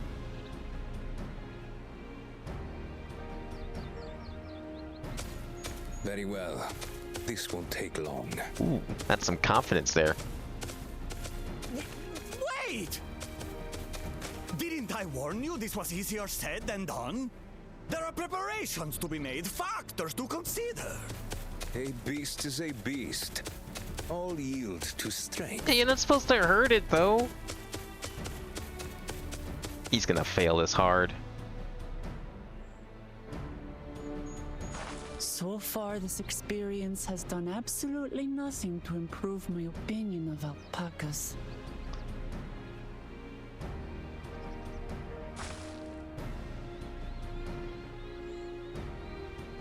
But that doesn't mean I can't do this. Revolting spit aside, they're just another animal.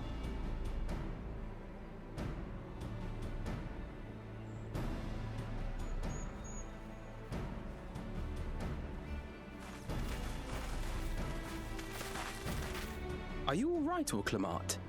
We thought we heard you scream. The third promise does not scream.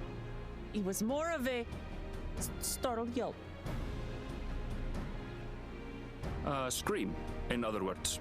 Yeah, that's usually what one defines as a scream.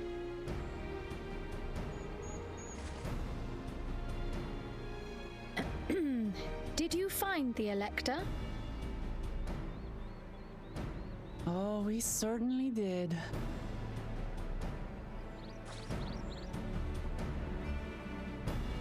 So is there anything we have to do to help her prepare, or is she just gonna go out and catch an alpaca, spit and all?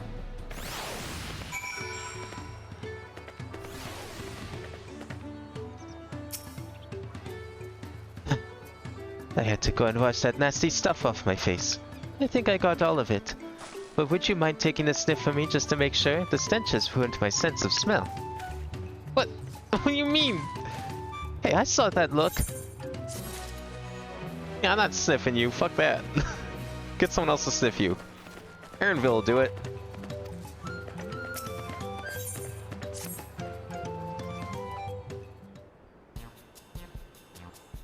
As Wukalamat has helped demonstrate, the Valley Alpaca are wary of people.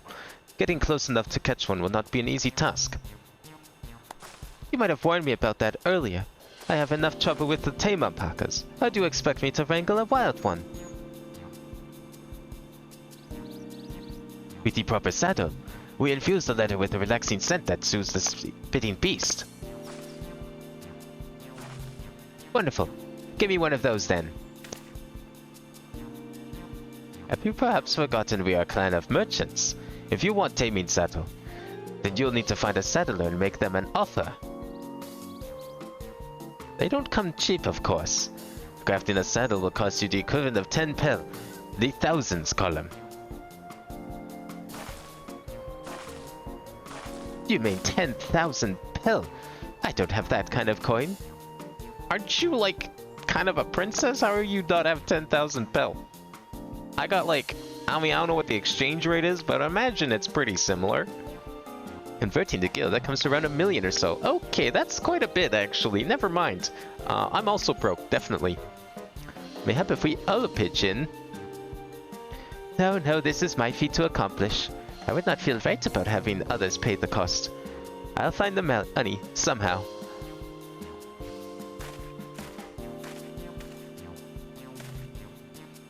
In that case...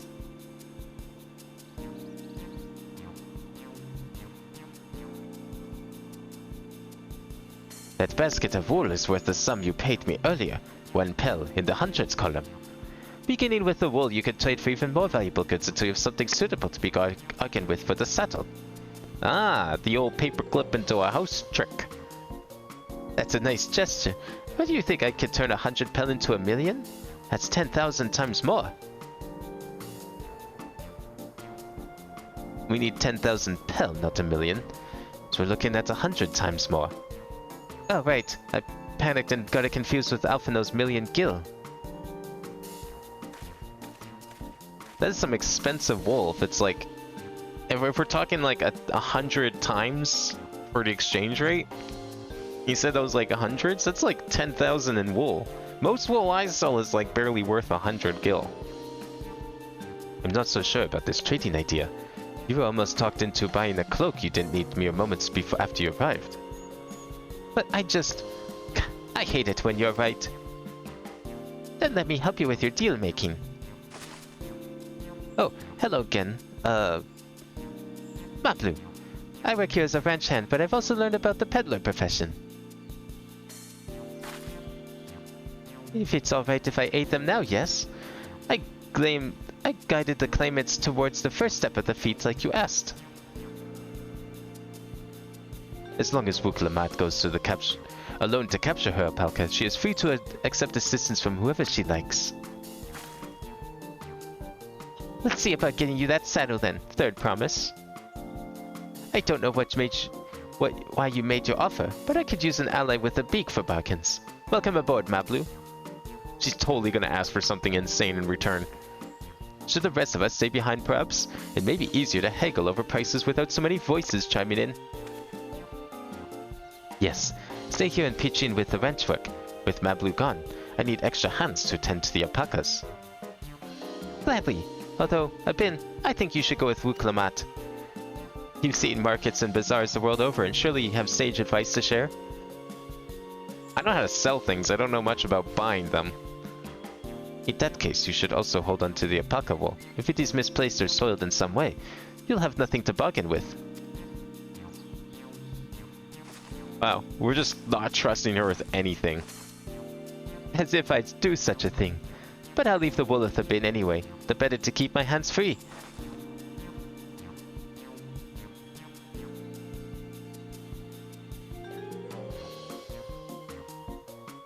To begin, I suggest we try trading the wool to Hevli, the saddler.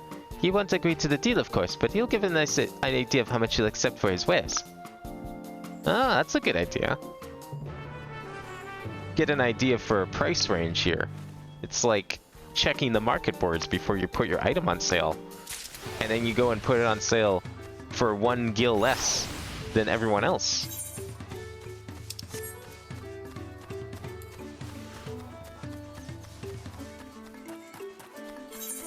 It's weird seeing people not fly around for once. Usually everyone's flying. Where are we going? Up here?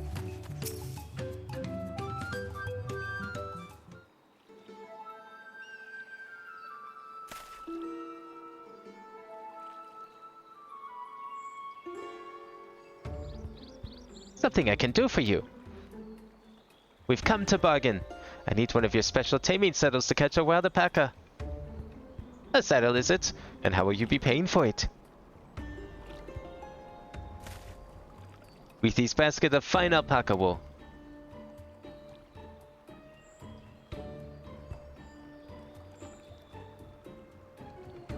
does a saddle maker have for wool? Besides, this would barely cover the cost of a single strap buckle. Offer me something I actually want. Okay. Something is worth less than a strap buckle. Good information. And what might that be? Mezcal. I like to nurse a cup at day's end while I expect my finished work. Bring me a jug of quality stuff, and you've got yourself a deal. This bodes well for us, Third Promise. Such mezcal can be had for only 5 pel in the thousands column. So we got a bit of a bargain then. Hold on. Did you say Third Promise? Then my offer has changed. The saddle is going to cost you a jug of premium mezcal, aged 3 years at least. 3 years? That stuff is valued at 10,000 pel or more. Why have you doubted the price? Doubled the price? Because I must support a man of ambition you'll see my business proper. Zoraal will go to war, and his cavalry will need saddles. Lots of saddles. It is nothing personal, Third Promise, but I won't sell you my craft for anything less than my asking price.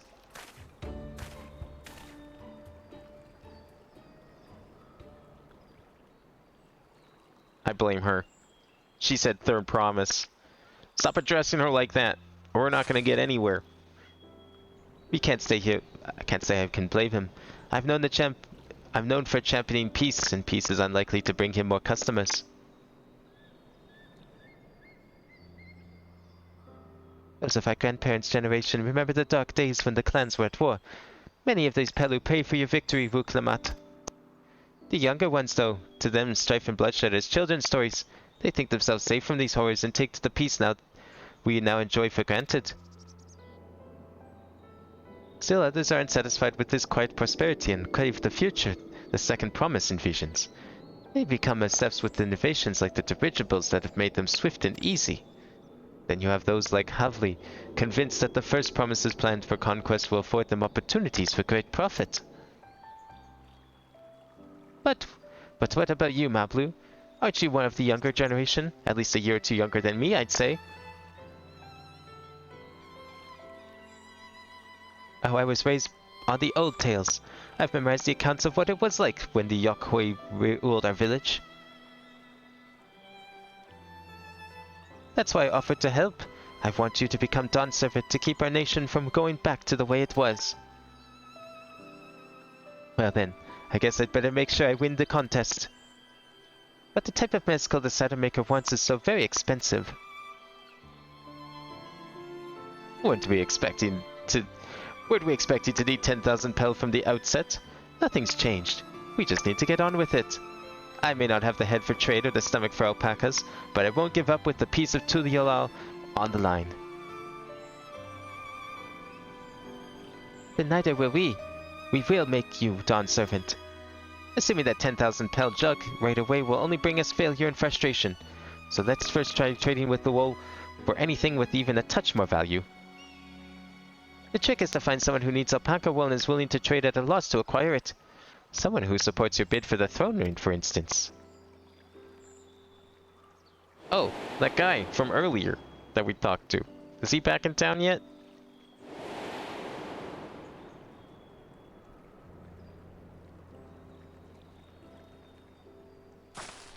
Of course, the Weaver!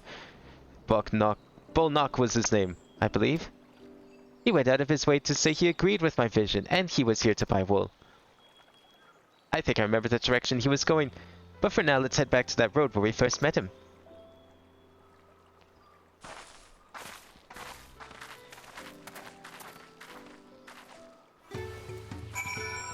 Alright, back up the road we go.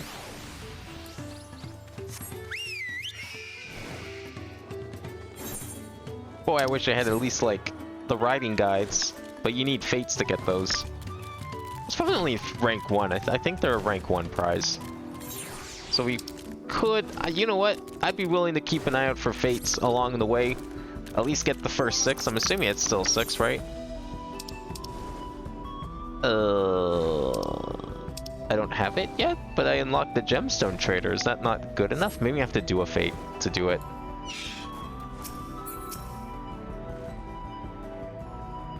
This is the spot. After Bolnook talked to us, he walked off to the south. And he was probably going to Ikuval's Inn.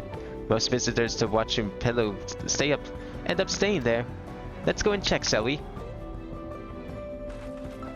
Let's go.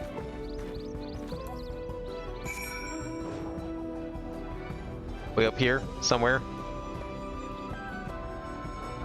What is a ratel? That's a... It's like it's walking on... It should be standing upright, but it looks like it's walking on all fours. Like the front look like hands.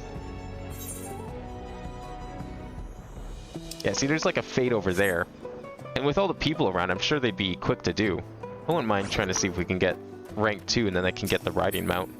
Oh, is there any of these? I totally forgot. Northwest. That's probably up the hill. We'll wait.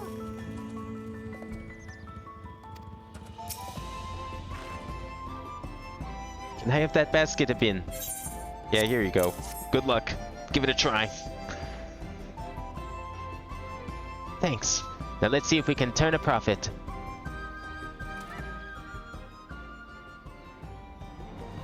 Bolnook, I'm glad we found you. Are you interested in making a trade? Third Promise? You wish to do business with me? Might I ask what this is all about? Yeah, we were wondering if you could, like, buy this basket at a loss for us. It'd be really helpful.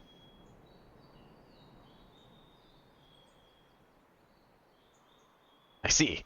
So the goal is to turn a basket of wool into a jug of 3-year-old premium Nezkul.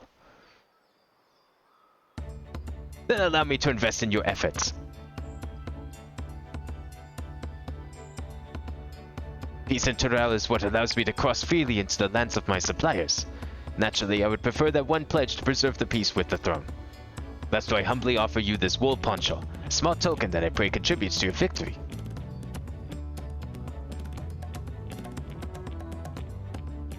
Oh, that is fine craftsmanship. A garment like that would easily fetch 5 pel, in the hundreds column. That is very generous, Bolnook. Thank you. I promise I won't let you down. I have every faith in you, Third Promise. May fortune bless your favored future dealings. So we went from like 100 pel to 500 pel. Well, it's a slow start. We're making it though. I can't believe you quintupled your investment with your first deal. We're off to a spectacular start. Only because Abin remembered our weaver friend. All I did was hand over the wool. That's not true. The connections you build with people are vital. This is one of the most fundamental precepts of trading, one which you've instinctively mastered. You think so? I know so. Now, let us take our 500 pel poncho and trade it for something even more valuable. Here, Ben. You take the poncho. If I lost it somewhere, Erinville would never let me hear the end of it.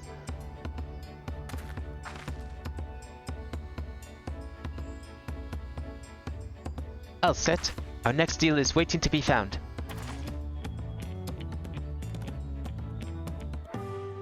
Excellent trade! I love it. Success! You traded a 100 pel basket of alpaca wool for a 500 pel wool poncho. What's inside this inn? This place looks cool. Maybe we'll get to go in there. I'll wait to explore. I want to explore, but I know we'll just have to explore again if I explore too much now.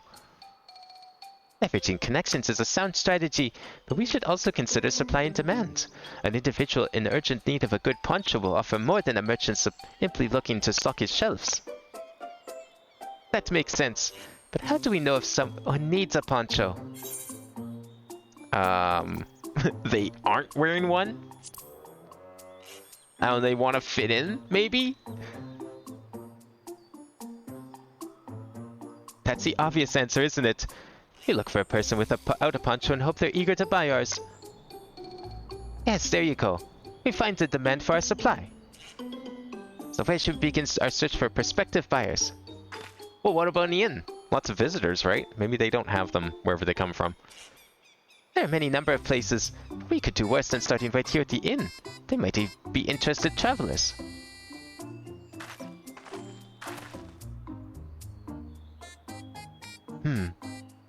Who here needs a poncho? A lot of Mamulja hardly wear anything to begin with. probably Landsguard herself, so it's Mamoja who's soldier for a living. Prefer not to wear much above the waist. It hampers their movements. So even if they have bared shoulders, Mamoja carrying arms can be struck off the least.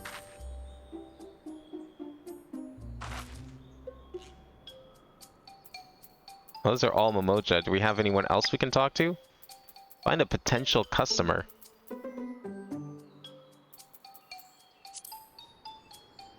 Tell me, who among these gathered travelers do you think might be amenable to a proposal? The professional fighters like those of the Landsguard would have little interest. Though and the same could be said of any Turali who prioritizes ease of movement in their work. Well, I mean, this guy's already got a poncho, but considering the others here... Sweaty Dopro, disconcerted Hobigo. Hobihole? I don't know what kind of pronunciation they were using before. Okay, this guy looks armed, so he's probably out. This guy also looks armed. Oh, you know what? This guy doesn't look anything. Maybe? Let's see. No coat or cloak, but also no weapon. Oh, we might have a winner. Oh there, friend. You're not a mercenary by trade, right? I was curious about your bold choice of dress. Or lack thereof. Oh, it was no choice of mine, believe me. I was attacked by beasts on the way here and barely escaped with my scales intact. My coat was not so lucky. I'm actually a toolmaker from Tuliolal, and was dressed quite smartly. All the better to show the Pelu I'm a man who takes pride in his appearance and therefore his work as well. But now look at me. Well, sir, it is your lucky day.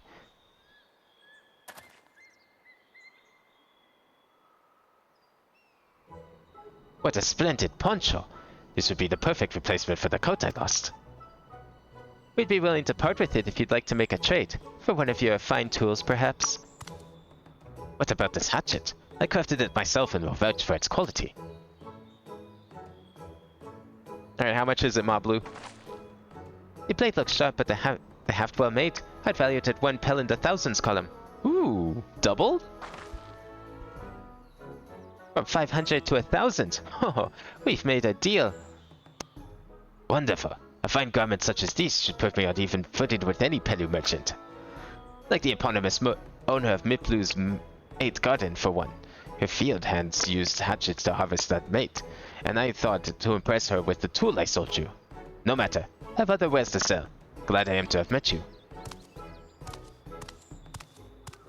I think we found our next destination. Did you hear that? We've already found our next buyer. To Miplu's Mate Garden we go. Mate or mate? What is mate? Yes, but it is a far distance on foot. We should take the alpacas. Well, she doesn't charge us for them. I'm sure she's racking up a bill in her head as we go. These ones would be the calm type, right? Excellent trade! You trade a 500 pel wool poncho for 1,000 pel hatchet. 1/10 of the way there.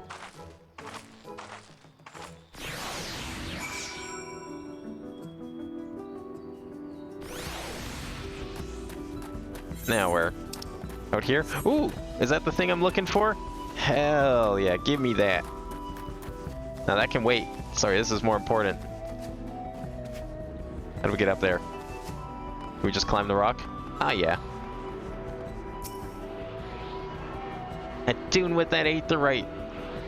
Ain't the current. Where's any more around here? What's our next one looking like? South. That is a new direction we have not gone yet. Cool. Alright. Well, then we'll wait.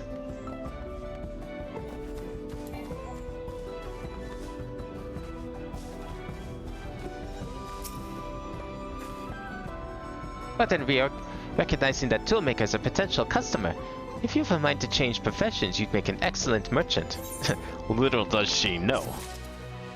What I get from this? Probably something not very worthwhile, if I had to take a guess.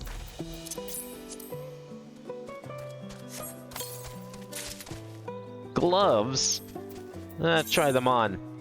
I mean, again, not very painterly, if you ask me.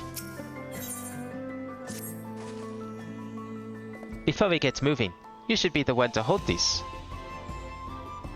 Is that the hatchet? I'll try and make sure it doesn't get mixed up with all my other hatchets. With that, I propose we hop on the alpaca's maplu has so kindly provided. Ready to go. Let's mount up. Begin the alpaca ride. Off we go. Oh, it's automatic. Hell yeah. So what's this mate stuff that we're gonna go see? Some sort of plant, obviously. I totally expecting it to spit on her. I think this is also new, this sort of like automated travel. Like we've been on, there's been quests that grant you animals before, but they don't, it was never like automatic like this. Oh, that's a cool plant.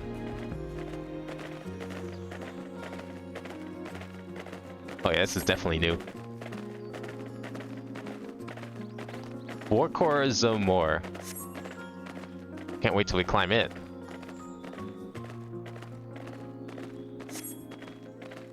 Oh, we can't go in the first person. I just tried it. I thought that when the camera zoomed to the mountain, I thought that was kind of like a first person. Now we're going all the way out west.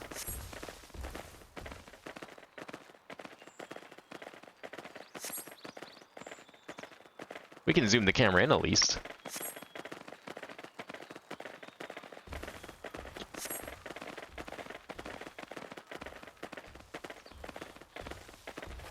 So Mablu wants to be a merchant, but she's just not confident about it.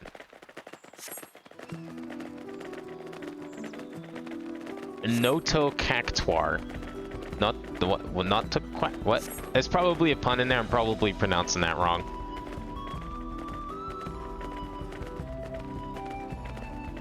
Another village. I'm trying to remember the last. Well, I guess. Yeah, I guess. Stafnir technically had multiple villages too, sort of. Had some different settlements. A few. We made it, and without a single smelly incident.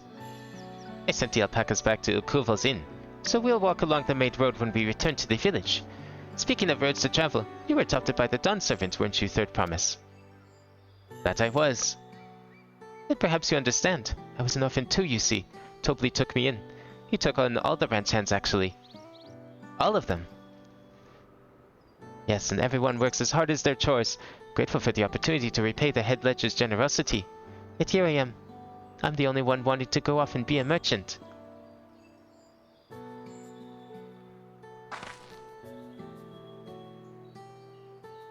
I'm sorry.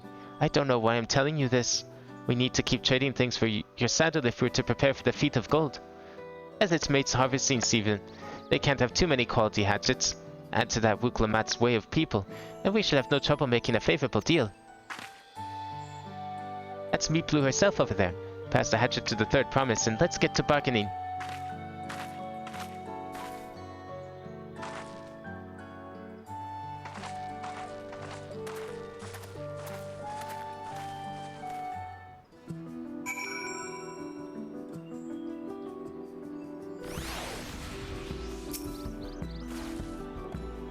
You have that little axe for me? Yeah, here you go. I kept it nice and safe. Didn't get it mixed up with my other hatchets. Thanks. Now to see what we can get for it.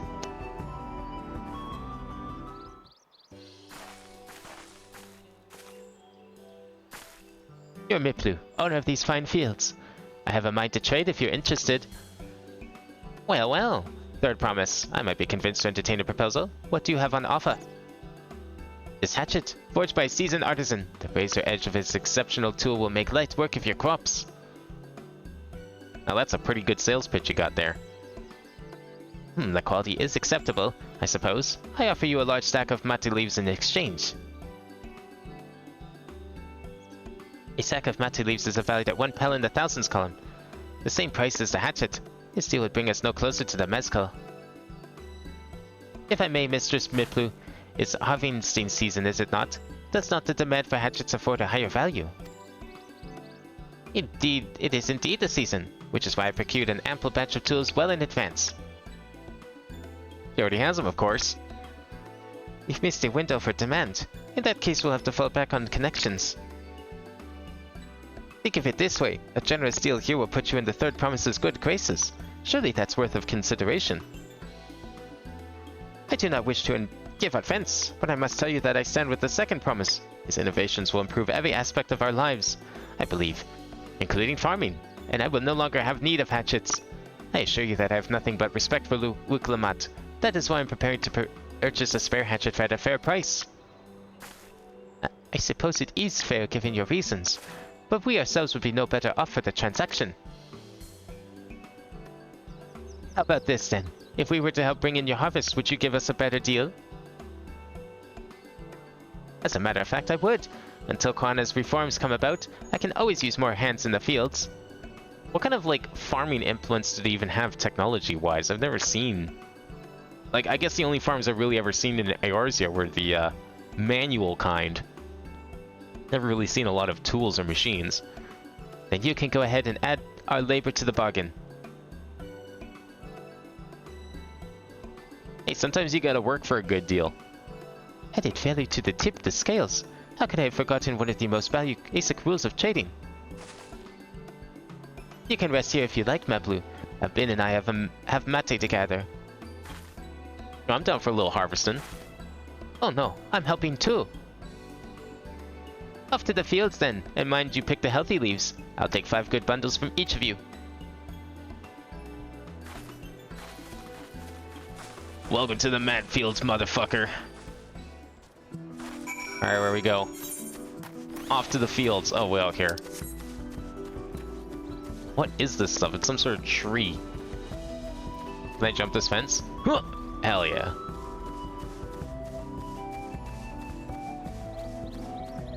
Branch of verdant mate leaves.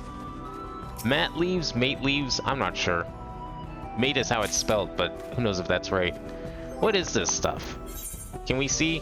Sizable pile of freshly harvested mate leaves. I mean, that doesn't tell me anything. Is it like a salad? Do you eat them? They using them to craft things with? What are they doing with this stuff? I'd imagine it's probably based on some real plant, if not actually a real plant. I think more often than not, the plants in this game are named... Like, if they look like something that would be real, they are named with their real-world counterparts.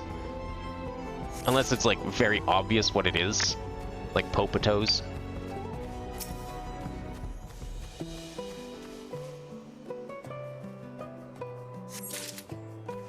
There we go. Maybe we'll get to see what they do with this stuff. They seem to collect a lot of it, so it makes me think it might be food of some sort.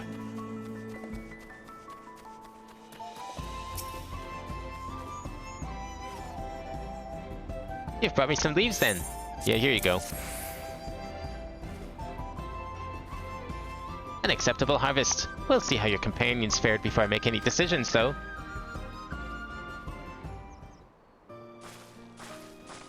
Alright, did they all bring exemplary work with them as well? Here, we've brought our share as well.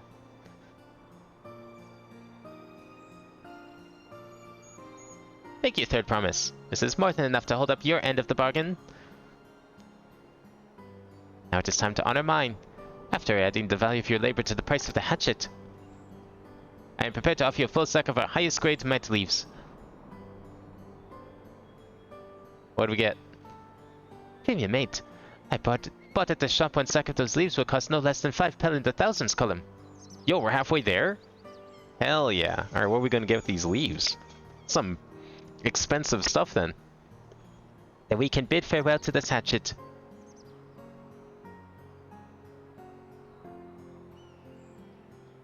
I'll give it a good home. Talk of the contest aside, I'm glad we could come to a mutually agreeable trade. As am I. All the best with the rest of your harvest.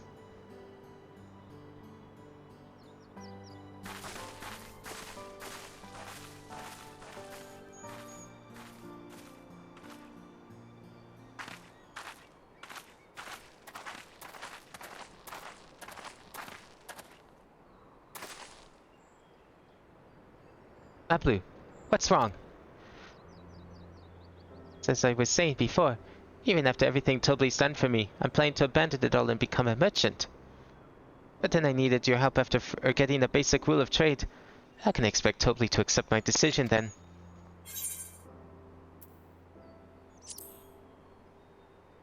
So we're going back to being a ranch hand? I can't. Even after getting a taste of real trading, I want to be a merchant more than ever. Then you'll just have to be honest. I seek to follow in my father's footsteps, not because he expects it of me. I want to preserve Tural's peace, and becoming Dawnservant happens to be the best way to do it.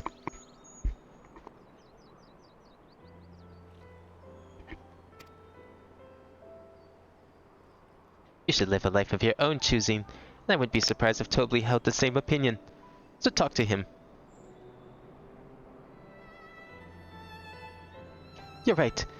It is better to find out for sure than worrying over what he might say. Thank you for the advice.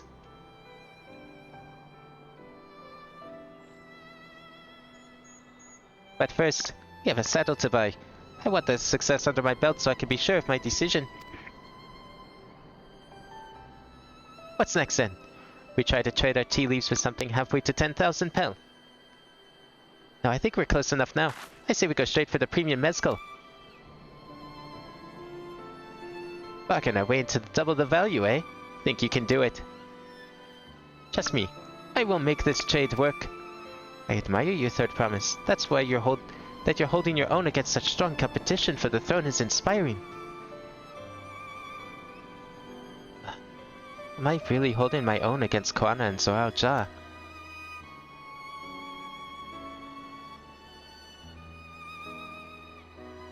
I mean, of course I am. I am Wook Lamat of the Dawn's Promise after all.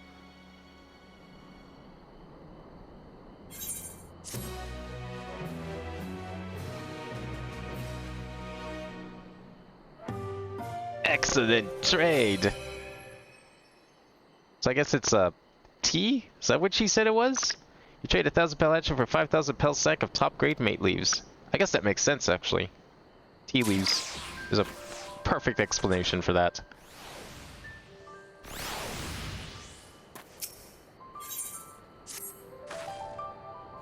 Before we go, let me give you the mate leaves. I don't need risk proving Erenville's point.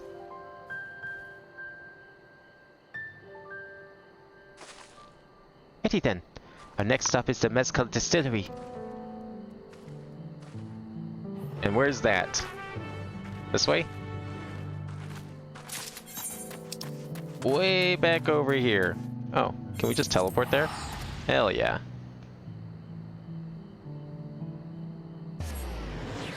It's only, what, 60 gil? Isn't it usually 70 to teleport to locations in the same map?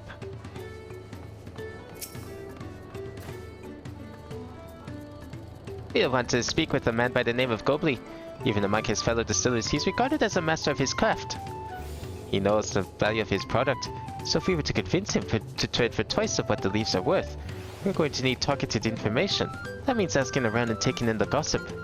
Are we gonna blackmail him? Oh god. You could talk to the people here in the distillery a bit. Perhaps Wook Lamat could do the same at the village entrance. Meanwhile, I'll head north side and see what I can learn.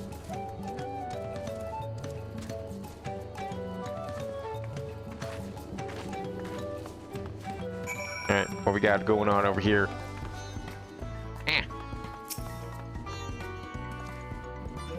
Gobley might be a deft hand at distilling, but he's got no sense when it comes to appearances. Rumor has it he's been invited to the palace for business negotiations. If he presents himself to the court wearing his usual rumble attire, though he'll be left out of sun perch.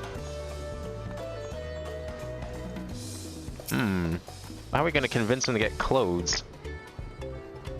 There's not much I can say about Gobley, but I can tell you what Gobley's been saying. The other day he was muttering about monsters prowling around Agave Jaws. That's the field where they gather ingredients for the mezcal. Their presence has made it harder to procure said ingredients, and thus driving up the prices of his product. A boon, some might argue, but it's hard to celebrate when it affects the work as it does. Can't rightly bring joy to people if you can't keep making the thing they love. Alright, maybe a little business opportunity there. Added value. Me? I'm a chief from Tuliolal. I come often here to buy Gobley's mezcal, the finest in Turao, according to my customers. He always brings out a jug during our dealings, but I can't handle the stuff too well myself. I take small sips, not wanting to be impolite, you understand, but still end up so saddled to agree whatever price he quotes me. It would be nice to have less, potent refreshments during such conversations, else I might have to seriously reconsider our arrangement. So he's going to try and drug us. He apparently doesn't have any good clothes, and there might be some monsters taking over the fields. So what did you find out? Oh, we can make use of all these tidbits. The deal is as good as sealed. As for me, I found out where Gobli is working. There's a millstone at the top of the slope behind the distillery. You go on ahead and I'll bring Wilk Lamat. Way up here? Oh, way up here. Oh, okay, I think I see how this works. Up the hill here.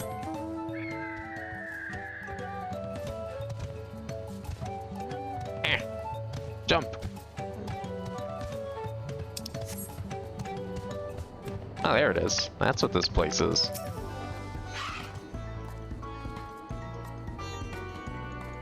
You have business with me, sir. Why don't we talk down below so as not to distract the alpaca from his work? Wow, what an existence. Just, that's your life. Strapped to a machine and walking in circles all day. Yeah, I think this place could definitely benefit from some technological improvements.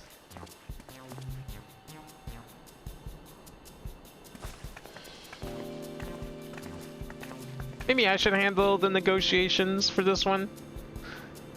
Now, what's this about? Keep it brief, if you would. I'm a busy man. We're in the market for a 3-year-old jug of premium mezcal. Assuming you have any on hand, that is. Ah, an excellent choice. I must warn you, though. It doesn't come cheap. We don't have Pel, but we can offer a sack of mate leaves in exchange. It's top-grade stuff, like the mezcal. No deal. Mate leaves are well and good, but I don't have any use for them.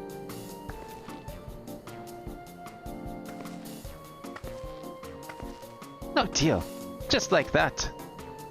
Still, I'd hate to send you away empty-handed. Why don't we sit and chat a while over a cup of mezcal?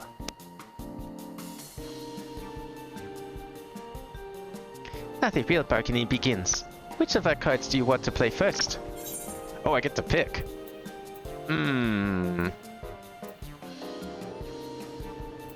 The chief's distaste for strong drink. That seems like a... I don't want to shit on his product. I mean, we're about to buy some of it. Let's go with the start the invitation, maybe. Let's see if this does anything. Let's hold on to that one. We need to consider our timing. Okay, that's probably the monsters then.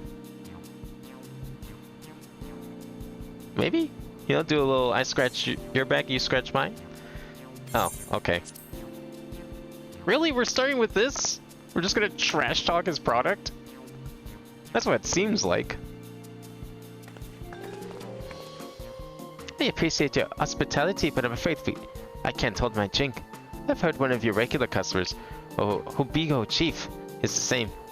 Seeing as not everyone can enjoy mezcal, I wonder if you might benefit from having other refreshments to offer. Ah, I see where she's going with this. That's pretty clever, actually. Something like mate tea, for instance, and brewed from the finest leaves, of course.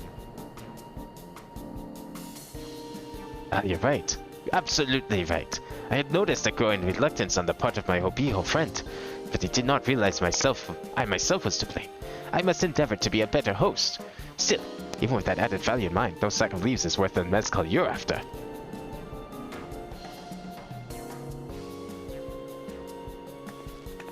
Okay. Shall we offer to call the monsters causing them trouble? Not yet.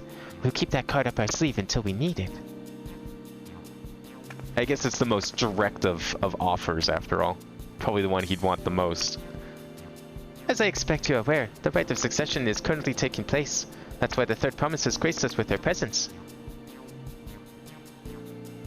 When the contest is decided, the subsequent ascension of ceremony and banquet will be a prestigious affair. If your mezcal were to be served there, it would be in your distillery immeasurable fame. Wait, could it be that your rumored invitation to the palace is to discuss that very possibility? As a matter of fact, yes. I must admit, I'm still reeling from the abruptness of it all. It would be a great honor and opportunity, if I can secure the deal. Well, I should think your exceptional mezcal would speak for itself. That said, there's no such thing as being too prepared. And first impressions last. You'll want to be wearing your very best when you walk into Vorlok Shunsa. It would be such a shame to miss the chance of a lifetime simply for want of proper garments.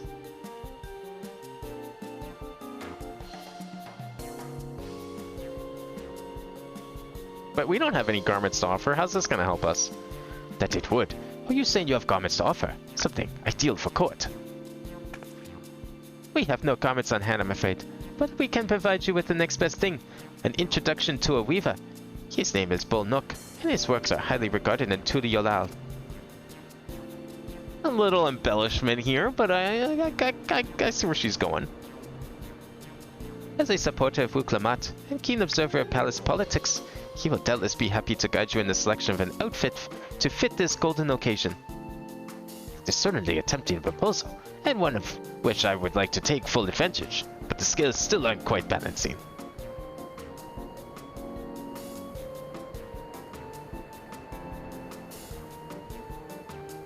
Say, weren't there monsters running amok in Agave Jaws? That's a problem we could easily solve for you. Truly, I would be most grateful for your immediate assistance. I was resigned to hiring sellswords to clear them out.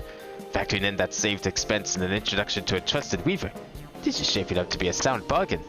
Alright, you have a deal. Yes, I knew you'd come around. Give us a moment and a bin and I will take care of those prowling nuisances. In the meantime, I'll use this time to pen an introductory letter to Bull Nook. The fields you're looking for are just north of Wat Chupelo. Be safe.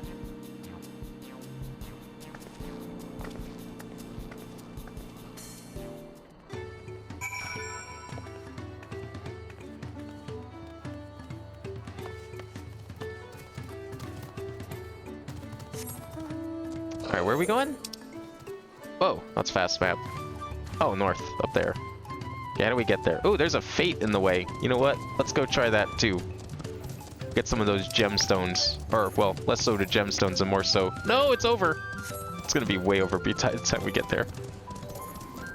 I just want the credit of completing it. That's all I care about. Gemstones are fine and all, but I only need 70 for the map. Oh, fuck. Okay, good. I got credit, right? It's done? It's over? Yeah, I got credit. Right? Does that work here? No. How do we start these? Shared fates. I don't think... Okay, you know what? I want to look that up quickly because I don't remember how this worked in Endwalker. Where's tab for this? How do we start a shared fate? There's gotta be a way to do it now. Surely it's not like just post-game.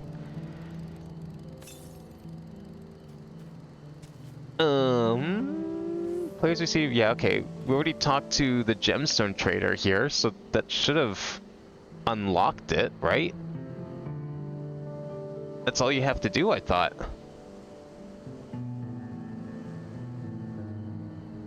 Yeah, okay, let me go talk with them again. Maybe I didn't talk with them enough. Where's that guy? Okay, 1 second here. Before we go exploring too much, I'd hate to waste this opportunity of clearing fates to get a riding map before we get all the Aether Currents, which, considering this is Area 1, probably means it'll be a while before we do that. Oh, it's down here. Do I need to do something else? That doesn't make any sense, though. Yeah, like, that's... Huh. How do you unlock that?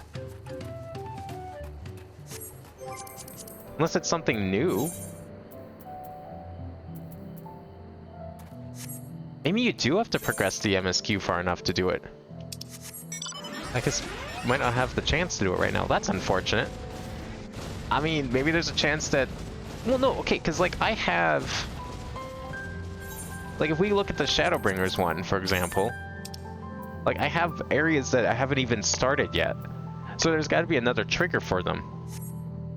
Okay, there's got to be, like, a way to properly unlock Shared Fates.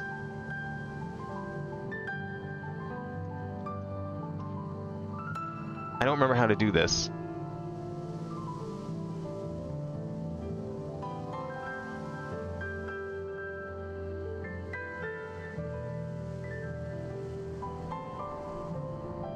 Oh, right, it has to be a gold rank to get it. Okay, maybe that's why then. Yeah, that makes sense. That way you can't just, like, take 2 hits and then say, oh, I did the fate. I forgot it was actually a gold rank. I guess I was just doing so many gold ranks.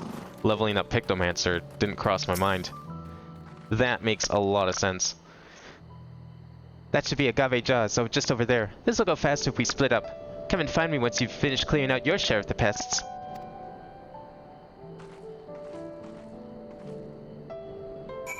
Alright, well, I'm going to take a small 5-minute break here, and then we'll be right back to take on these pests, as they're so called. So give me a few minutes. Oh, I don't have the music on here? Shit. Let me... You know what? I'll add the music, since we're just standing around. Let me add the audio in. Should have done that a while ago.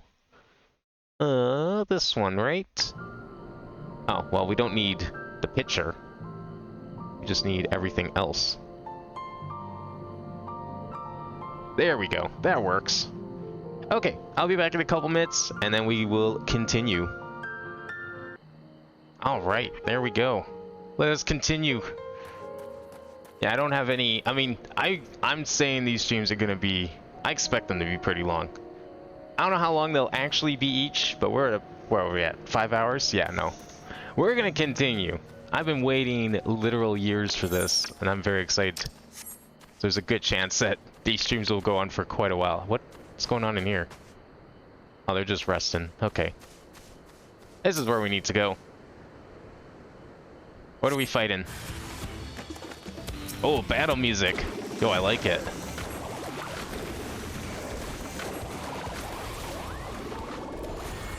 I should probably bring up my chocobo. That might be very helpful here. Also, probably need to remember to prime those before we're going into battle. Yeah, you know what? Let's do it. Can I do that here? Hell yeah. Oh, I like that battle music. Feels very appropriate.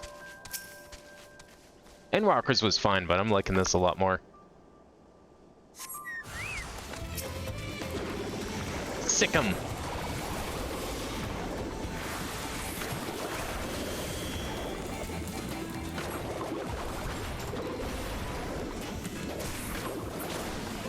Okay, I'm gonna definitely remember to prime these this time. Doubt I'm gonna need that third one, but still. And one more.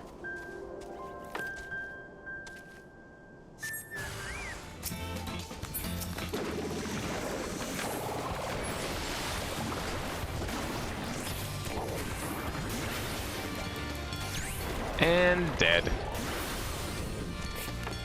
Okay, let's see if Wook was able to take on hers properly. Let me actually prime this since we're here. Now that we're finally doing some combat. Where'd she go? Oh, she's up here. Chaba Gadon. It's like some sort of... It's like a hyena almost. Compared to the creatures I hunted with Papa, this was no challenge at all. Come on, let's head back to the distillery. All that's left is to give Maplu the sack of leaves so she can seal the deal. Alright, leaves it is. Let's go. Any fates along the way that we should worry about? Not really. I mean, there's a couple way out there. Oh god. What's after me? Oh, that's one of those dogs. Yeah, you can't catch me on my rhino. I guess I could have teleported. Look, I don't want to spend all my money here. It's okay, they can't follow me jumping down this mountain.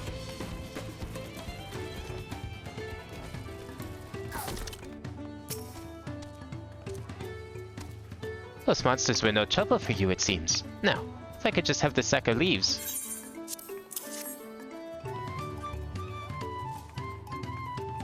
Thank you for looking after our precious trading goods.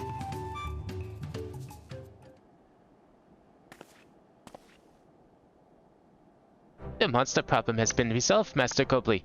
Here are the mat leaves and written introduction that Bolnok has agreed.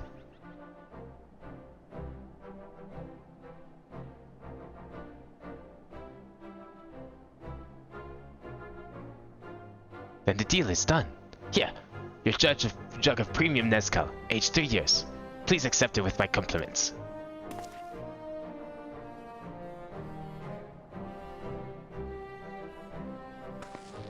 Yes, we have finally the mezcal. Great work, especially you, Mablu. You were the one that inspired me to come this far. Third promise. But let's not celebrate until we have the saddle in hand. Mablu, is it? You drive a hard bargain, young peddler. I look forward to doing business with you in the future. Thank you, but truth be told, I am but a ranch hand, for now. Should I ever become a proper merchant, though, I'll be back to strike more deals with you.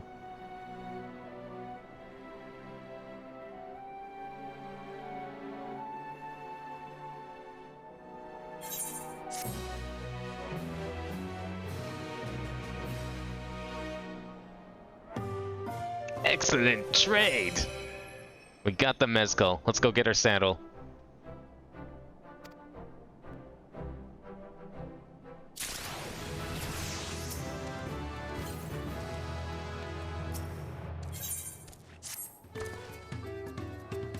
Even at the palace, I don't think I've ever held a 10,000 pel jug of anything before. My hands won't stop shaking. Here, you better hold on to it until we get to the saddle maker.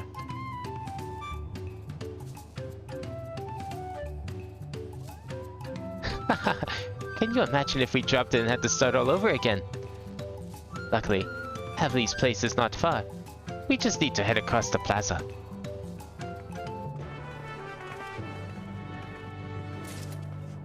What does she do at the palace if she's never held something like this? I would have thought that she was living in, like, I don't know, it didn't look like super luxurious up there, but it seemed, I would imagine they're pretty rich. This is it, the trade we've been working towards. Alright, here you go. Phew, still in one piece. Right, time to make our deal.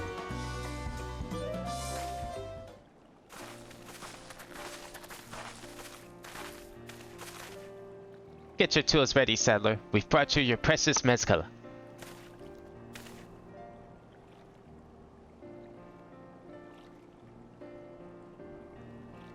Wait, you actually got your hands on a jug. But you had nothing, a few measly clumps of wool. What we had was an aspirant trader with a gift for negotiation.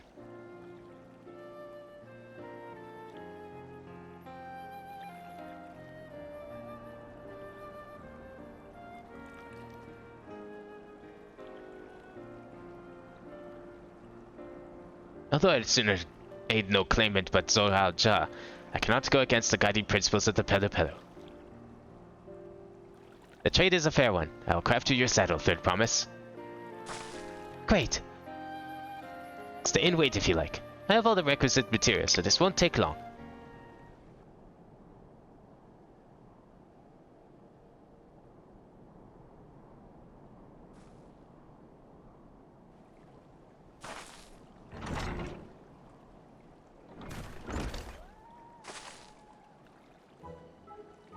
Your commission is ready. Catching a wild alpaca is never a simple affair, but you'll have an easier time of it with one of my saddles. What does it do exactly? Does it smell like their favorite food? Maybe it's like catnip to them. Now, if you don't mind, I have other work that needs finishing.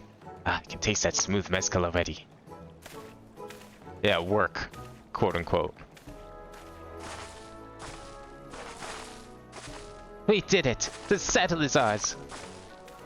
Alright, go catch your alpaca. And to think we started out with only a handful, 100 pel basket of alpaca wool. Mablu, you're going to be an incredible merchant. Thank you. It makes me so glad to hear you say that, third promise. We got what we came for, so let's return to the ranch. The others will be waiting. Feat accomplished. You trade a 10,000 pel jug of premium mezcal for a taming saddle. I wonder what other quests are going to use this feature. I feel like it's got to have use for something. Surely they didn't go through all that trouble just to make this one quest line more interesting. Maybe it's how you do Beast Tribe quests now? Or sorry, Society quest tribes? I mean, I've never done any of them, so who knows?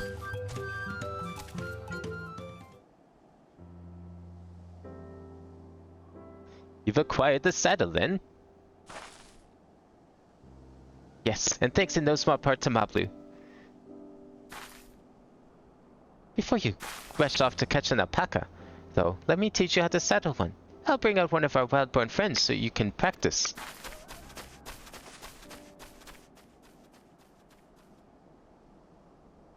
I wonder how that other guy's doing. You know, the one that said that catching a beast was easy and just ran off to do it?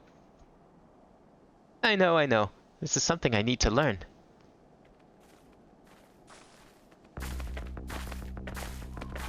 Oh, this is new music. I think?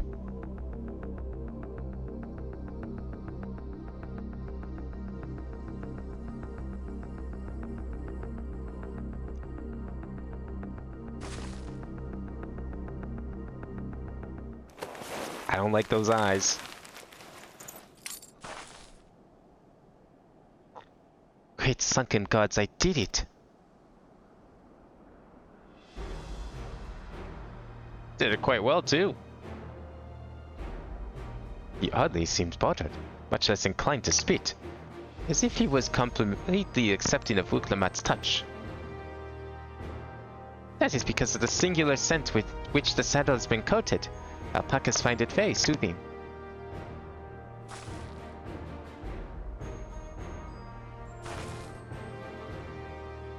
You know, I've never taken a good long look at one of you before, but you're actually kinda cute. You're only noticing that.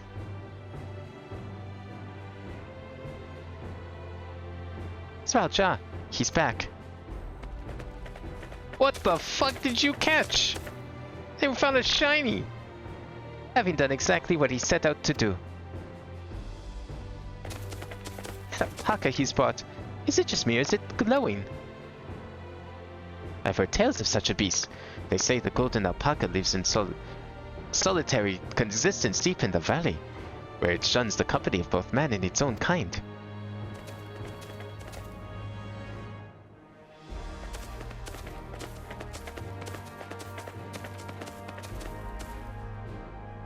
How did he manage to snare a prize like that? The beast knows its betters. Faced with overwhelming strength, it will yield rather than risk death. An apt illustration of how greatly the power of the first promise exceeds yours, Wuklamat.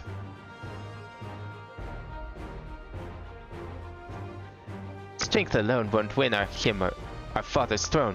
I'll be the one to find the Golden City, and then Toral can remain in peace.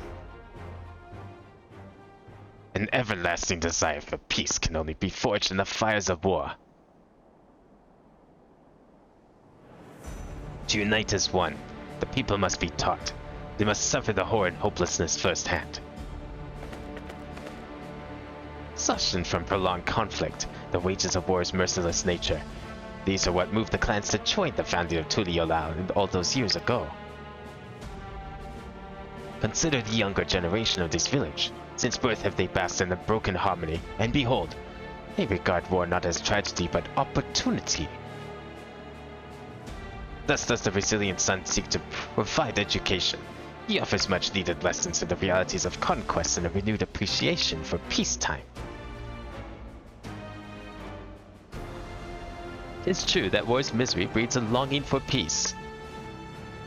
I've seen with my own eyes what becomes of an empire forged through the violence you propose, the rebellions it spawned and the ruins it left behind. Yeah, we're done with war. Can we not have any? Guardian Empire is a congregation of simpletons.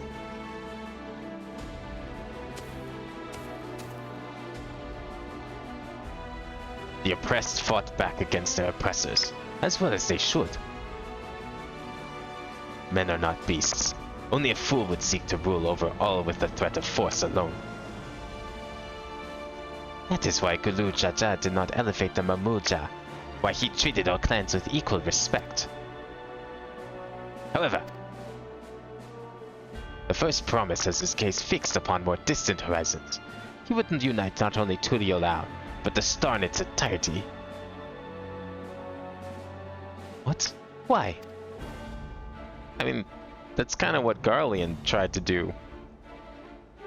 I think we kind of united everyone. They all had they learned their lesson, okay? You can say what you will about this place, but the rest of the world seemed to have learned its lesson, except that Mericidia place. I don't know what the fuck's going on down there. I need not explain myself to you.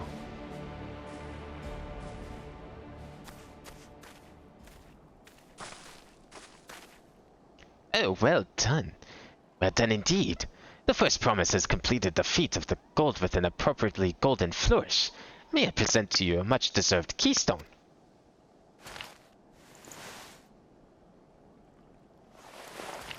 That looks like a starburst. Think he's gonna try eating it? He's always been like that, never sharing his innermost thoughts with me or even Koana. It's like we're not even family.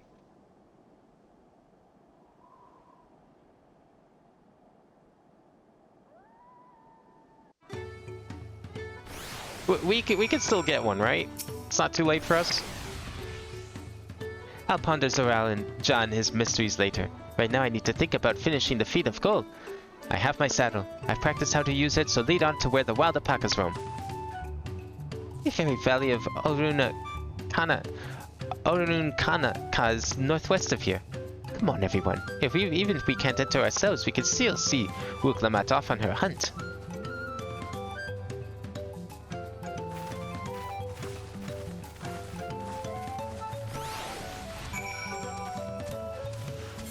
Any fates up there? No.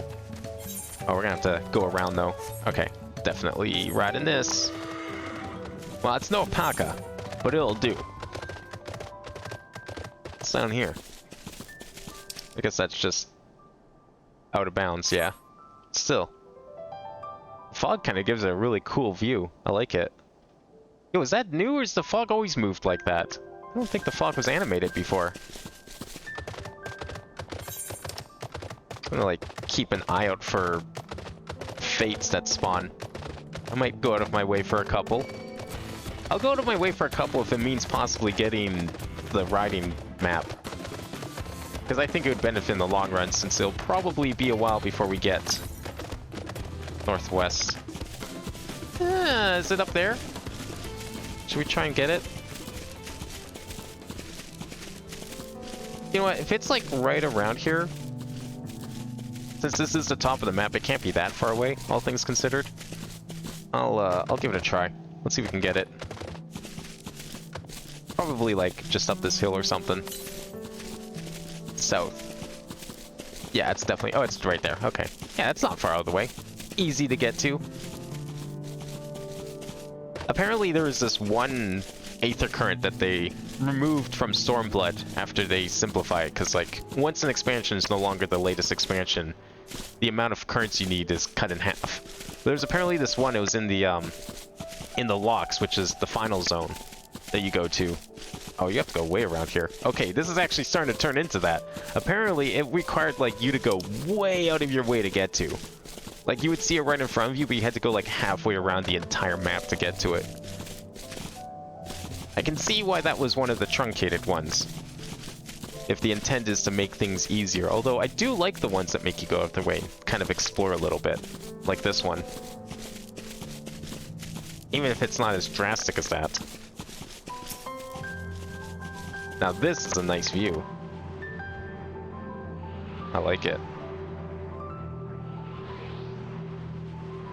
It's a cool area.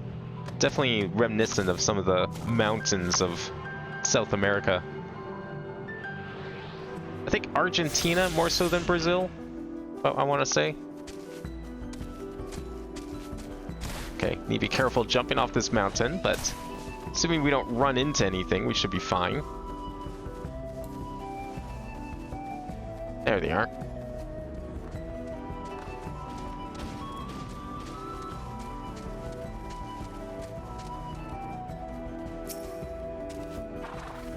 I can do this.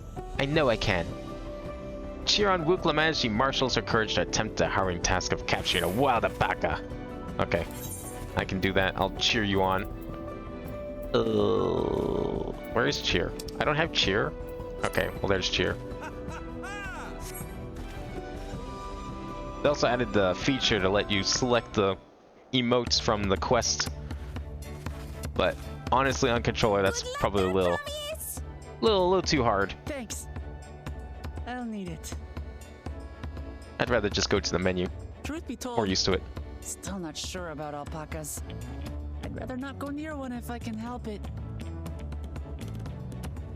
But if I'm to rule this nation, then I'll need to learn how to live with them. Tural is their home too.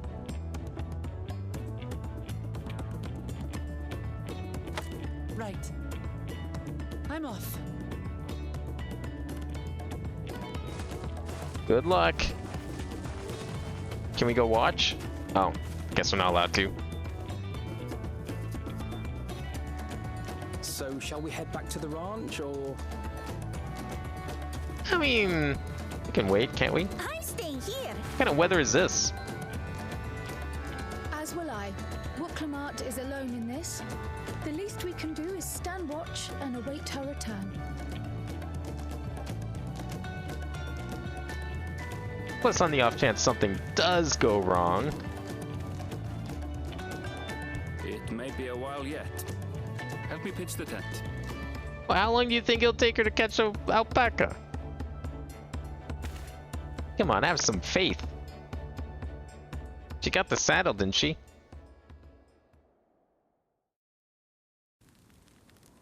Oh, never mind. It actually is gonna take a while. We sure she's okay? Trust a gleaner to come prepared for anything. What's a gleaner? Someone whose job it is to travel the world and procure uncommon things for their employers. Erenville specializes in finding animals, I believe.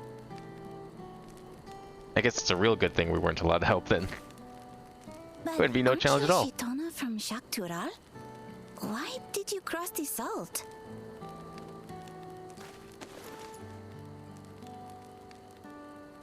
When I was much younger, the thought of leaving Tural never even occurred to me. But then, some years ago, my mentor tasked me with a difficult hunt. Something I could never find, she said, so long as I clung to the familiar. She suggested that I leave home, leave Tural, and join the Gleaners of Sharlian. As one of their number, I could experience the world, immerse myself in myriad cultures and customs, see the many faces of nature. And once I had learned what is truly important, I would find that which I seek. My younger self took those words to heart, and off I went to become a gleaner. So exactly were you tasked with finding? Words alone moved you to leave behind everything you'd ever known? You must have great respect for your mentor. As it happens, gleaner work was much to my liking, and I all but forgot why I had pursued it in the first place. Yet, events conspired to put me back on the trail I'd abandoned. Wait, are you saying you were tasked with finding the City of Gold? I was. And though my hunt is now entangled with the right of succession, I mean to see it through. So that's why you came here. Well then, I understand completely. We all have our reasons for seeking the Golden City. Which is all the more reason for us to work together.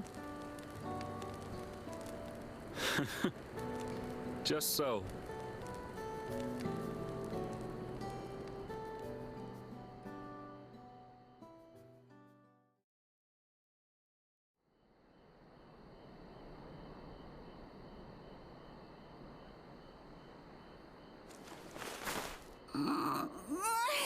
She should have been back by now. What if something's happened to her? We need to tell Tobli and arrange a search party. Wait. Do you hear that? Did she get one? Oh, she's riding it even.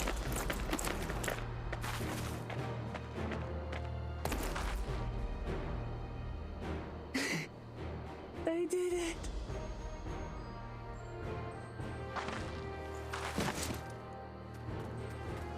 Man, what took her so long? She was like gone all night.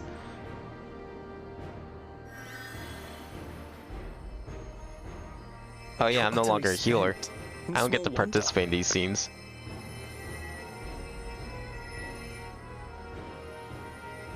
Well done, Third Promise. The ranch isn't going Hey anywhere. Womp, how's it going? This game doesn't have enough bees in it, severe lack of bees. I bet all the bees went extinct in this world. You know, we have bee problems in our world, I bet they're completely gone here. There's wasps though. There's a lot of wasps at the start of the game. Very deadly wasps. But yeah, there definitely hasn't been any bees.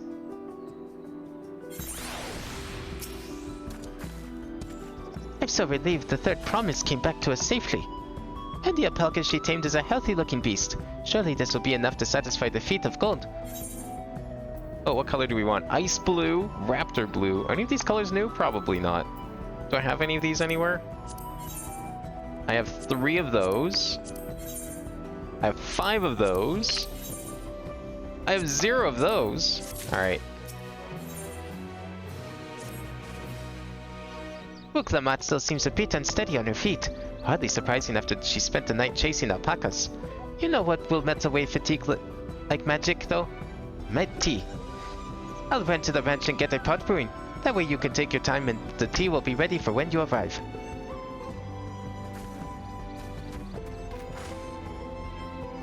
As Mavlu so wisely suggested, we shall set a slower pace for our exhausted Third Promise. Can we ride the alpaca? Oh no, we're just gonna walk off with it. Alright, that's fine. I can take a slower pace. I'll walk back myself even. Actually, yeah, you know what? I think it will be faster to walk. Considering the mountains around here, definitely be faster. Maybe we'll even see bees. Maybe this is the expansion where they add bees. I'm pretty sure there's honey. Although I think you get the honey from the wasps, so I don't know. I've never really heard of wasps providing honey, though.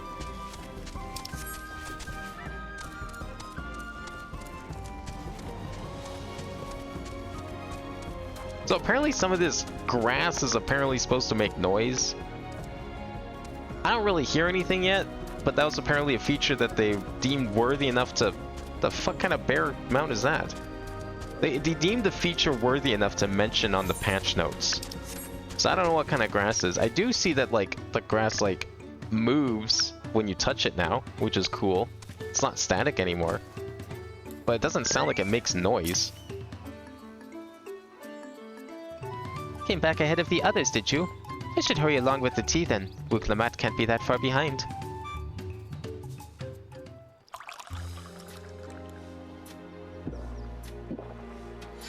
Oh, got some smooth jazz. Man, I haven't heard that since the library. That tea is really magical. I feel better already. I see you've become more comfortable around our fuzzy friends. Watching this one's taught me a lot about the alpacas. What grasses and fruits they eat, what sounds they react to. They're adorable little quirks. I guess I've grown kind of fond of them.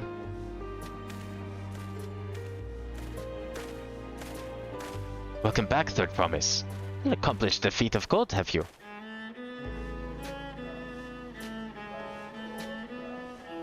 Yes. There is no mistaking a valley alpaca.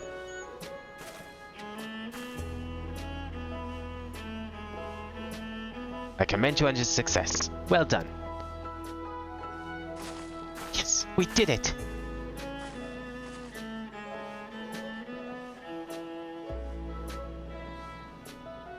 Although I couldn't find any a shiny one like Zoral Ja did. I'd be surprised if you had. Golden alpacas are born once every few decades. They are elusive, solitary creatures that are rarely seen. much less captured, thanks to their innate physical and magical gifts. Only a single other person is known to have caught one before, that being Gulu Aja himself. Papa was chasing alpacas too, so my grandfather's stories say.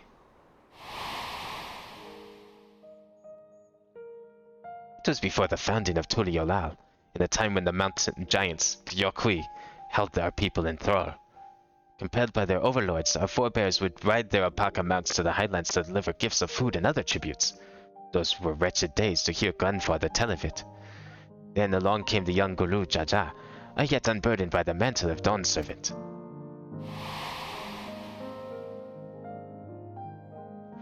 Our people were amazed by this imposing two-headed figure, equal to the Yokui in stature, and puzzled by his entourage of mismatched companions. Some trembled in fear, believing a new conqueror has come. Yet Gulu Jaja showed no such inclinations. He sat and spoke with us, sipping from the cups of mat tea we offered him, and grew somber when he learned of our plight. None could have anticipated what the visitor decided to do next. Gulu Jaja ascended the cliffs to face the giants and freed the Pelu Pelu from the Yokui's subjugation. He then turned an appraising eye upon our riders and proposed we take to the roads to peddle our beverages. The suggestion seemed obvious for one who traveled as he did, intent on fostering an enmity between the clans.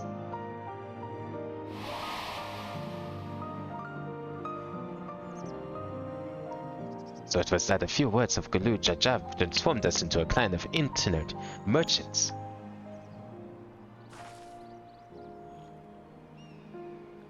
I've never heard the bond Papa forged with the Pelu Pelu spoken of that way before. Saga is not so detailed. You may not know that Gulu Jaja sought a sure-footed guide for his trek up into the highlands. Thus he did capture a golden alpaca. So both my brother and my father caught the rarest of creatures. An ordinary one was the best I could manage. The feat required no more than that, Third Promise, and you brought back a perfectly wonderful beast. Bablu's right. You're a perfectly wonderful beast. If anyone's ordinary, it's me.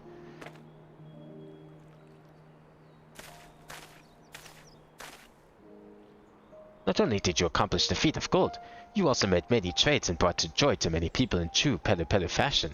I sorely doubt your sibling could have achieved the same result. You should be proud of the accomplishments which earned you your keystone. Oh yeah, I was looking for a strawberry starburst. My favorite.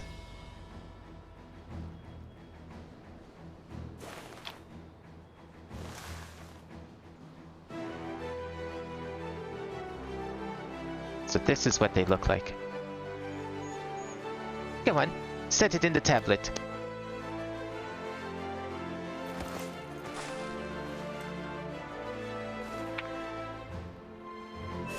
Oh, we actually got to see her put it in the tablet.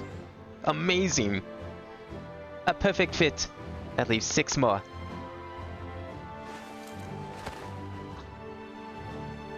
You're well on your way, Third Promise. We'd have best been lost without you, Mablu. Thanks to you, I learned so much about the Pelu people and your customs. It might seem obvious, but I've come to realize the importance of properly knowing something. It was because I didn't understand alpacas that I was uncomfortable around them. I'm thankful to you as well, Wuklamat. You've given me the courage to say what I wasn't sure I could ever say. I quit. Tobli, I want to leave the ranch and become a merchant.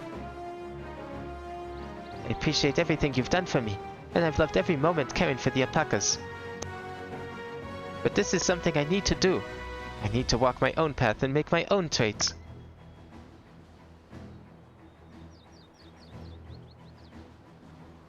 As your parent, allow me to say one thing. I've always tried to give my wards lives filled with as much happiness as I could provide. Yet never once have I wanted to be the only happiness you knew. You have my blessing to walk any path you choose, Mablu. It gladdens me to have hear you found a calling you wish to pursue with such passion. You will make an exceptional peddler, I'm sure of it.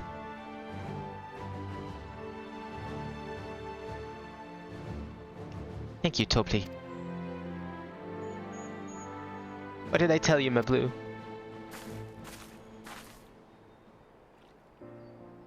There's one last thing I can help you with, Third Promise. You need to find the Golden City, right? That's the end goal. Then I suggest you talk to the Yakui. And where are we gonna do that? They once ruled over far more than just Ukopacha and the Pelu Pelu. 1,000 years ago, they were the overlords of Yogg-Toral and its people. During that era, Pelu Pelu were commanded to search for a city of gold.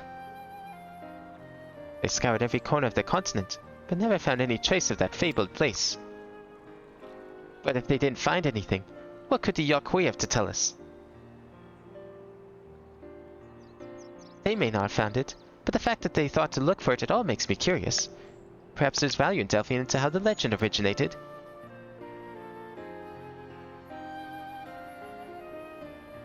We lose nothing from asking the question. Besides, if we are determined to follow the path of the saga, we'll be visiting the giants eventually.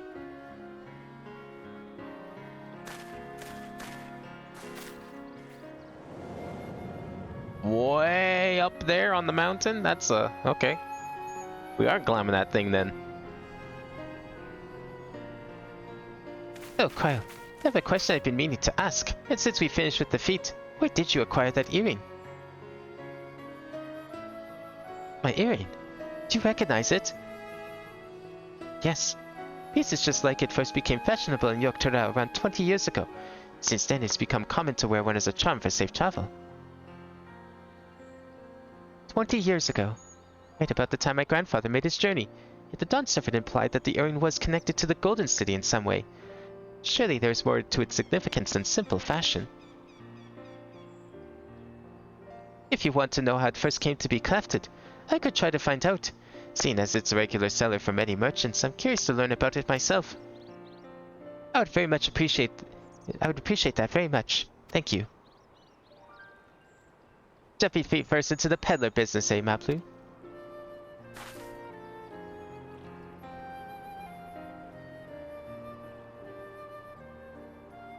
Right then, let's head back to Turiolal and get ready to search for the next elector.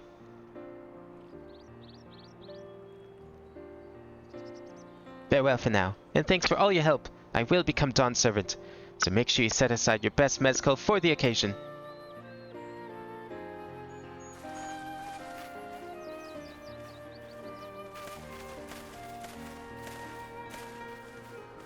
She has a fearsome opponent in that brother of hers. He even brought a golden alpaca to heal.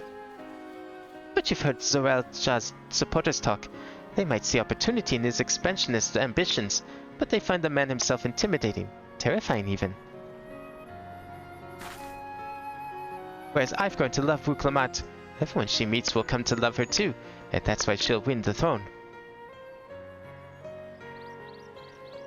You might be right, Mablu. Might be right.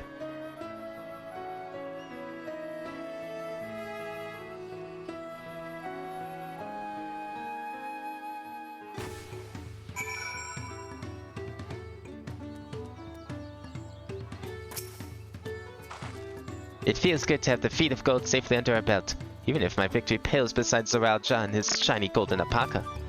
I know I shouldn't let it bother me, and the gods know you've all been so supportive. But I want to be strong, or wise, like my brothers, to be a promise that would demand that people would respect.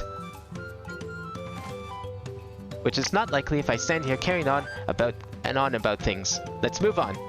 Back to Blaviate with us. The contest has hardly begun. Oh my god, that word. I hope it gets spoken soon. I have no idea how to say that word. You're burdened with the knowledge of how to make an Eon Bomb, what would you do? I mean, first it depends what an Eon Bomb is, I guess, would be my first question. Should I walk back?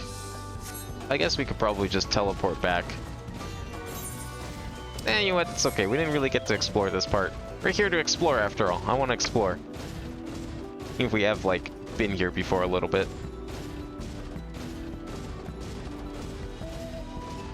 I really like this song, too. It kind of reminds me of some of the music in the PS1 Final Fantasies. I guess Shadowbringers had that too a little bit, but I feel like Shadowbringers felt more like Super Nintendo Final Fantasy music. I am going the right way, right? Yeah, okay. It's right here. Oh, I see. No preference. Put me wherever you think is best.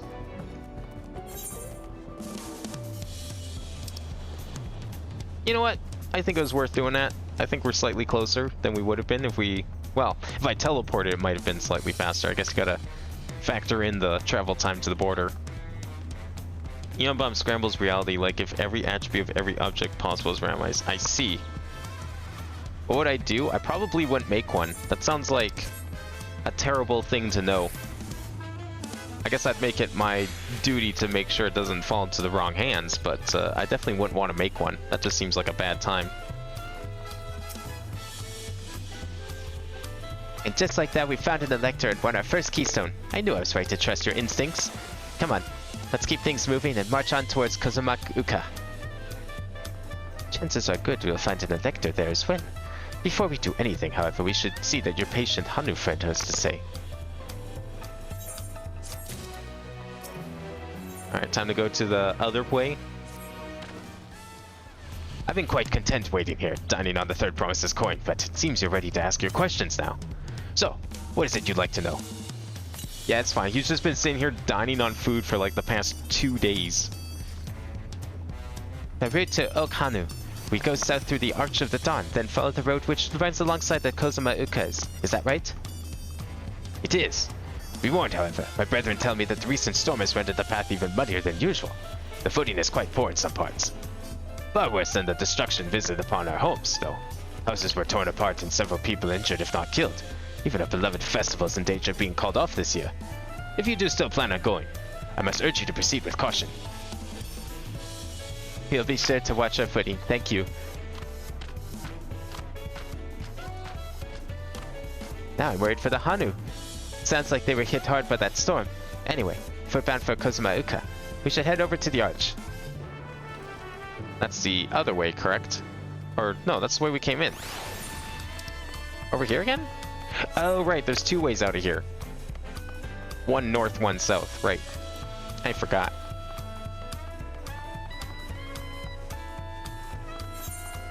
Man, it's nice being in a place and seeing people actually just running about and doing things again. It reminds me back when I was playing, when I first played this game, back in like 3.2. Lots of people running around ARR. Probably not to do quests, more so just to do like other things, but the world felt full. Nothing felt abandoned. Probably because there's a lot fewer areas to explore at the time. Are we well ready to leave? Then onward to Kozuma-uka. Open the way. The way already looks pretty open. But, sure, yeah, you know, make him feel special and important.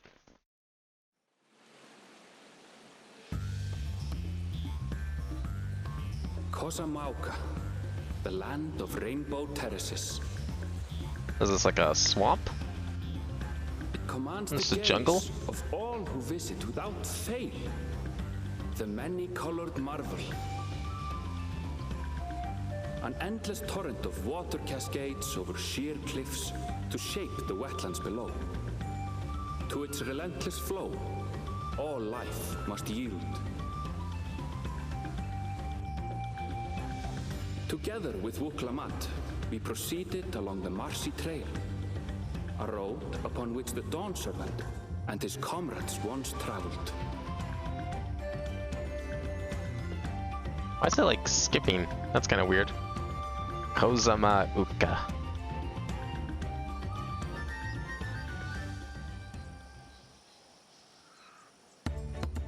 I'm guessing we'll get to go up that cliff at some point. Wow, look at all the plants on the ground. Holy shit. Look at those It's not just falls. smooth ground. Even from this distance, You can feel the weight of that water.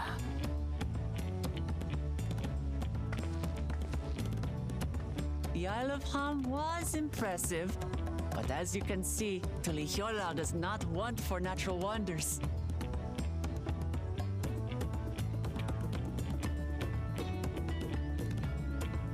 The ground is swampy, so watch your step. You wouldn't want to fall into a bog.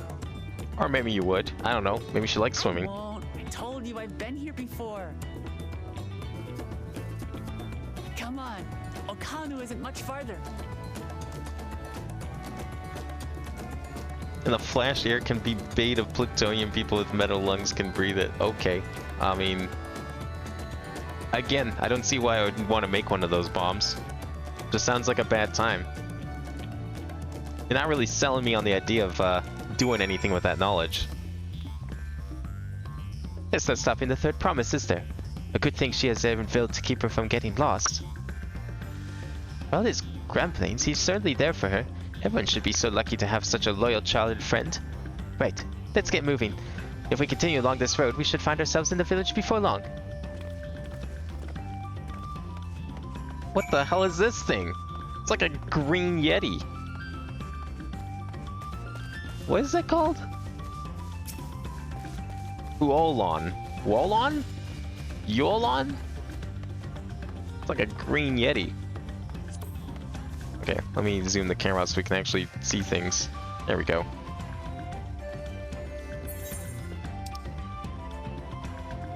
What do we have around here? Oh, this one's got 3. Lots of points of interest on this place. Sadly, no fates around here. But we'll make sure to stop at the gem trader so we can make sure it gets unlocked.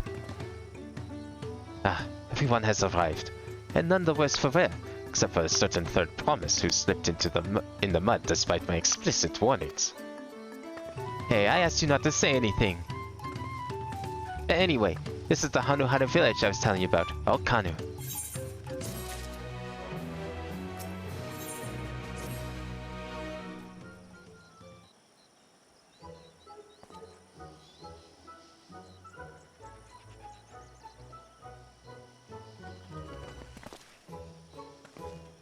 It's like our friend said, the people are in no mood for festivities. I can only assume they were still recovering from the damage wrought by the storm. Indeed. Well, let's do what we came to do and find this elector.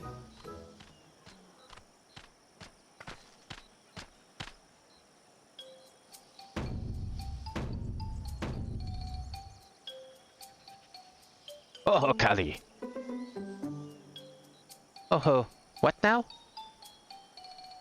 It's a Hanu greeting. Surely you've heard it the last time you were here. Well, I was busy enjoying the festival. Greetings to the third promise in her entourage. I, Zanuhali, welcome you to Okanu. As elder of my people, I shall also be fulfilling the duties of elector during this rite of succession. I'm ready. Give me the feat and test my worth. All in good time. All in good time. In fact, I came to let you know that we are not quite ready to begin. For a moment, please enjoy the hospitality of our village.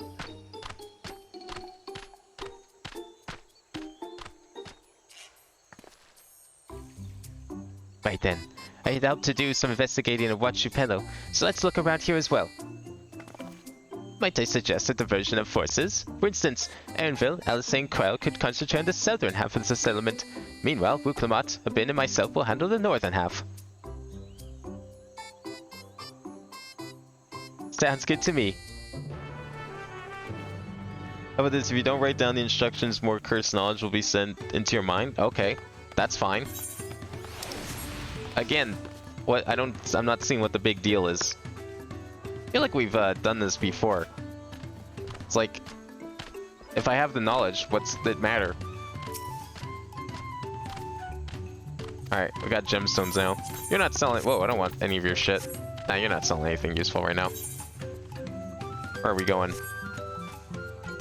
Vendor, merchant here.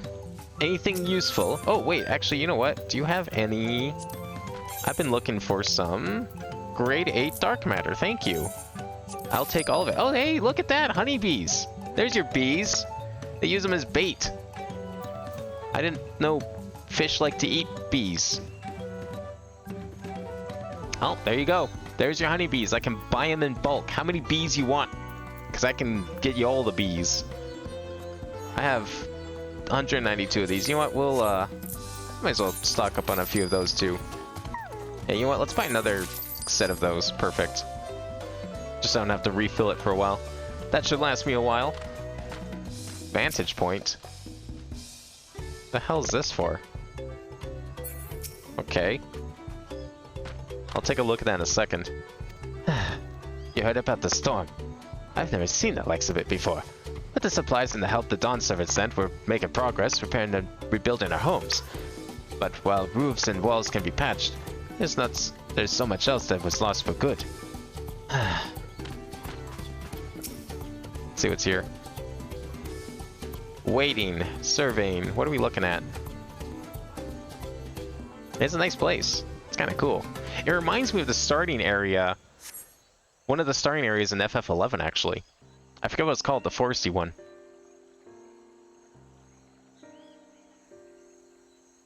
Oof, that's pretty bad.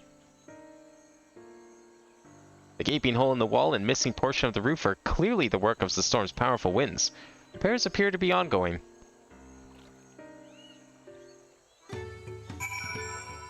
It's so cursed it's debilitating. Okay, so I write it down on a paper and then throw it away. Surely that'll count, right?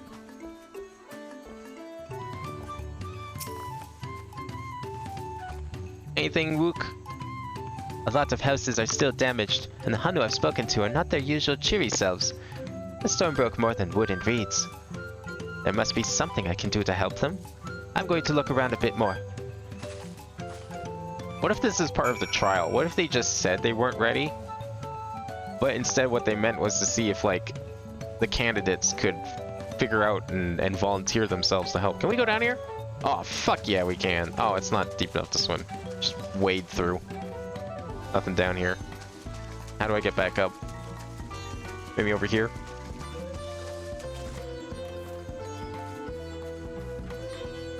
Oh, I didn't attune with this. Shit. Should do that first.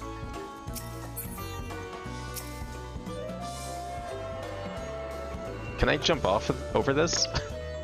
I guess they put the guardrail up for a reason, but I don't listen to that. Oh, you can't! You actually can't approach it! Shit. That's a first. Those things are usually out in the open. Oh, look at all these fates right here. I want to go do them, but they're kind of far away. What the heck is this?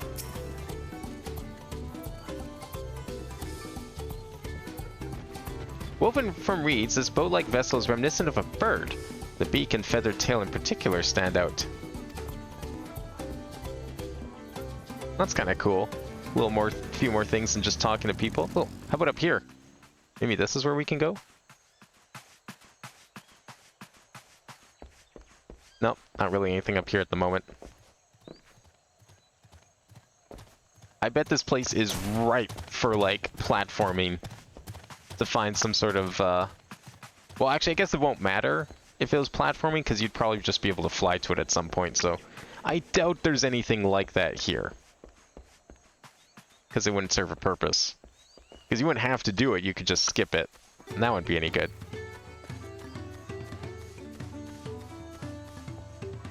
There's pages upon page of instructions. I mean, again, like, why? It sounds like I need to now. First, you weren't selling me on the idea of not doing it, of not writing it down, and now you're not selling me on the idea of not doing it.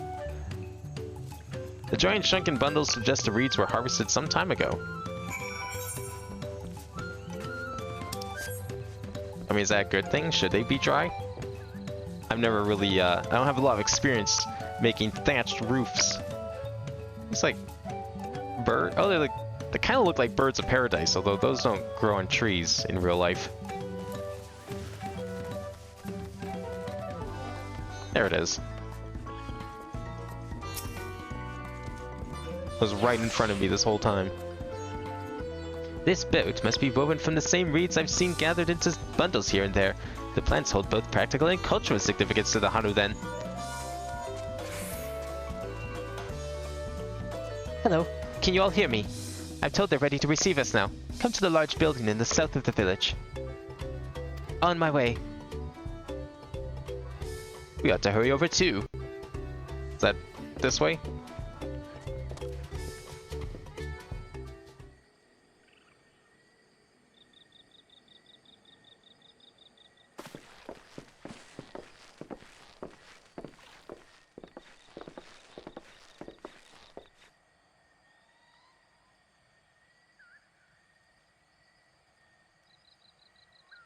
No sign of Zorolja or that oversized lout. Does that How mean much Koana's easier here? it would be if Yeah. Zoralja were to fail here. But that isn't likely to happen.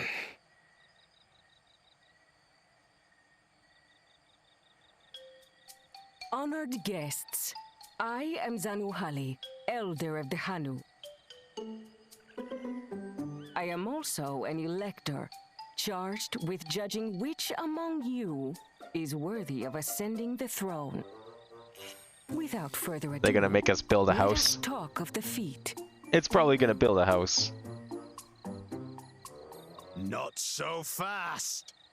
Surely Darn. you couldn't begin without us. And here I was thinking we'd get a head start. You made it after all.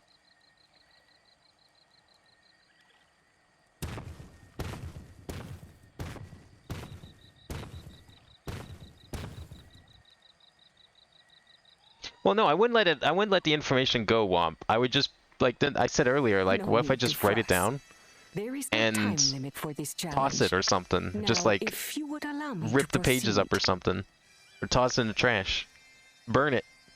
It is here, Just in Okanu, happens to fall where in my water people and forged get a soggy, bond with the Dawn Servant, ruining during it. our own chapter of the Tuli Yolal saga. In homage to those events, I have prepared for you the Feat of Reeds. Reeds seem to be of great importance to the Hanu. I wonder what this feat entails. I'm telling you, we're building a house. We use reeds in every part of our lives, be it as food or weaving material. But look around the nearby paddies, and you will see that this season, our crops are failing. Oh, you want me to do some farming? Oh, I can do that. I've done lots of that. Fortunate, then, that my appointment to elector coincided with this predicament. For surely those who aspire to be Dawn Servant would find the matter of an ailing harvest a mere trifle to resolve. Aye, well, it is indeed the duty of a ruler to address the people's woes. Yeah, Mr. Two Heads over here could learn a thing or two about that. Exactly. Do well in this, and you will earn my keystone. What flavor of Starburst do you offer? Why bother mucking about in the mud when we can take the stone by Now, force? why would you do that? A cheat? Come on. Oh, mercy me. You are a hot-headed fellow, Bakul Jaja. Some electors may enjoy going toe-to-toe with scrappers like you, but I refuse to entertain your base instincts. Arrangements have been made. Should you attempt to engage a feat giver in combat without their consent, word of your immediate disqualification will be sent to the palace. If you're still feeling feisty, then by all means, draw your weapon. Do it. I dare ya, coward. That's what I thought. This contest is presided over by cowards. There's no sport in fighting you. Nah, you're just too chicken to do it. Then we can return to the business of earning my keystone. The Feat of Reeds is begun. Claimants, I wish you the best of luck.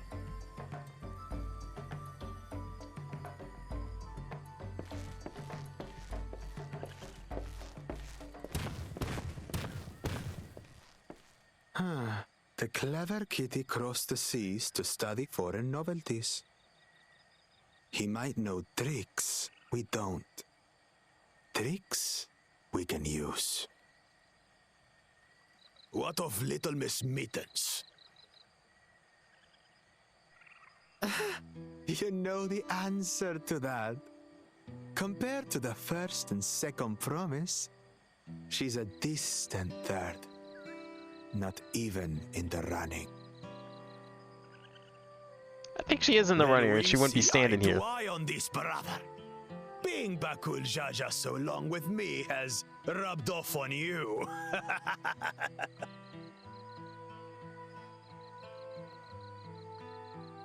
These allies of hers, though, they might be a problem.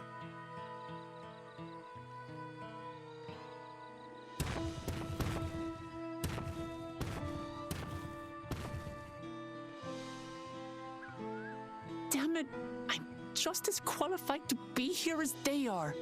I'll show them. Easy now. There's no time limit, remember? Let's keep calm and think things through. Right. You're right. I won't win against that lumbering Vidrol by losing my head.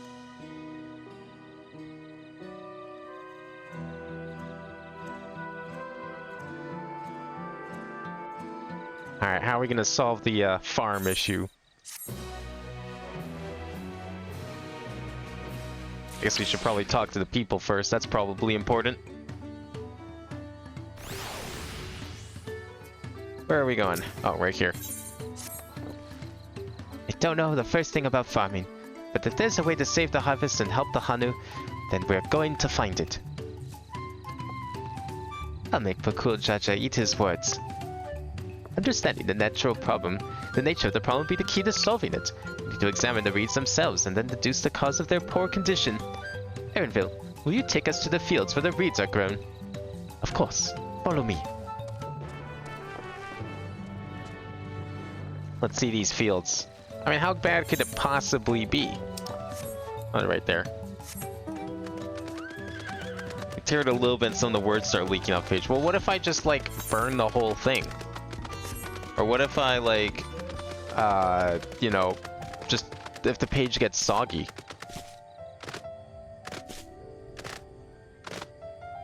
Just happens to get soggy. Wouldn't be my fault. And they're just words. How can they leak off the page anyways? Come on. Surely it can't be that bad. You can all stand back. I'll get to the bottom of this problem in no time. Alright, good luck. Give me strength. Let us all of us scour the fields and help our bold leader identify anything unusual. What kind of fields are these anyways? They reed fields? At least something else. I guess they're reeds. Do look a little dry. Not looking great.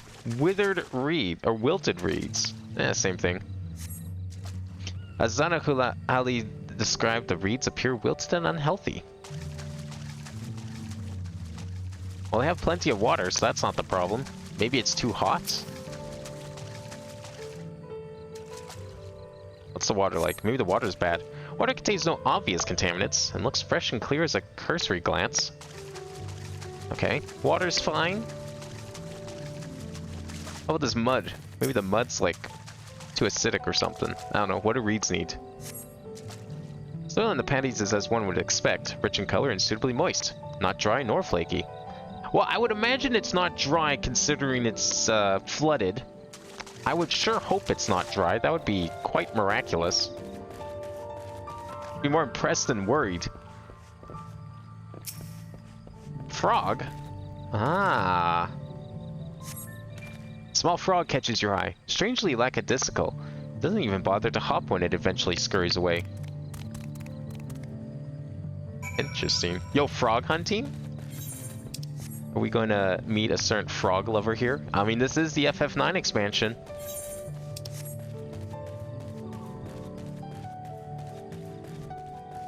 The words get soggy, the letters turn to acid, melt through the paper, and burn into the floor. Okay. Well, I mean, that's fine. They're acid now. They're no longer words. Ha! No one can read acid. You can't read acid. Seen enough? I'll call everyone together and we can share our discoveries.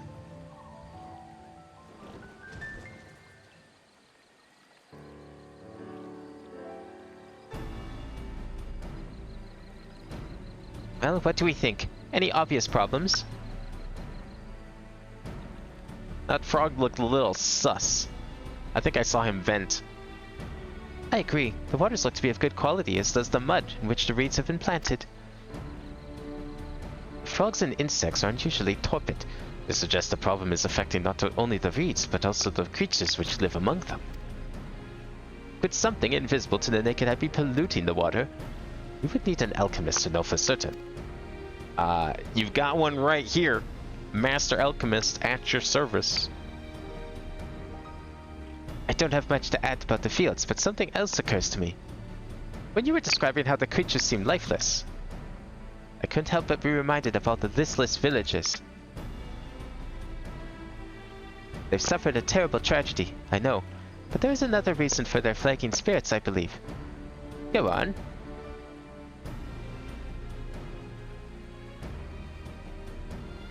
The festival. This is traditionally an occasion for celebration and renewal, so without it, the Hanu are struggling even more to recover. The last time I visited, the village was in the middle of the festivities. You'll never see the Hanu more joyful and alive. It's an indispensable part of their culture, and its absence will only compound their woes. So I say we help them put on the festival, give them a reason to cheer in those sad times. Who knows? Maybe fixing one problem could lead to us to a solution for the other. Well, I can't really say I disagree with it, considering I've been to the edge of the universe.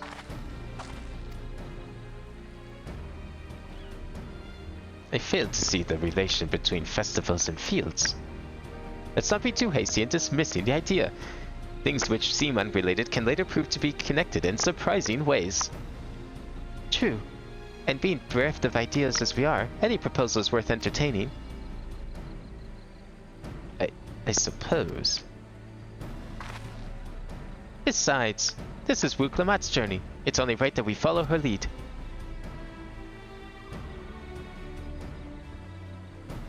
Thanks, everyone. By the way, does anyone know where the festival float is? It's like a boat woven from reeds that looks like a bird.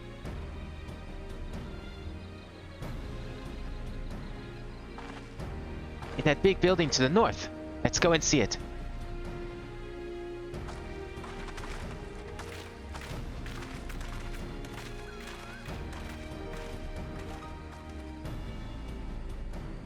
There's much less debate when I'm traveling alone. Well, if you want to go and do your own plans, Erenville, you can go do that. Then we can see who's right. Maybe that'll make you feel better. Alright, where are we? This is all like still part of the town, I guess, technically, eh? Kind of.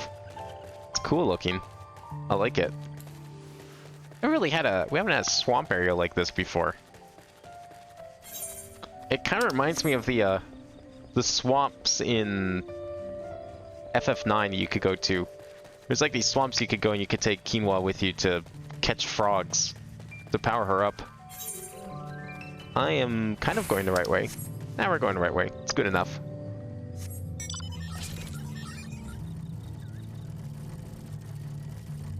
The acid words burn into the floor, essentially leaving instructions on your floor. Oh.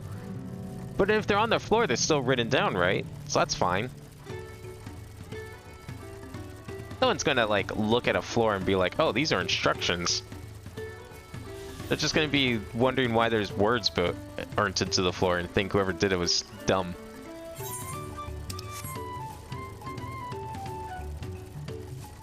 Like, how would anyone even know what the instructions are? Because if I'm the only one that knows, then they're not even gonna bother reading them. If the whole idea that if someone else knew what the instructions were for would mean that I'm not the only one that knows. That I'm not the only one cursed with the knowledge. Yes, this is the float I remember. Does it not appear somewhat damaged to you? We should take a closer look. Inspect the festival float. You may move the camera as well as zoom in and out. Okay. Let's take a look. Oh, is this like the sniper things, but 3D?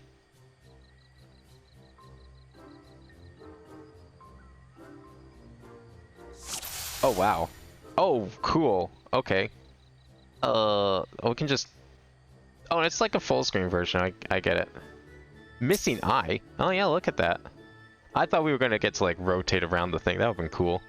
Get a full view of it. Oh dear, one of the bird's eyes seems to be missing a gemstone.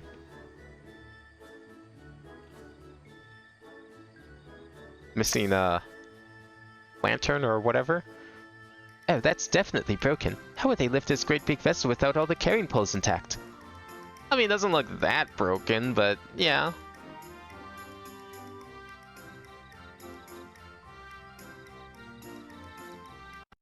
What else is here? Missing feathers, maybe? No, they look fine.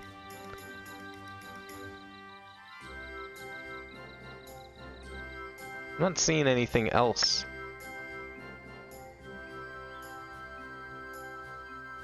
How high can we go? That's it. Nothing else looks broken. What am I... Like, I thought maybe a feather was missing, but no.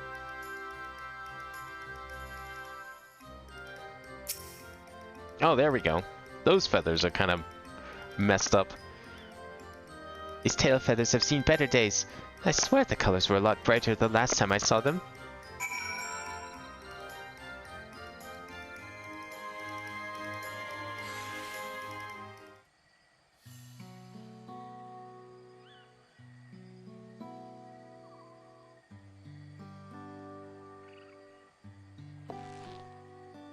But I think we can all agree that Bird Boat is in dire need of repairs. Now, how do we go about fixing it?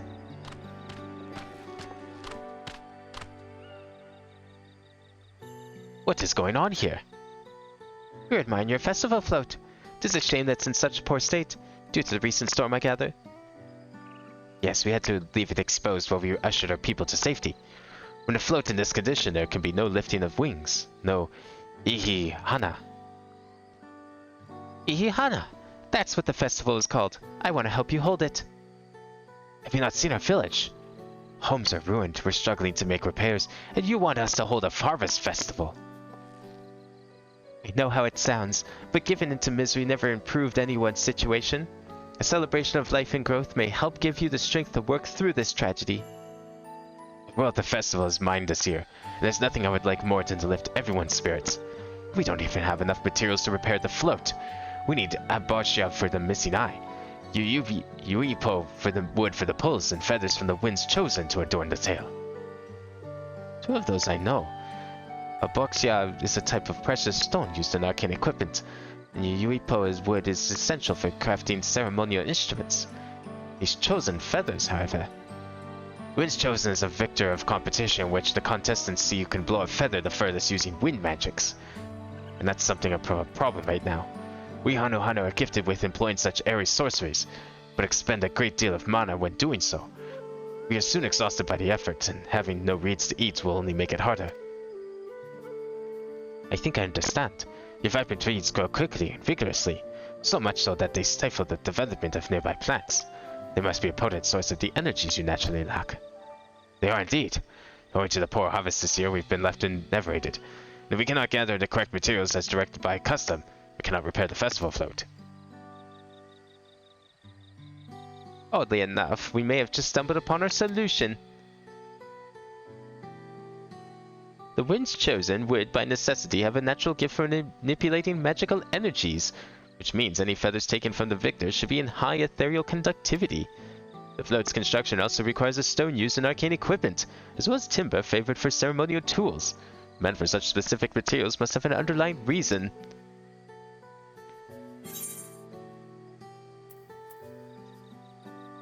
And Wage of the Float's actually a secret weapon for smiting Ahanu's foes. That's what this festival is really about. They actually just like, they're really aggressive people, these Hanu. Precisely what I was thinking. This boat of reeds is in fact an arcane focus of some kind. Focus? For what? Oh, that Ikihana is a harvest festival, isn't it? That must mean the float was made to encourage healthy crops. So if we repair the boat and hold the festival, its arcane power might fix what's wrong with the reeds. We don't know until we try, but 'tis a sound theory. Celebration, prayer, ritual ceremonies, these have all been known to elicit miraculous effects. Wait. The float, a tool for magic. This is the first I'm hearing of it. In the beginning, it may not well have been. After a good harvest year, there would be no reason to change it. But when the harvest was poor, new adornments would likely added, and those who performed the labor may have been imbued their work with the ardent hopes for a brighter future. Through years of trial and error, the Hanu would have refined their festival float into a focus for harvest prayers. Incredible! I know you're practically fainting from the hunger, but reliving Ikihana really does sound like the solution to all your woes. And I promise we'll do everything in our power to help you. Still not convinced about the focus business, but I accept your aid nonetheless. I will introduce you to the shipwright who's been maintaining the float these last few years. He's replaced both the eyes and the poles before, so he should know where and how to procure what we need. Then allow Alice and I to acquire the feathers. We will encourage the people of Oak Hanu to gather and vie for the title of Winds Chosen by sharing with them our own reserves of mana. I'll go with you. Here is some alchemical brews that may afford the same effect.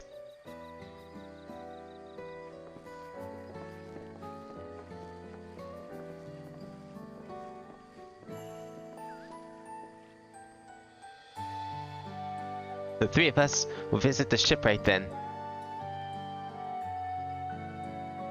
Not without me. I've worked hard to fix the float as best I can. The responsibility is mine after all. I've not introduced myself, have I? My name is Lino Hanu. Nice to meet you, Lino Hanu. And certainly, let's all go together.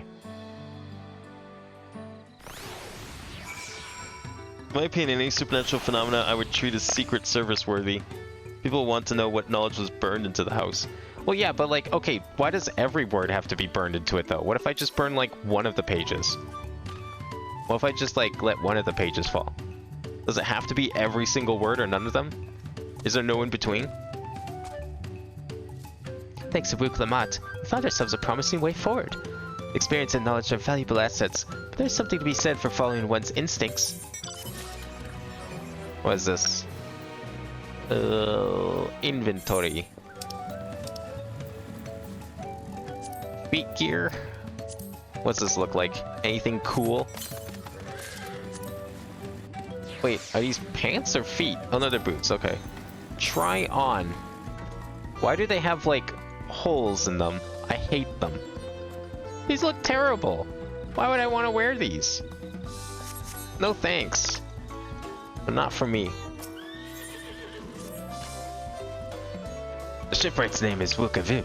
He's a Shbal who only moved to Kozumaoka a few years ago, but has since mastered our customs to an almost frightening degree. He's especially strict when it comes to manners, so make sure to offer him a proper Hanu greeting. We won't want to offend him right before asking a favor. A proper Hanu greeting? Oh, that one! Don't worry, I remember how it goes. Then we shouldn't have any problems. Let's head to Oakbeck Bay, to the east of here.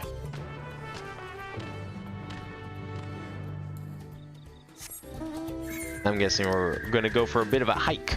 A little bit of a hike. Just a nice little saunter here and there.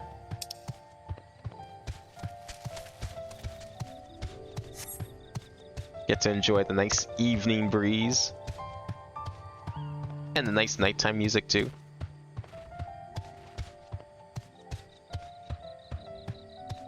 Watch her like fuck up this greeting. You know, she's so confident that she knows. I don't know if I trust her.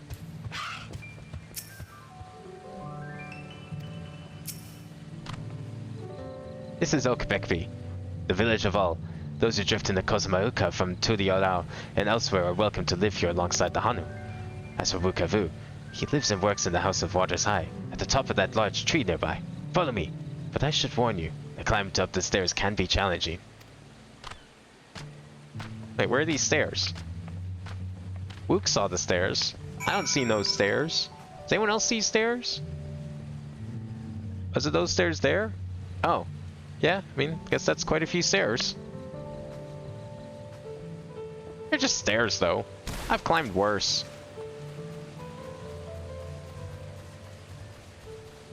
Made like little MacGuffins, though. Someone will want to find all 400 pages. I mean, I don't see how, though. Like, I'm having a hard time understanding, like, why someone's going to see random words on the floor and be like, oh, this is the secrets to, like, some mythical device. You see that a lot in stories, but, like, it just never made sense to me. It always seemed very, I don't know, forced. Like, people are going to wonder what the words are, but they're not going to put much thought into it. I think you're overestimating how curious people actually are. And if they're in my house, like, why would they even see them anyways? No one comes over. I think the last time I had visitors was, like, a year ago, just about. What do you want with me?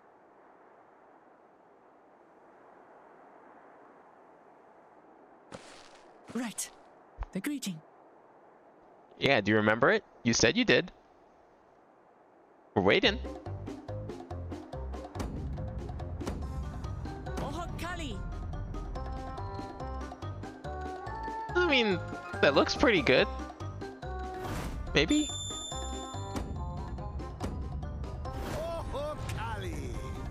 I think that's affirmation. Wait, he's got a horn! What is this, fucking Ronso? Good. You brought your manners with you. Wow, this really is FF10. Or at least this part's FF10. Do as the Hanu do. For a country as diverse as ours, the preservation of harmony demands that we respect the cultures of all peoples who call it home. Well, that explains your familiarity with Hanu customs. And you speak truth, of course. To live together means to learn about each other. Ah, I appreciate an open mind. In fact, I get the sense we've met before.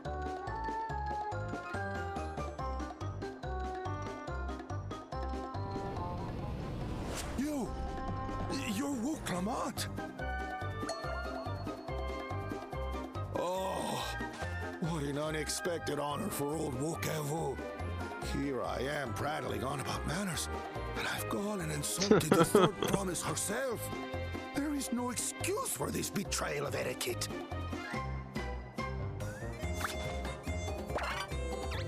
Oh my god, the animation budget.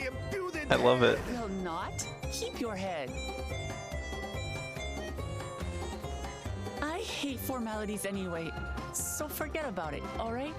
Alright then, consider it forgotten.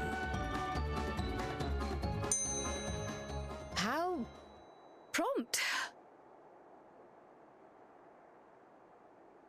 We're actually here about the Ihihana float. It's in bad shape, and we need you to craft new carrying poles and a new eye. I'm told you work with Uyuipo wood and a certain kind of stone? Abokisha? That I do. But while I would like nothing more than to offer my services, I just used the last I had of both those materials. Ah, I figured. My lumber in particular went You want us to get it, right? damaged by the recent storm. I'll need 10 days or so to restock. We can't wait that long. If you tell me where to go, I'll gather them myself. What? Send the third promise out on an errand like some common lackey? That's utterly I don't think he understands why she's here. a gross violation of social All the Pelu Pelu seem to know. This guy seems out of the I loop. told you not to worry about such things. All right then. I shan't worry a whit. Wow. Very agreeable. What's with your Hanu friend there? I am festival leader this season, and have come along to oversee the float's repair. As strange as it may sound, Wuklamat and her friends believe the float is an arcane focus, meant to encourage the growth of our struggling reeds. Too many Hanu have forgotten, it seems. But that is indeed the true purpose of the lifting of wings. Your education is impressive, Third Promise. Yeah, it's totally her that figured it out, definitely. Well, maybe a little. You weren't supposed to go along with it. Allow me to show you where to procure Uyuipo. We can leave the Abokisha to your friends, I presume? Take yourself to Cave Kikitola or thereabouts. And Cave? Find the Oh, I love stones you caves. need. Yo, where's this cave? Put me in the direction, I'm there.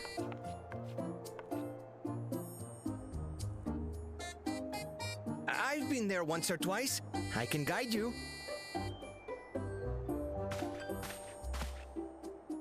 That should save us some time. All right then, let's get moving.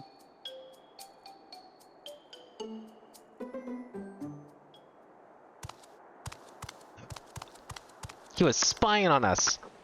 Oh, that little son of a... I guess the race is on then. What exactly do they plan to do? Surely they're not planning to help with the float as well. That seems unlikely.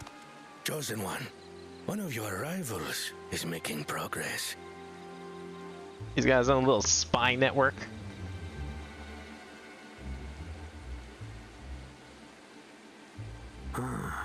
Iana, you say? What happened to Guana? He was also here. Should our first choice fail to deliver, it might be wise to let this play out. First choice. I am curious what their strategy for winning this competition is. Third-rate Promise is making herself useful after all.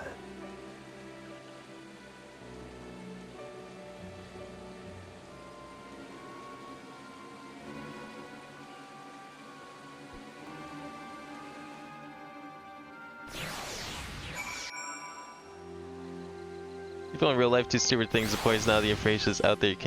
You can assure the knowledge will not get out. I can actually, simply because if you think about 400 pages, if we're talking like normal, 8x11 paper, 12-point font, 400 pages, I'm looking at my room here. That would barely cover the floor of this room. And so what? If we just if they get burned into the floor, you know what we do? Okay, we just renovate the floor. Now the words are gone. They're not my problem anymore. They no longer exist. They were written on paper, therefore the curse has been lifted, and I replaced the floor, therefore the information cannot get out. Cave Kikitola is southwest of Volcano. We can return to the village first and head there on foot. Southwest, you say? Actually, speaking of directions... north. Wait, north. What's north? Oh, it's right here. Ah.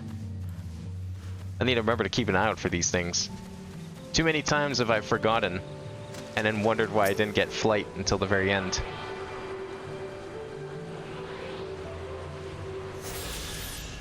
Perfect. Although I still wouldn't mind trying to do a Fader 3.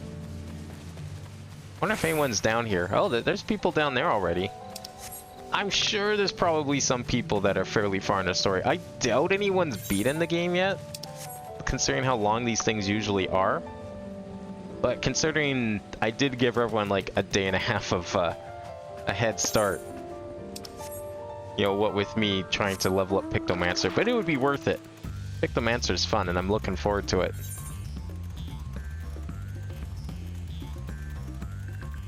This guy was like perfect for this.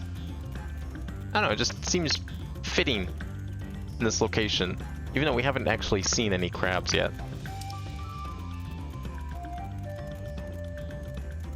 That's a good sized map. Better than that map.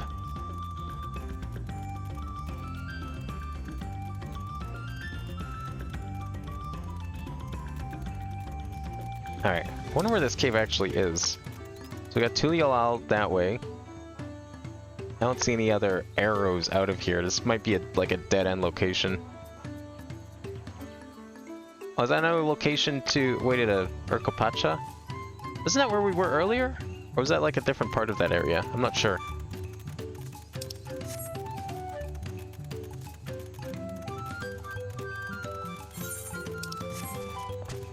It definitely does feel like there's more settlements, and larger settlements at that. They're just like strewn about these locations. Because like you compare this to like the Vanu Vanu settlement in the Sea of Clouds. That place was tiny. It was like basically the equivalent of this, of like the Aetheryte Plaza here. And that was it. But now you've got like this sprawling thing all the way across. It's great. You can really see the improvements. Like they're willing to push the amount of like detail they put in these areas. Southwest of here, was it? Let's be on our way. Alright. Let us explore. Well, not that far. Oh, you know what? Maybe we go down to the Earthenshire. Maybe that's where we're going to go soon. I kind of cut through the weeds like that, but that's fine. Okay, at least that rhino beetle's not after me. I don't know how he didn't attack me. Seems pretty aggressive. Jungle Orobon. Is that like a fish? Let's see.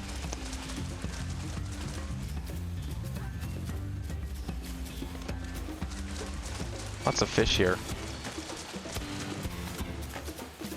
You know what, if I just keep running, maybe they won't bother me. Surely he's not going to aggro me all the way out here, right? Right? Oh, he is. No, that's someone else. I'll help you. Probably going to need to take this guy out anyway, so he's going to bother both of us. Perfect. Cave Kikitola is as promised. Home to many deadly creatures. Venture inside if you feel confident, but I will try to conduct my own search out here. You can spot raw Aboxia by its green-hued glimmer. Bring anything matching that description to me. I shall help scour the inside of the cave then. You take the west half and I'll take the east. Oh boy, I love going in caves. I want more caves. Caves are like my favorite part of this game. I saw some screenshots of some like really cool looking caves. So I can't wait to see those. Or, well, they look like caves, but apparently they weren't caves? So I don't know what they are. Oh, is there a thing here? 115 to the northwest, over here? I know we need to be looking for stuff. I'm gonna go get that first.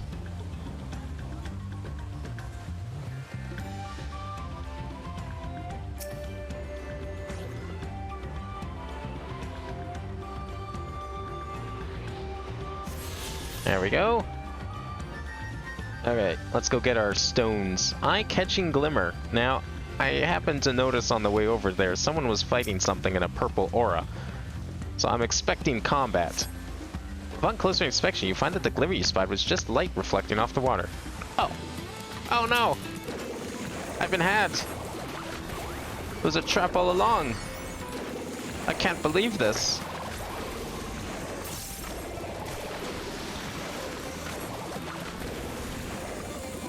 I thought we were going to be looking for jewels and walls, not like panning for gold.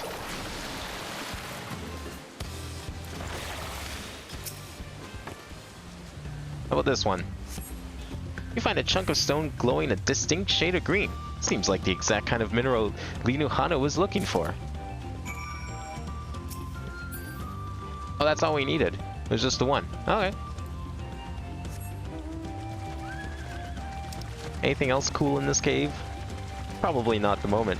Although it seems like we can go above this cave too at some point. That's going to be cool. Yeah, it definitely looks like we'll be able to go up. Probably need flight for that or come in through a different angle. Okay, I don't want to get too distracted with exploring because we'll get to see all of this stuff eventually. Sure.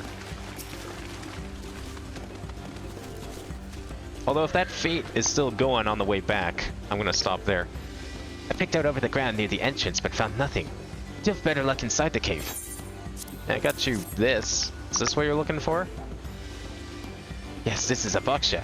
Along with Kyle's contribution, we have more than enough for our needs. The stones you have brought shine very brightly. I thank you both.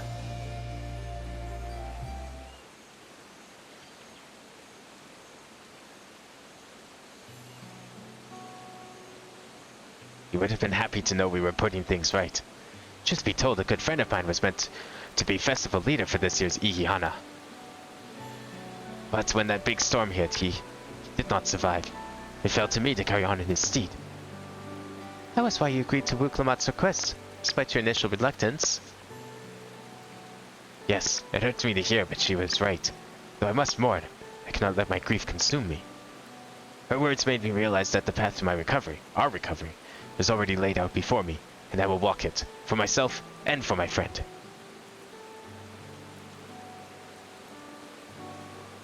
Thank you for sharing your story with us. Please, rest assured that we've taken your plight to heart. We're certain our companions are procuring the other materials as we speak. Everything will come together and the Hanu shall host a splendid, uplifting festival. That we shall. With that, let us return and deliver the Aboksha into Wookgiver's waiting hands. Yeah, I'm definitely stopping at that fate if it's there. And of course it's not there. No fates are there, damn it! I have to go like all the way across too. Okay. Let's go like straight east and see what's this way then.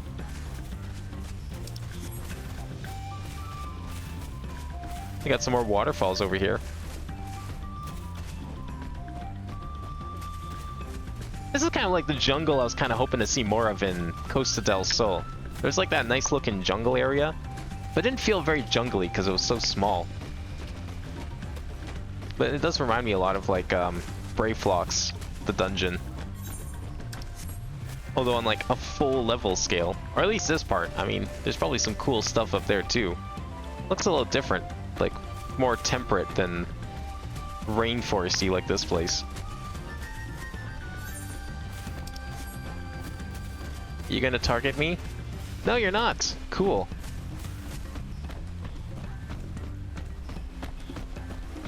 I love this view though. It's really neat. It really does kind of remind me of some areas in like FF11, from what little I've seen anyway.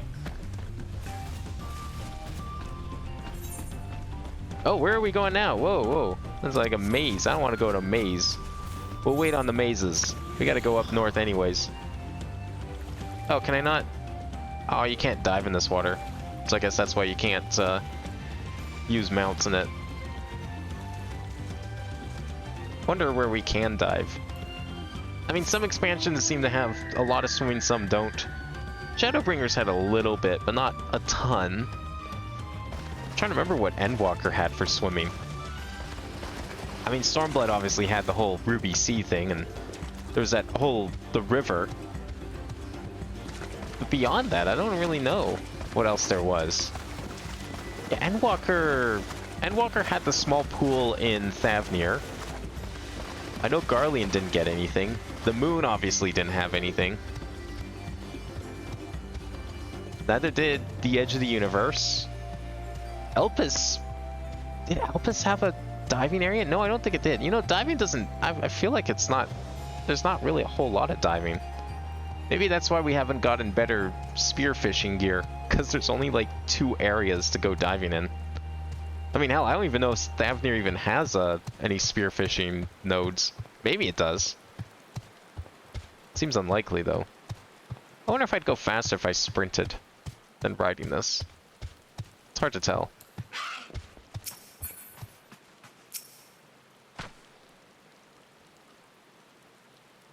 Thanks to the third promise in his mighty swings, we've collected some suitable logs of Uyuipo. What of the Aboksha?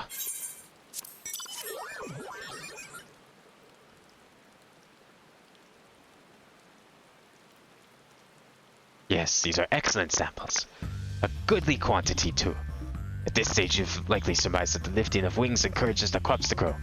But not exactly how, eh? Well, you're in for a treat. If all goes according to plan, the result should be spectacular. Now, get to work crafting these pieces for the float. I could use an assistant versed in the arcane arts to enhance the Uipo's conductivity.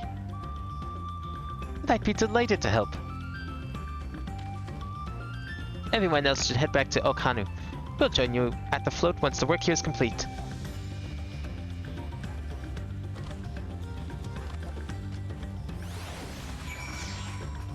Alright, what if I jump off here? How bad could this possibly be? Actually, wait, no. Can I jump into the river?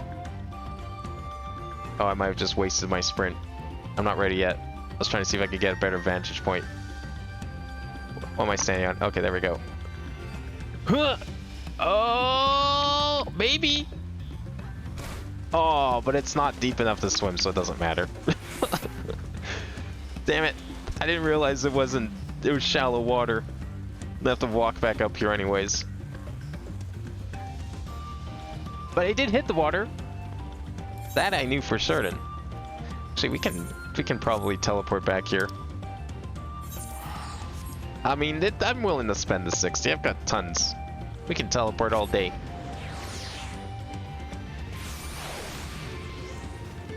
Where is it? It's back over here, by the ship. That's what he said to me.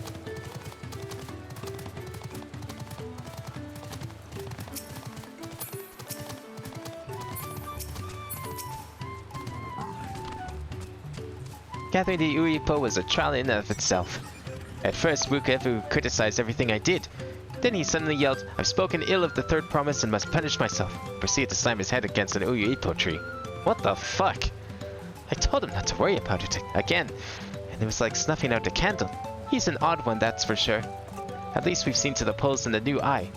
Now we just have to wait for the feathers from the twins.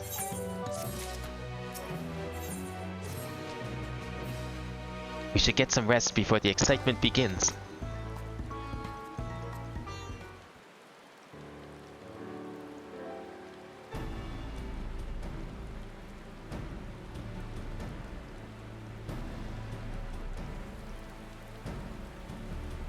Over there by the float. Isn't that the third promise? Then the rumors are true. She's trying to complete the feat of reeds by reviving Ikihana. The festival is a prayer for healthy crops, but does she honestly believe that it'll be enough to save our harvest? The second promise, meanwhile, barely glanced at the fields before leaving the Okanu altogether. Maybe we asked too much of our young claimants.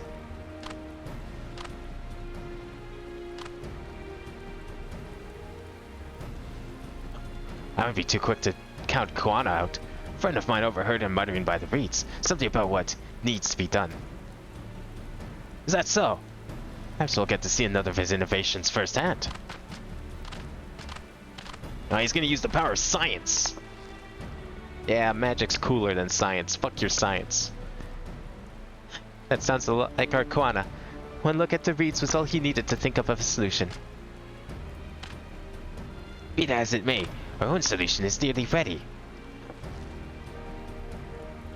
Indeed.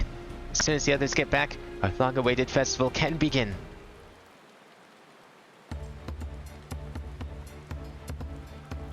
It took some doing, but we managed to gather competitors to vie for the title of Winds Chosen. The winner was only too happy to donate his feathers. You should have seen it. He called forth an incredible gust that sent his feathers sailing for Malms. We had to turn ourselves, but it's more difficult than it looks. Poor Erenville swirled in the air for a moment before landing on his foot. Erenville doesn't look like the type really, pervasive in magic. I'm a gleaner. Magic is not part of our training.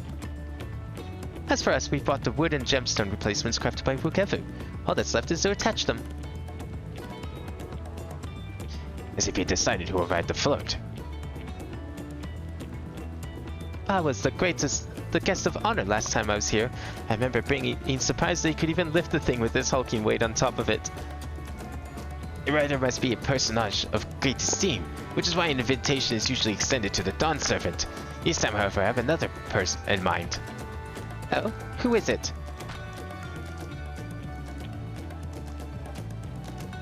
Our beloved Ikihana, the lifting of wings, is only being held because of you and your companions. Thus do I nominate you, Pictomancer, guest of honor. Me?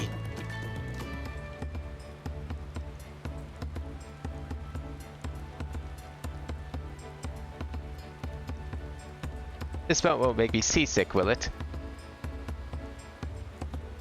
Well, first of all, you're not on an ocean, so... I don't think so. Then weigh anchor. I can hardly refuse a request from one even more enthusiastic about the festival than me. I would be delighted to ride your float. Thank you, Wuklamat. And roles for the rest of you as well. We'll be carrying out the festival float in the slow procession towards Kozanueki, where the sacred likeness of Kishiaki is censored and scorned. What I'd like you to do is clear the path of dangerous wildlife so that the procession can move along unimpeded. Consider it done. You can expect me to sit still until Wookever is finished with the float. Let me come along and help with the cleaning. As you know, I'm not much for fighting. I'll stay behind and assist Wookever with the repairs. If you're unsure where you need to go, the path I spoke of begins in the south of the village and branches off to the east. This will lead you across the bridges to the Stride of the Sun. Then we will see to the clearing it end to end.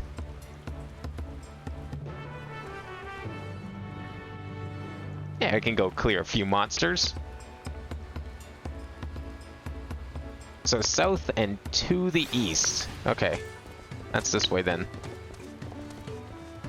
Well, we'll take a more direct approach.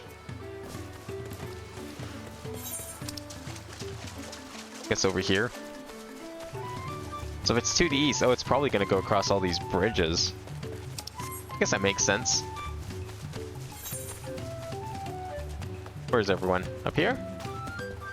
No. Over here. What's going on over there? That's probably something I'm going to get to do later.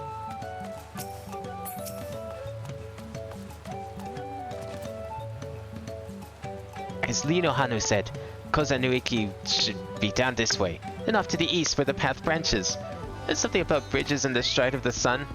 Anyway, let's split up and get to work. Once you've called all the threats you can find, we'll meet up in front of Kisaihi. Kisaihi? Guess that kind of makes sense. Considering the other pronunciations we've seen so far.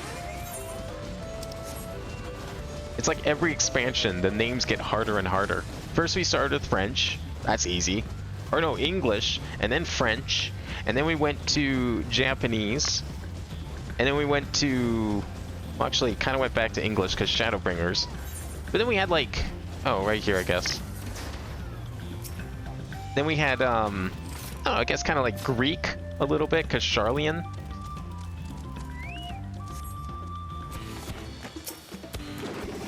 Now it's like Aztec and Mayan. You know, if it was Spanish, that'd be easy enough, but I don't know anything about Mayan and Aztec languages. Let's not stand in that, please.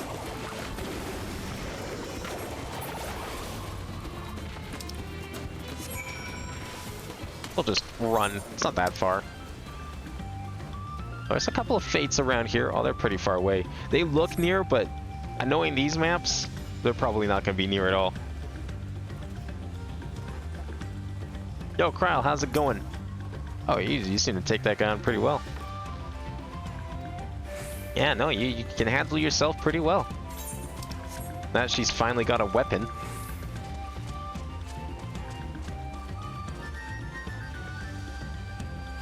Where is it? I wonder if I can just, like, probably can't. I'd probably have to interact with the destinations, unfortunately.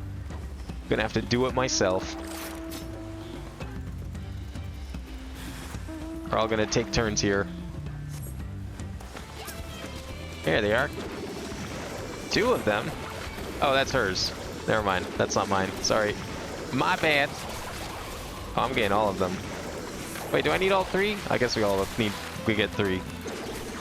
I was worried I was gonna steal them. Maybe I did steal them. I don't know. I don't know how this is supposed to work. I've never had other people on the same quest I was on. Can people just like interact with each other's objectives? That's kind of cool, so. Certainly be more exciting that way. Help each other out. Of course I missed all the fates, and we are going over there too. I missed every single one of the fates. Many fires. Can't wait to go down there. Looks like we're not going down there anytime soon. It looks kind of like a cliff in the way.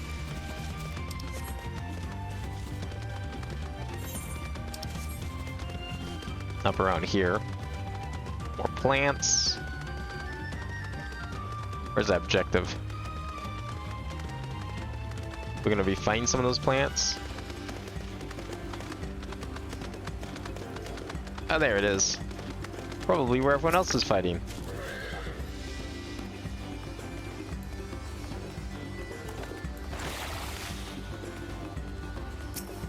Oh, they're like curls, but they're ocelots. They look a little different than curls. It's not just the color too. They almost seem like they probably aren't, but they look scaly.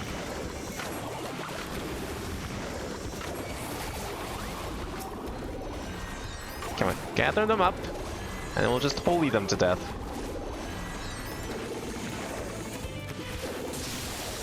Mega Blaster. Oh, I got paralysis. Oh, it could be a Sunad. Shame I don't have that. Ugh, fuck. I like stood in it. I was like thinking, oh, you know, I'll just stand in it. It doesn't actually matter. Oh my fucking god, thank you.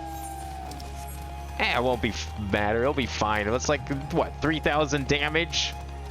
And paralysis. Can't even summon my mount.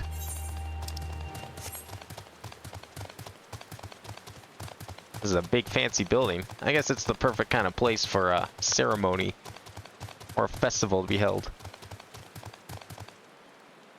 Right here?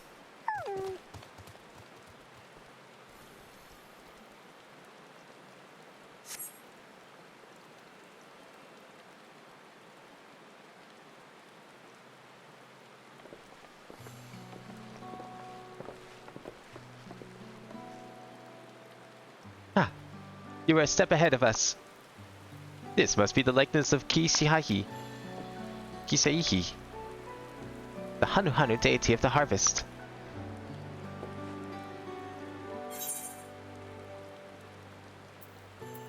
I was half expecting a flying whale. Oh my god. That's a completely different people. That's almost racist. Makes you appreciate how much their culture revolves around the reed harvest, doesn't it? It said that Kisaihi was worshipped on another continent. This ancient faith was then brought to Turao by the first Hanu. The Hanu migrated here from another continent. They may have the two do share a common ancestor. This is all very fascinating, but shouldn't we be getting back to Lido Hanu? He'll want to know the path is safe for the procession. Right, and I need to make the ride on the float. I'll run ahead and tell him we're done here.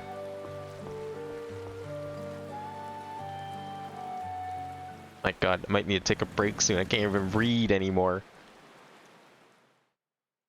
Meanwhile, hello Kanu.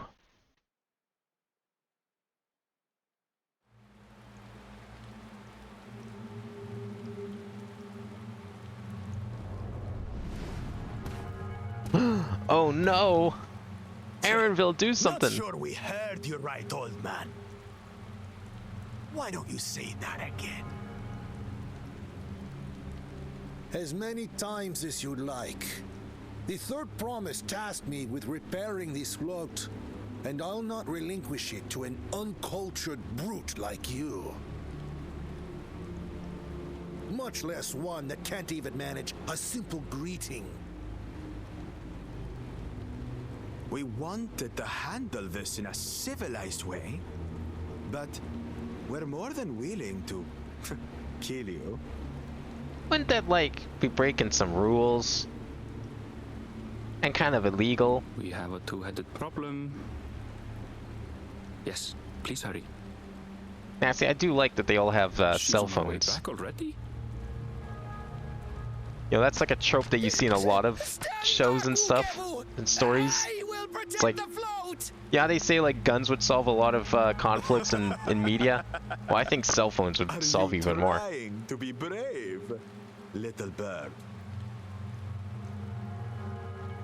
I could never have repaired the float alone. Not properly. But thanks to Wuklamat and her friends, we can hold Ihihana again. This is a priceless treasure! And as festival leader, I would die to protect it! Very well, if that's what you want. Oh, they're killing them. Oh boy.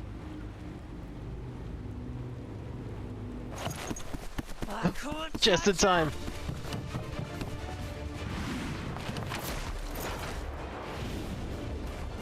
Okay, maybe not now, but I can totally see us doing a roleplay mission at some point with her.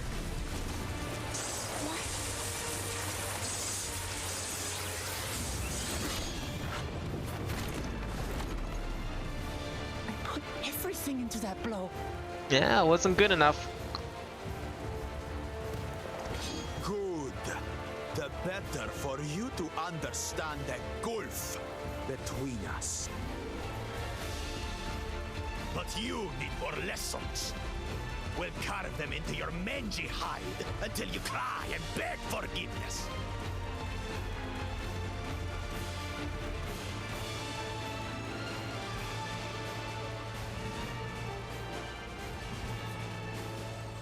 Yo, boss fight? Your brilliant plan was to steal the float and take the credit. The so-called blessed siblings are nothing but cheats.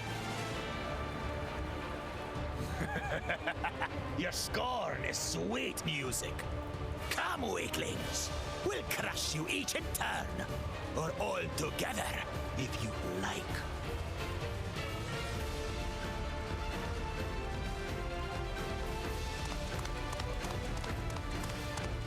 Look, 3 against like 7. I don't think it's gonna be enough. If you fight in earnest, this will end in a massacre. Yeah, yours. You don't want to get hurt, do you? We have word that our other prospect is on the verge of success. Then it would be foolish to expend effort sweating nuts. I like how he just called the savior of the universe a gnat. Lucky for you. This guy's a little too confident if you ask me.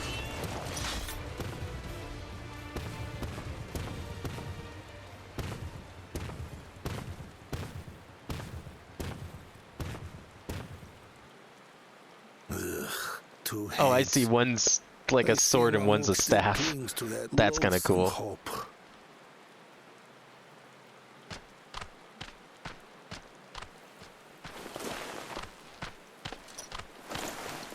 Talk to us, Third Promise. You're not dying, are you? It'll take more than that to kill me. So, are we having this festival or not?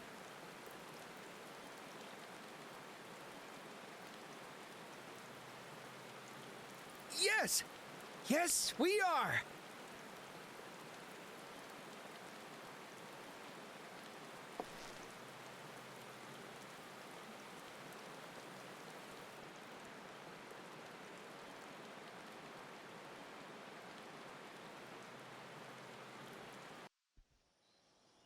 Curious what Kwana's solution to the problem is.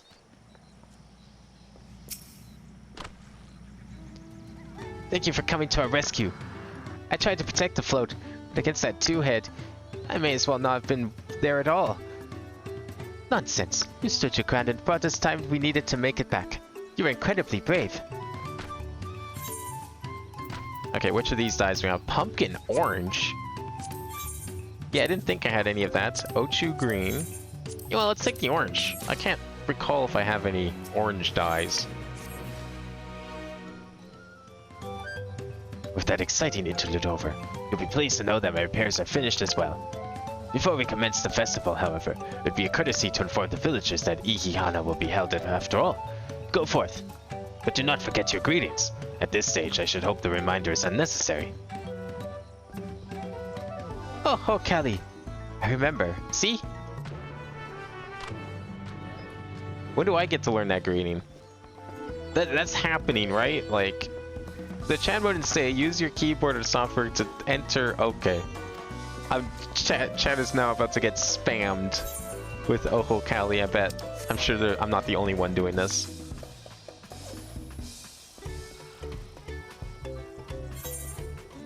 Where's everyone? Down here? Yeah. Ew. Mournful Hanu. Alright, let me get my... I gotta get my keyboard all ready here. It's like... I kept it handy. Just in case. For just this situation. Chan mode and say, eh? That's not say. That's in say.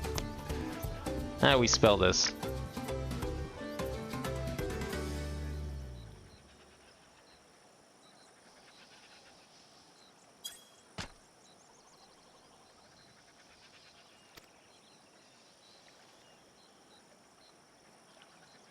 What? The float is fixed.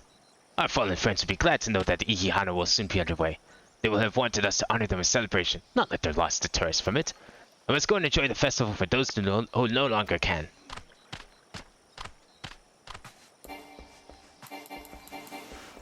Alright, now we don't need this anymore. That, I know. I meant to do this.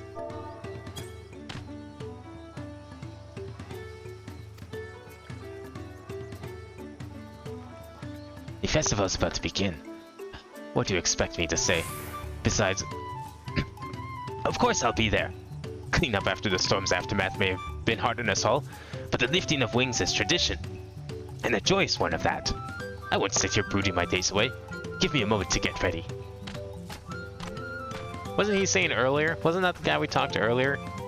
Who was like, yeah, there's no time to be enjoying festivals. How dare anyone enjoy a festival?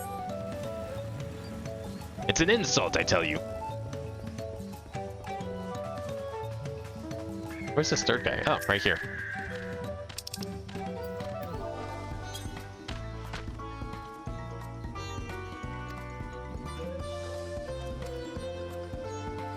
Thank you for letting me know.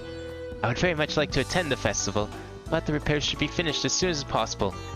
What to do?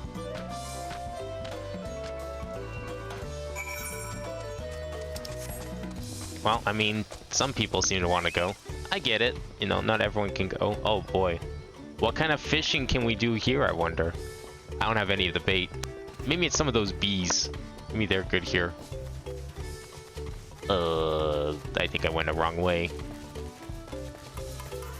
Man, I could just imagine this quest on like the first night. Like 300 people all saying Ohokali at once. Even if it's in say mode, like the distance is pretty far, so if you're just hanging out in town here, guarantee you'd hear it. The Hanu were pleased to hear the festival's going ahead, I imagine. This is well. Once your friends return, the lifting of wings can begin at last.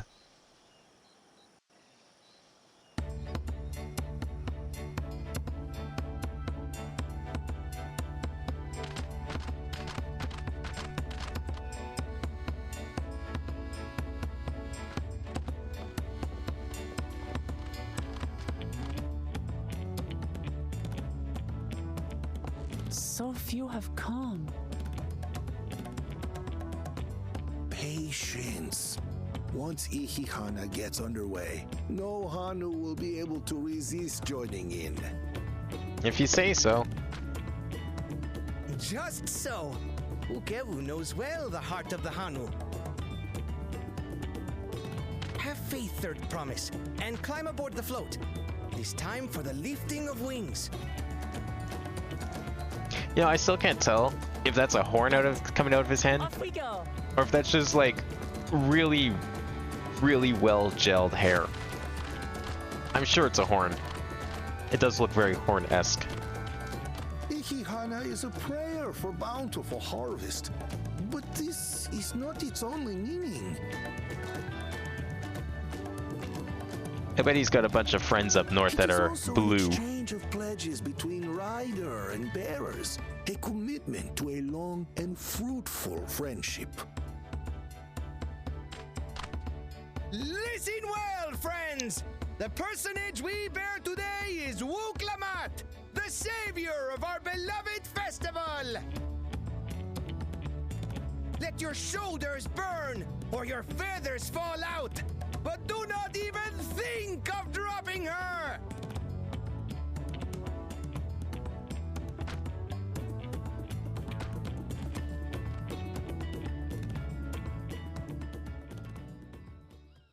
Ready and...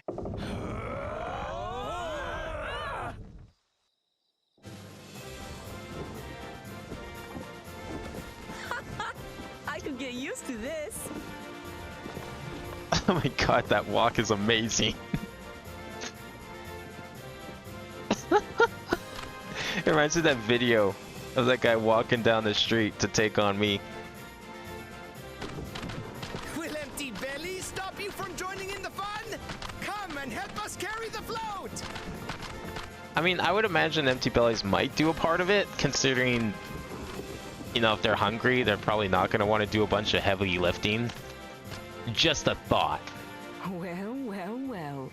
To see the day that Dawn's promise would ride our boat again. We've not had the honor since you were here, Gulul Jaja.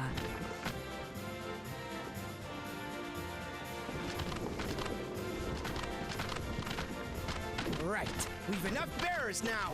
Onwards to Kozanuaki!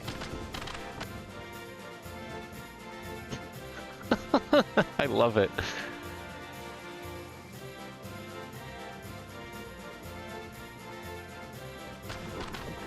Quite the little parade they got going here. So where's Koana at? Is he gonna stop things now?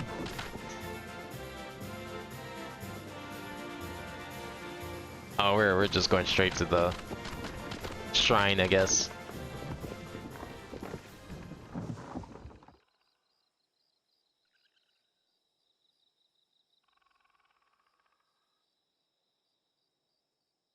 Now what?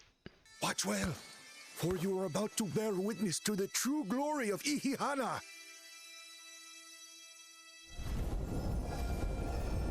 Oh shit. It actually does work.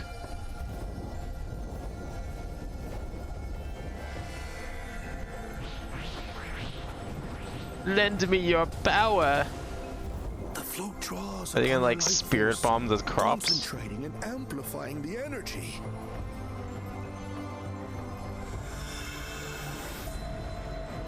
Keshaihi then receives that energy and expels it in a great burst, where it showers down upon the land to replenish its vital currents.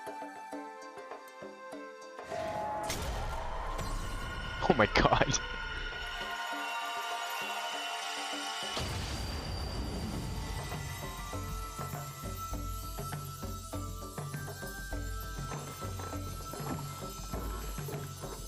So considering we're the only ones that actually stopped or fixed the crops, does that mean we're the only ones that's gonna get the starburst? Because, like, how could anyone else possibly earn it at this point? They'd have to have a new challenge. Like, Koana certainly can't claim to have fixed the crops. Even the village elder knows what happened. Well, that didn't take long.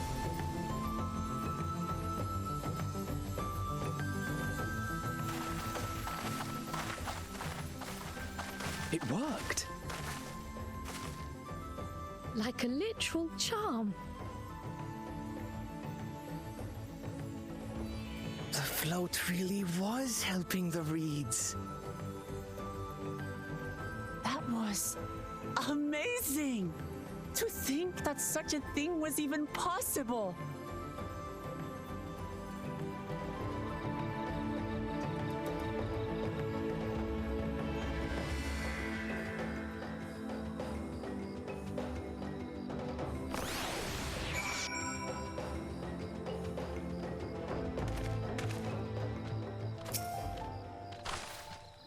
Should I have left the float behind like that?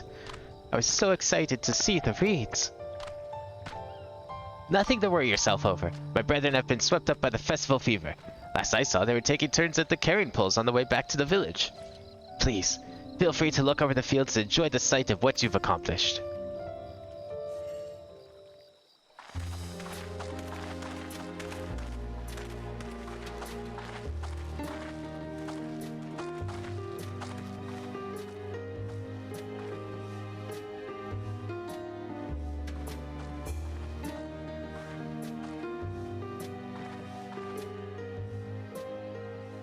Some of them still look a bit sickly.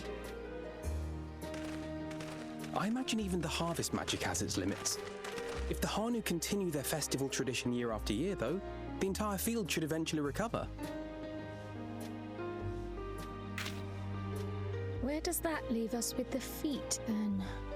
Did we win? You've got nothing to fear on that account. Our situation could never have resolved itself. The revival of even a single reed would have served to demonstrate your commitment to the task. That you recognize the nature of the float and found a near-perfect solution in Ihihana proves your dedication.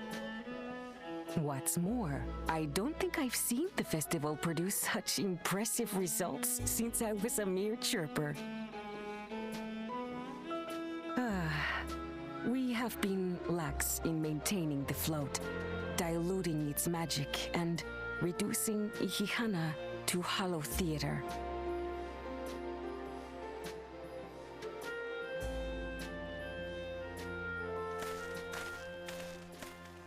Yeah, what was his solution? Kona! I was delayed by an unpleasant encounter, but it seems I arrived at a good time.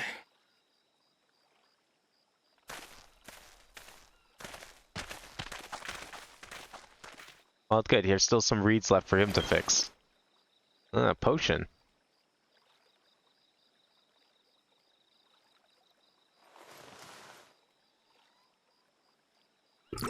One drop. That's all it needed.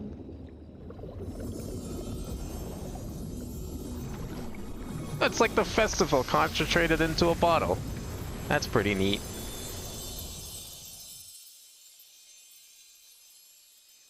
Oh, isn't that wonderful? What? You just pour in some mystery liquid and problem solved? Stagnant ether was to blame for the reed's poor condition. I assumed that was an alchemical concoction which enhances ethereal conductivity. It utilized the flowing water as an ethereal current, thereby promoting the transfer of life energies. A method I could not have devised without the education I received at the studium and the cooperation of my Archon allies.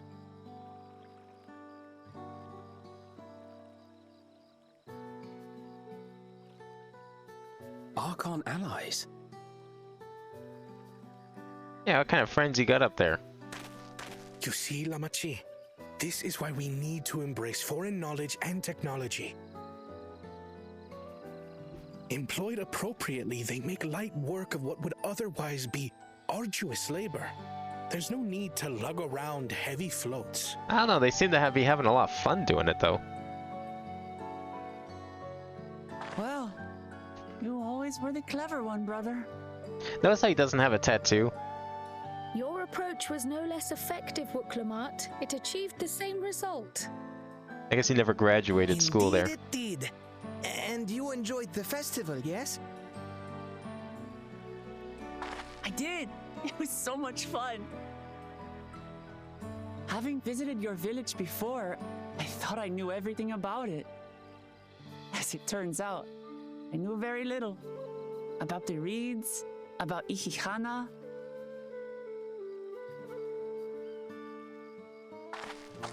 With all I've learned this time, I feel as though I've really come to know the Hanu. And I like you even more now than I did before.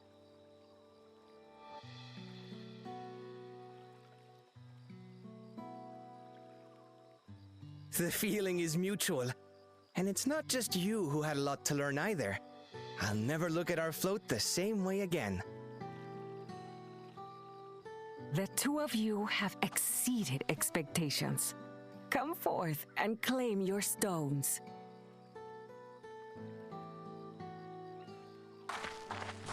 Does that mean the others are short a couple stones? Because, I mean, they didn't help at all.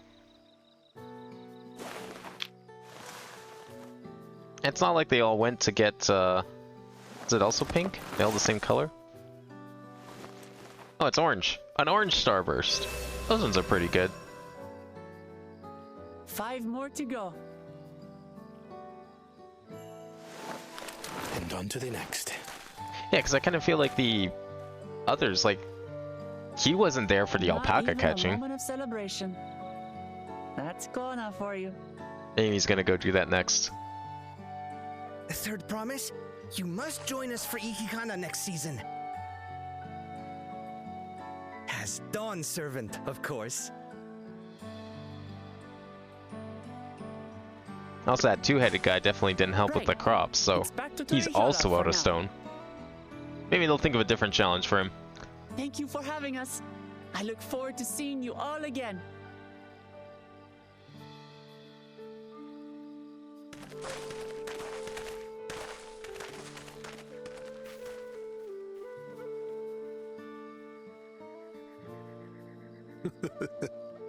These are interesting times indeed.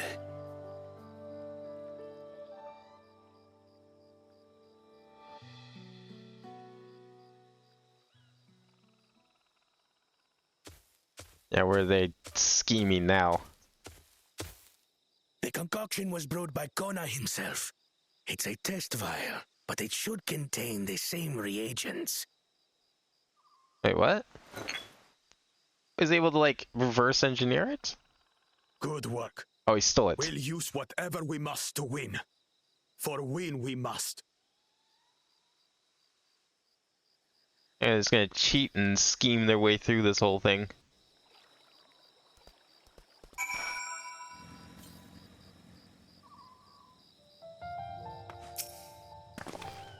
My journey has just started and already I've met so many wonderful people. Ukevu for one. He's a bit eccentric, but everyone could stand to be as respectful of other cultures as he is. And Lino Hanu. It warmed my heart to see him honor his departed friend through Ihihana, and to help others do the same. I can't help but feel excited thinking who else I might eat over the course of the contest. Come on, let's head back to Spali. I'm still waiting for that name to be said out loud. Spalyevte. I don't think they've said it yet. I haven't heard anything yet.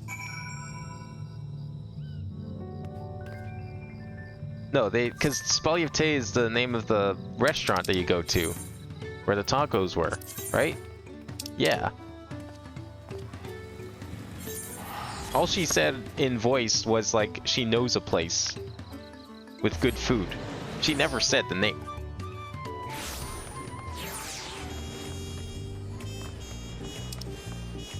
Oh wait, that's why I came here. I teleported here because I thought I could just like do this. And then I forgot that I was gonna do that.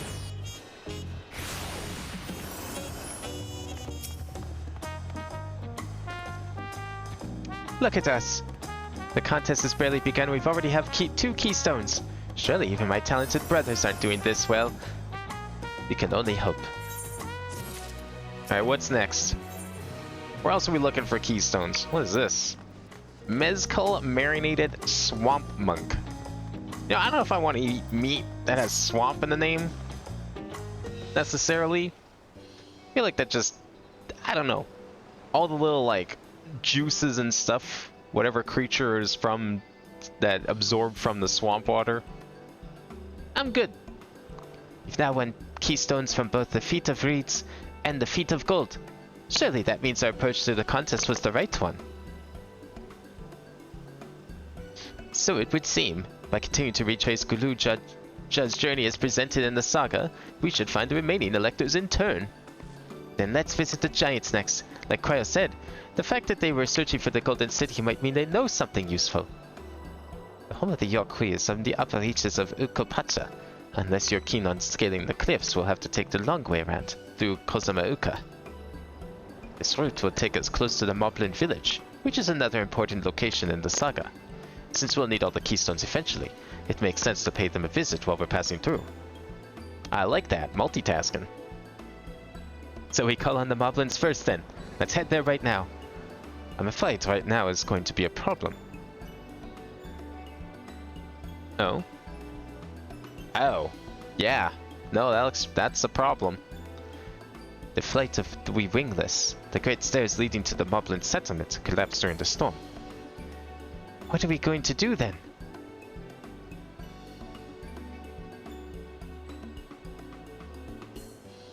There is an alternative, but it requires preparation. Until it's ready, you could rest at the cabins or see more of the city, whichever you prefer.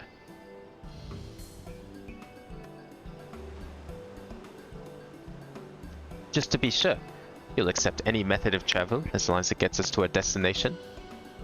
More alpacas? Of course! Who do you take me for?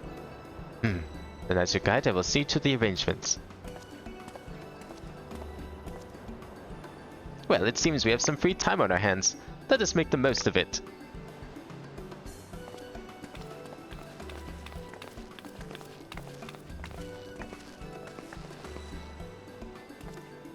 I need to get my axe repaired. I nicked the blade pretty badly when I took a swing at Bakul Jaja. That reminds me, I never got around to introducing you to Ropley, did I? He's the man in charge of the Wachimeki, and a good person to know. Want to come along? Let's go then. We get the tour part 2. Nice. Let's go. Ready? The markets of Wachimeki are to the east, on the other side of Bayside Bevy. This way then, eh? Sir, did I get... Yeah, there's nothing in between. Okay, so the next one is over there then. That makes sense. We'll go through this extra bit here. Oh, yo, there's some triple triad. We got at least one blue quest. I don't know what that's for. Oh, that's for the hunt board, probably. I mean, that's fine. I never really participated in that. Although, I mean, I guess I should pick it up maybe, in case, like, there's some hunts around that we see. Or, you know, one of the big bosses comes up and everyone's off to fight it. Maybe they've discovered them by now. It's possible. This is the time to be doing it. My, the third promise. How might it be of assistance this fine evening? Well met, Ropley.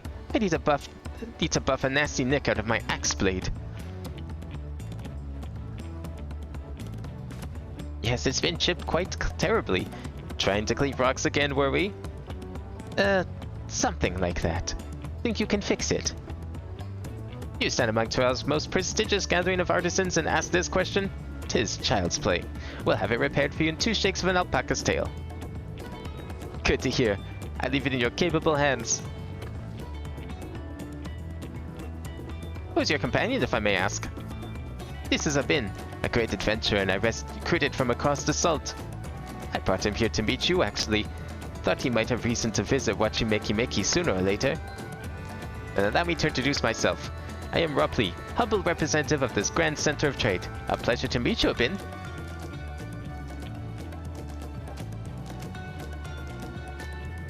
You there! Stop dithering in the shadows and announce your business already.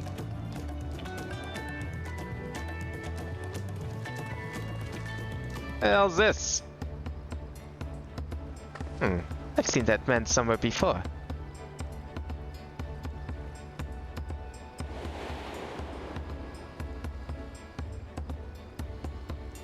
Oh, it's the merchant from the boat. That's the guy who said he's been here a few times, right? A jewelry maker you met on the voyage over. Oh, I remember. I spoke with him too. Fonjin Dane. Yes, that was his name. You've been loitering like a flightly admirer who can't pluck up the courage to confess his feelings. Out with it then. Why are you here? That is to say... What the fuck? And we're no closer to solving that enigma. I wonder if he could use someone to talk to. I say we go and ask. Let me know by link pearl if you find him first.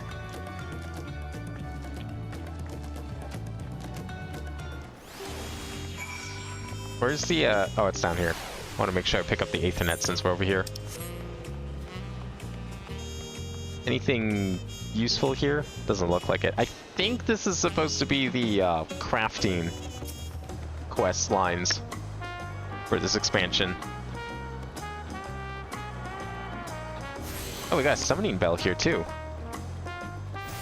You've attuned yourself to all the Aethernet shards. The Arch of the Dawn and the Arch of the Dawn, Urko Pacha, and the Arch of the Dawn, Kozumauka are now accessible at 8 destinations. Wait, like we can just teleport to their... Oh, I see. It's like in their areas. Okay. That makes sense. I don't need anything, want to drop anything off here, do I? Nah, we'll just hang on to things for now. I'm sure it's fine. It's not like I have a lot of stuff to hang on to. I've still got like 2 pages. What I'd more be concerned about is picking up a bunch of quests, because I only have like 11 slots for them, but... Oh, we need to go all the way back there? Okay. Can we swim? Is that possible? No, we can't go over there at all. Can we go up here? Maybe. Doesn't look like it. I'm looking for sightseeing. I haven't seen anything. Oh, wait, no, don't you have to talk to an NPC to initiate those? Oh, fuck. I don't know where that NPC is going to be at. Probably can't go back here either. Nope. Okay. Well, I'm going to find that NPC then, I guess. That's like 2 things I need to find. I need to find the NPC for... You can go down here. The NPC for starting the sightseeing, which is probably why I haven't seen anything yet. And the NPC, I'm guessing it's going to be a side quest. A side quest that gives us access to the face wear, because I've yet to see that too. Alright, where's this guy at? He's somewhere in here. Yeah, I'm going to get these 2, because I'm guessing he's the... This is probably the hunt. You there. You are a Binoma, are you not? Venture from across the water has been lending the third promise his strength. And well met. To tell the truth, I have been meaning to make your acquaintance for some time. I have a proposition for you. You are familiar with the Azorzian hunts, yes?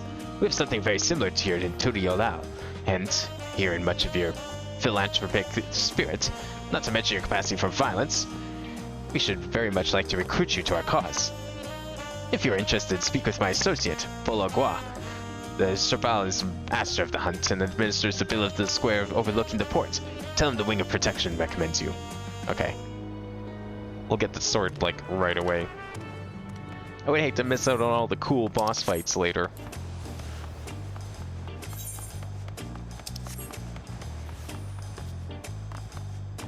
Where's this guy? There he is.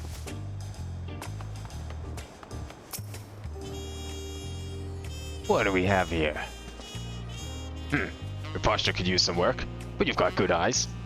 Eyes that have seen a few things. You here to sign up? The Wing of Protection recommended you, hey? Well, we're always on the lookout for new hunters. If you're good enough for Wuklamat, you're good enough for us. Is that saying something that feels almost like an insult? Pleasure to have you with us, Sabin. And I suppose I better get down to the introductions. Or maybe I don't need to. This whole idea came up from your side of the sea, after all. It was Kana who showed us your ways. Either way, I'll keep it brief. Our hunts work much the same they do in Eorzea. We put a bounty on these beasts that prove themselves an enemy of the people. You kill them, bring us back the proof, you get your reward. Well, your reputation may precede you. Rules are rules. And the rule is I have to test everything, every hopeful out with the beginner bills. Can't have every youngling with nothing to his name but a plowshare and a dream of glory skipping merrily away to his doom. Prove yourself in Turao, and I'll give you some bigger, blightier fish to fry. I might as well pick a couple of these up. No harm in doing so. Dawn hunts now accessible. Beat the monsters, blah blah blah, same as before, okay. Oh, okay, 94 for the next set. Got it. Yeah, same as usual. Alright. I mean, we've seen a couple of these around, I think. I don't know if I've seen those. Definitely seen that. I don't think I've seen that. Or that. Well, if we see them, I'm sure we're going to be going to those areas eventually. Again. It's not like they're that hard to find, because if you get close to them, the game kind of points out that you're getting close to them. I would really love to find the sightseeing, though. Is that like a thing at all? It's going to be a blue quest, I'd take it. Sights of the West. Okay, you know what? I'm going to go get that, too. Because I like collecting those as well. They're fun little distractions. I think we can... What's the easiest way to teleport up there? I'm gonna try the Aetheryte. I can't actually tell if he's on the cliff or not. It might be. But there's stairs here.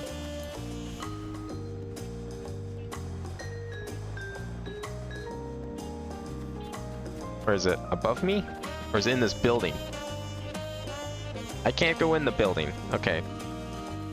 Then yeah, this is a... Oh, okay, it's not that bad of a way to go. Hill's right here.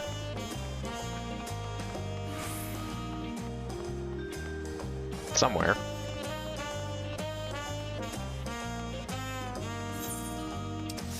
Probably back here?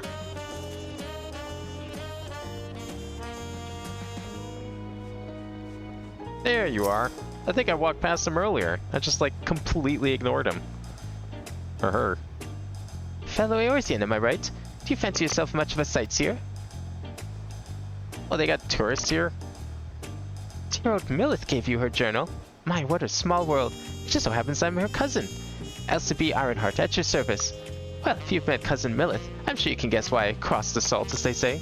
This continent is positively brimming with sights unseen by Eorzean eyes, and I'm here to discover them all. My twin sister and I, that is. You see, I had more interest in York, while she was drawn to the vistas of Sock. So it was that we parted ways at the bridge, each of us touring half of Tural.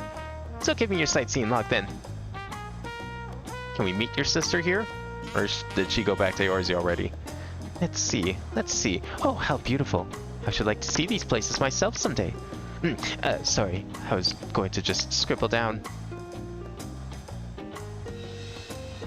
My notes in York Tural. I included what my sister shared with me in Jacques Tural, but I'm afraid it isn't much. My twin's name is Emmeline, and she's still wandering about over there. Given your natural affinity for Ironhearts, you'll doubtless run into her someday. Well, I'm sure you've got places to be and vistas to behold. May your journey throughout Tural be bright and unforgettable. Oh, so there's 3 of them. Is that what I'm hearing? Sounds like there's a 3rd sister then. Okay, must be level 90 or above to record the vistas. That's fine. Cool. Yep, same as always. Alright. Now, can I test my theory that there's some cool sightseeing on top of these cliffs? Because I bet there are. Or these houses, I mean. It's okay, we have to walk back this way anyways. Let's take another quick look here. Because I guarantee I probably missed a couple jumping around. Oh, I don't see anything from here.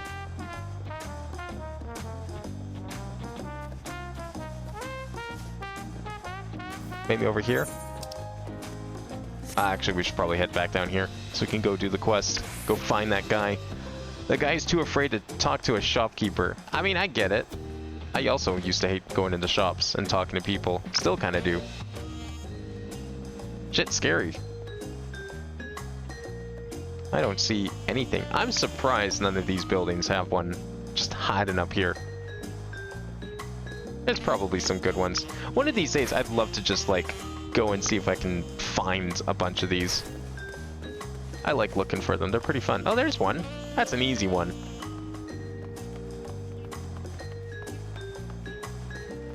I wonder if our target went inside the restaurant.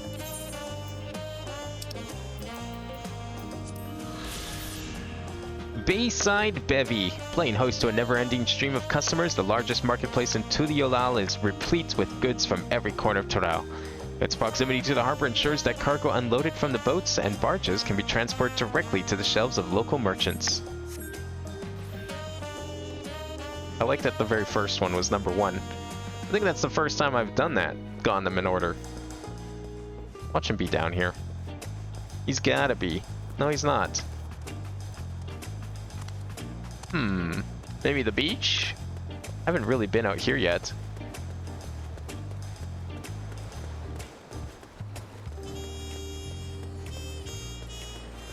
I doubt he's hiding in the water. But you never know. Maybe he decided to take a dip to calm his nerves.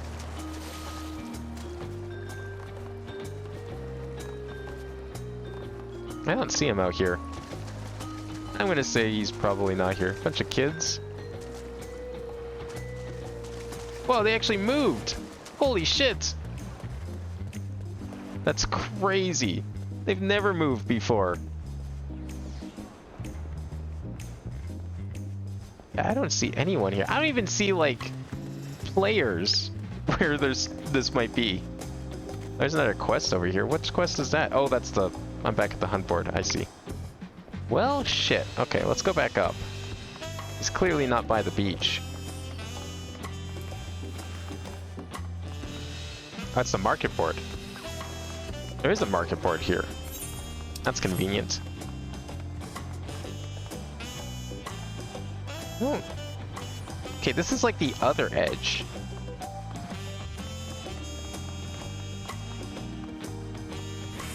I don't know.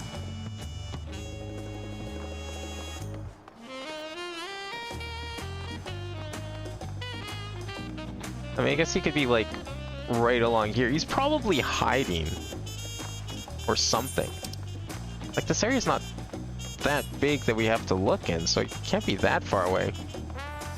Okay, he liked to lurk in an alley. That's how we first discovered him. Maybe he's somewhere in another alley. I don't see him there. Is he under the stairs, perhaps? The hell is this? How did someone get ley lines up here? The fuck? How did they make it floating? That's a weird glitch. Okay, search for Fontaine. Yeah, I mean, he's gotta be here somewhere, right? Did I really miss him in here? Maybe he, like, jumped onto the roof. Nah, I doubt it. Can I jump back, or am I'm screwed. Okay.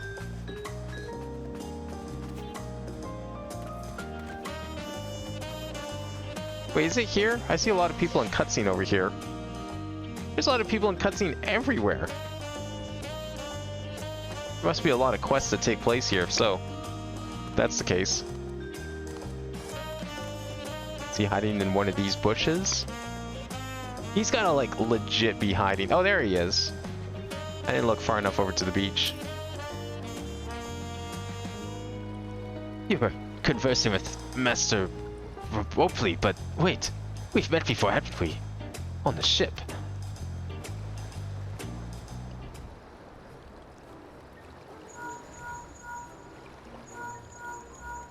Enemy sighted. You found him. Good. I'll be right there.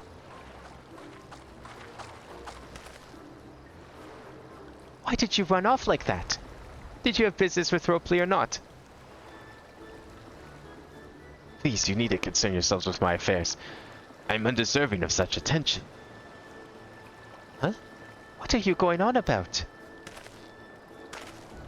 I beg of you, do not ask me to explain. Do not! Sorry, but you need to tell... But the more you tell me not to, the more curious I become. Besides, you look like you need a friend. You're too kind. So be it. I suppose I can share with you a morsel of my misery. Before I came to Tuliolao, I worked as a goldsmith at the most prestigious jewelry maker in all of Oda, Estemies Aesthetics. Oh, it started as well enough, but as the days passed, everything began to go wrong.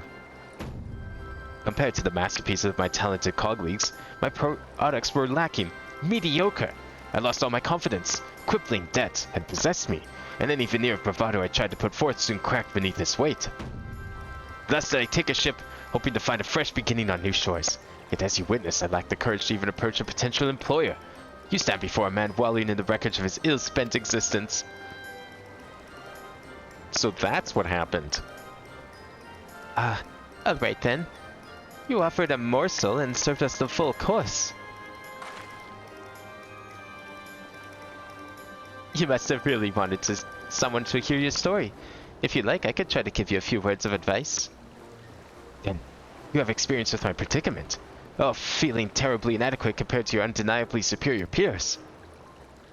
Well, when you put it that way,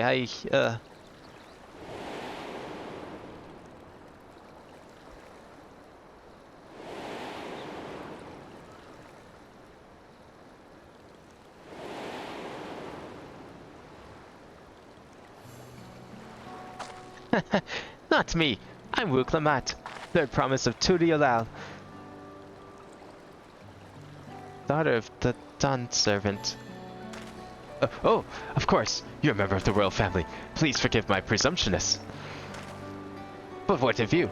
Have you ever measured your work against that of your colleagues and found yourself wanting?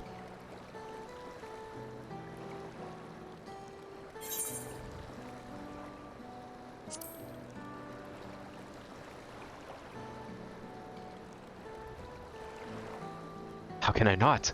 Should my work not meet the same exacting standards, no new commissions will be forthcoming. What then was the point of my becoming a goldsmith?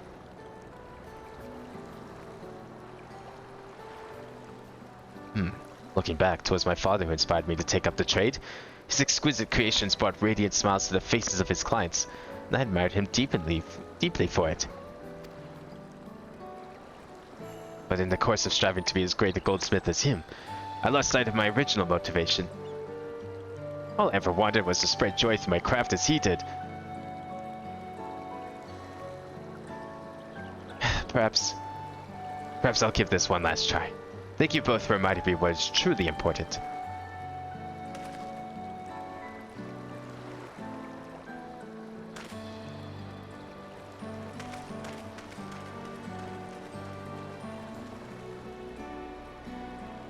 What is truly important?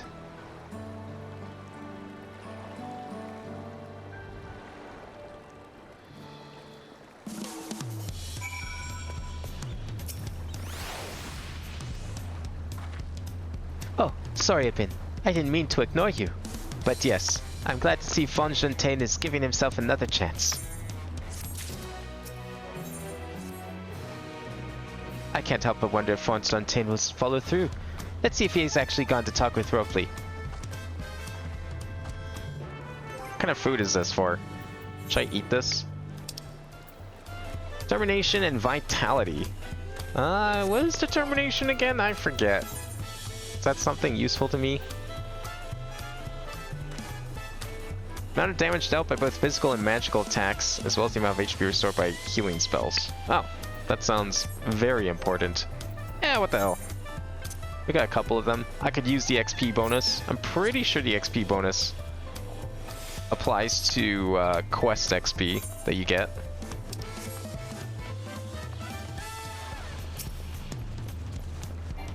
Guess we have to go back to the shops, right? Yeah.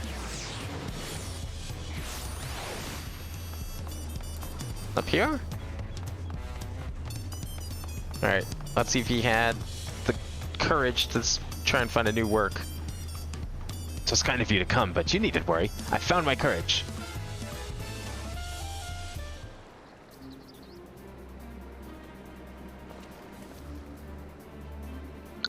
Pray accept my apologies for my earlier behavior. My name is Fontaine. I'm a goldsmith from Ul'Dan of faraway Eorzea. I realize this is a bold request, but I should like to continue practicing my trade here in Wachimeki. If you will have me, I ask that you only for the opportunity to bring happiness to others with my creations. So that's what it was about. You're looking for work. Consider yourself hired. Wachimeki is always in need of skilled craftsmen and women. I'll handle the necessary paperwork. Can you start tomorrow? Yes, of course. I must thank you both again for your sage and timely advice. I don't know if I was all that helpful. But you were. Had it not come to speak with me, I would not have had that moment of much needed self-reflection.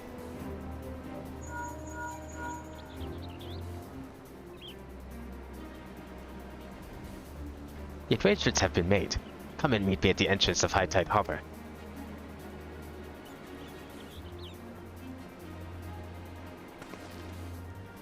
Oh, I almost forgot. Do you have my axe ready, Ropley? Ready and waiting. Behold the sublime touch of a Wachimeki artisan.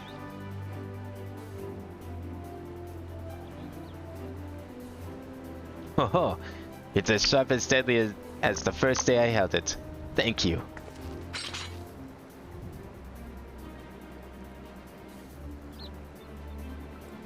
Good luck to you, Fontaine. Let me know if that doubt creeps back in. I'd be happy to talk you out of it. As for us, we should head to the harbor. Wouldn't want to keep Erenville waiting.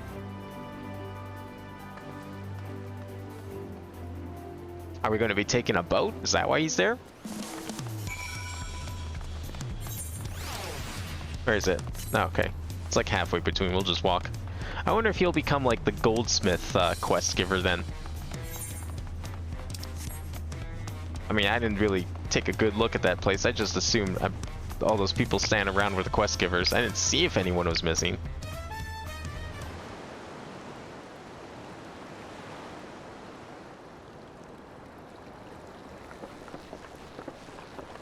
Enough with the secrecy. What's this big plan of yours?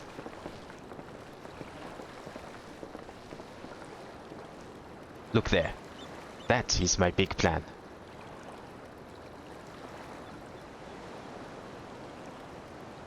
The boats? What is that?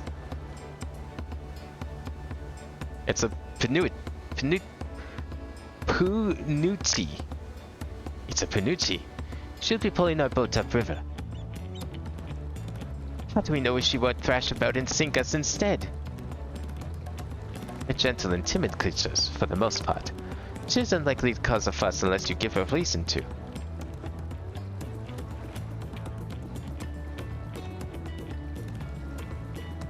First alpacas, now punities. We're relying a lot on animals for this journey. We should be thankful we have an animal expert as our guide then.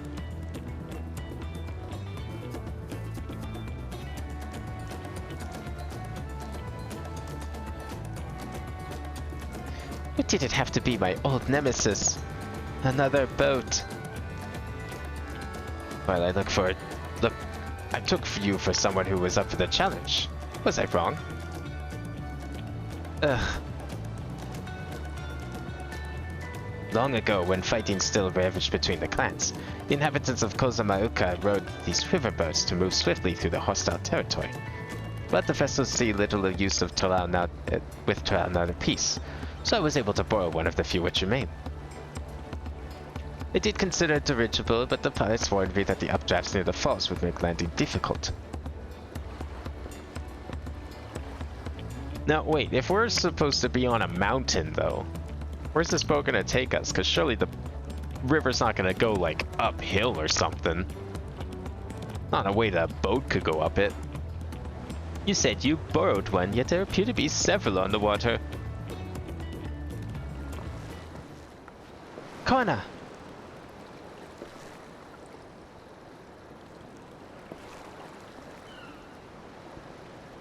Empty. Traveling up the river, I presume. Seems that way. Does this mean you've earned your 2 keystones already? I can't believe how well you've managed despite undertaking the contest alone.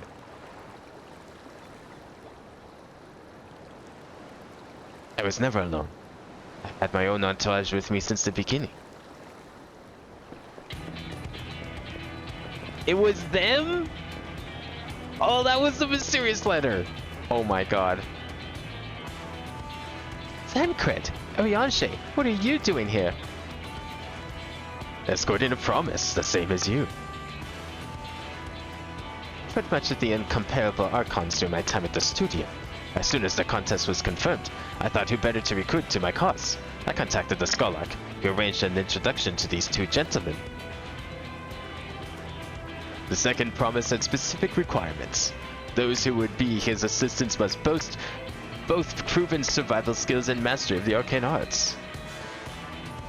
Thus did Thancred and I receive the summons. My own studies concentrated on technology, which our people could readily use, such as inventions born of magitech or clever engineering. When magic was concerned, I covered only the foundation.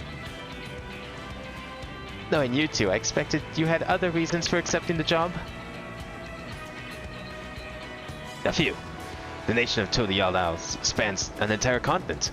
Depending on who wins the throne, the world may be plunged into instability once more. Never have we striven to preserve peace. Where's our place if not here and now? We did our due diligence, of course, and made sure of who we were working with before agreeing to this endeavor. He's even more opaque than Urianger at times, but is surprisingly... That's quite enough of that. We must be on our way. Wait, I have one question before you leave. Juana and Wuklamata vying for this throne. As Juana's entourage, does that mean you're resolved to defeat all his opponents, including us? Hey Crafter, how's it going? We're starting to do all in our power to win the contest for Juana, even if it means competing against our own comrades. We intend to hold nothing back, and expect you to do the same. I swear, if there's like a Thancred or Urianger boss fight, that would be amazing. And we won't disappoint you. I would love to see that.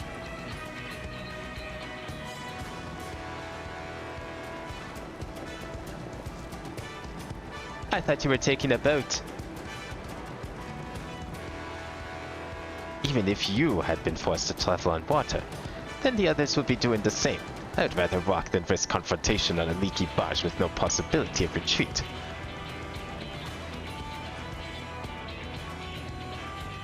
Not the confrontational type, I see. It's true I can't stand boats. But I trust the route that Erenville has chosen for us.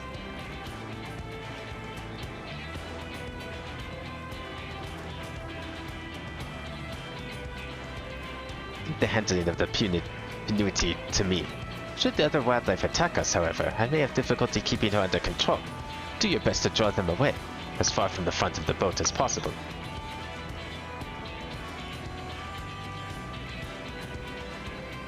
Then we shall remain on deck and stand guard, although it may be wise to have at least one of us sit up front with Erenville, just in case. I'd like to stay on the deck. I'm eager to put my Pictomancy to the proof. And I'll take any chance to show you that I can hold my own on the battlefield. Then Kryl will stand on guard with a bin.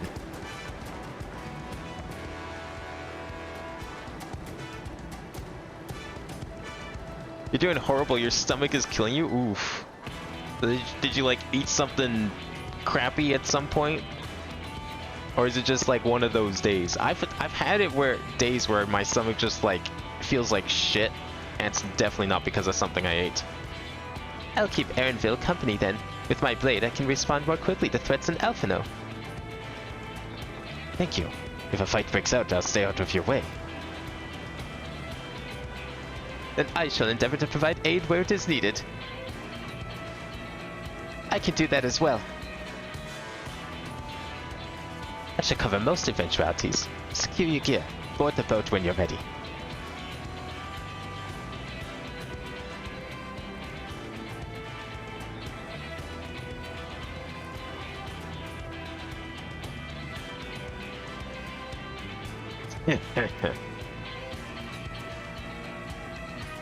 Let the hunt begin.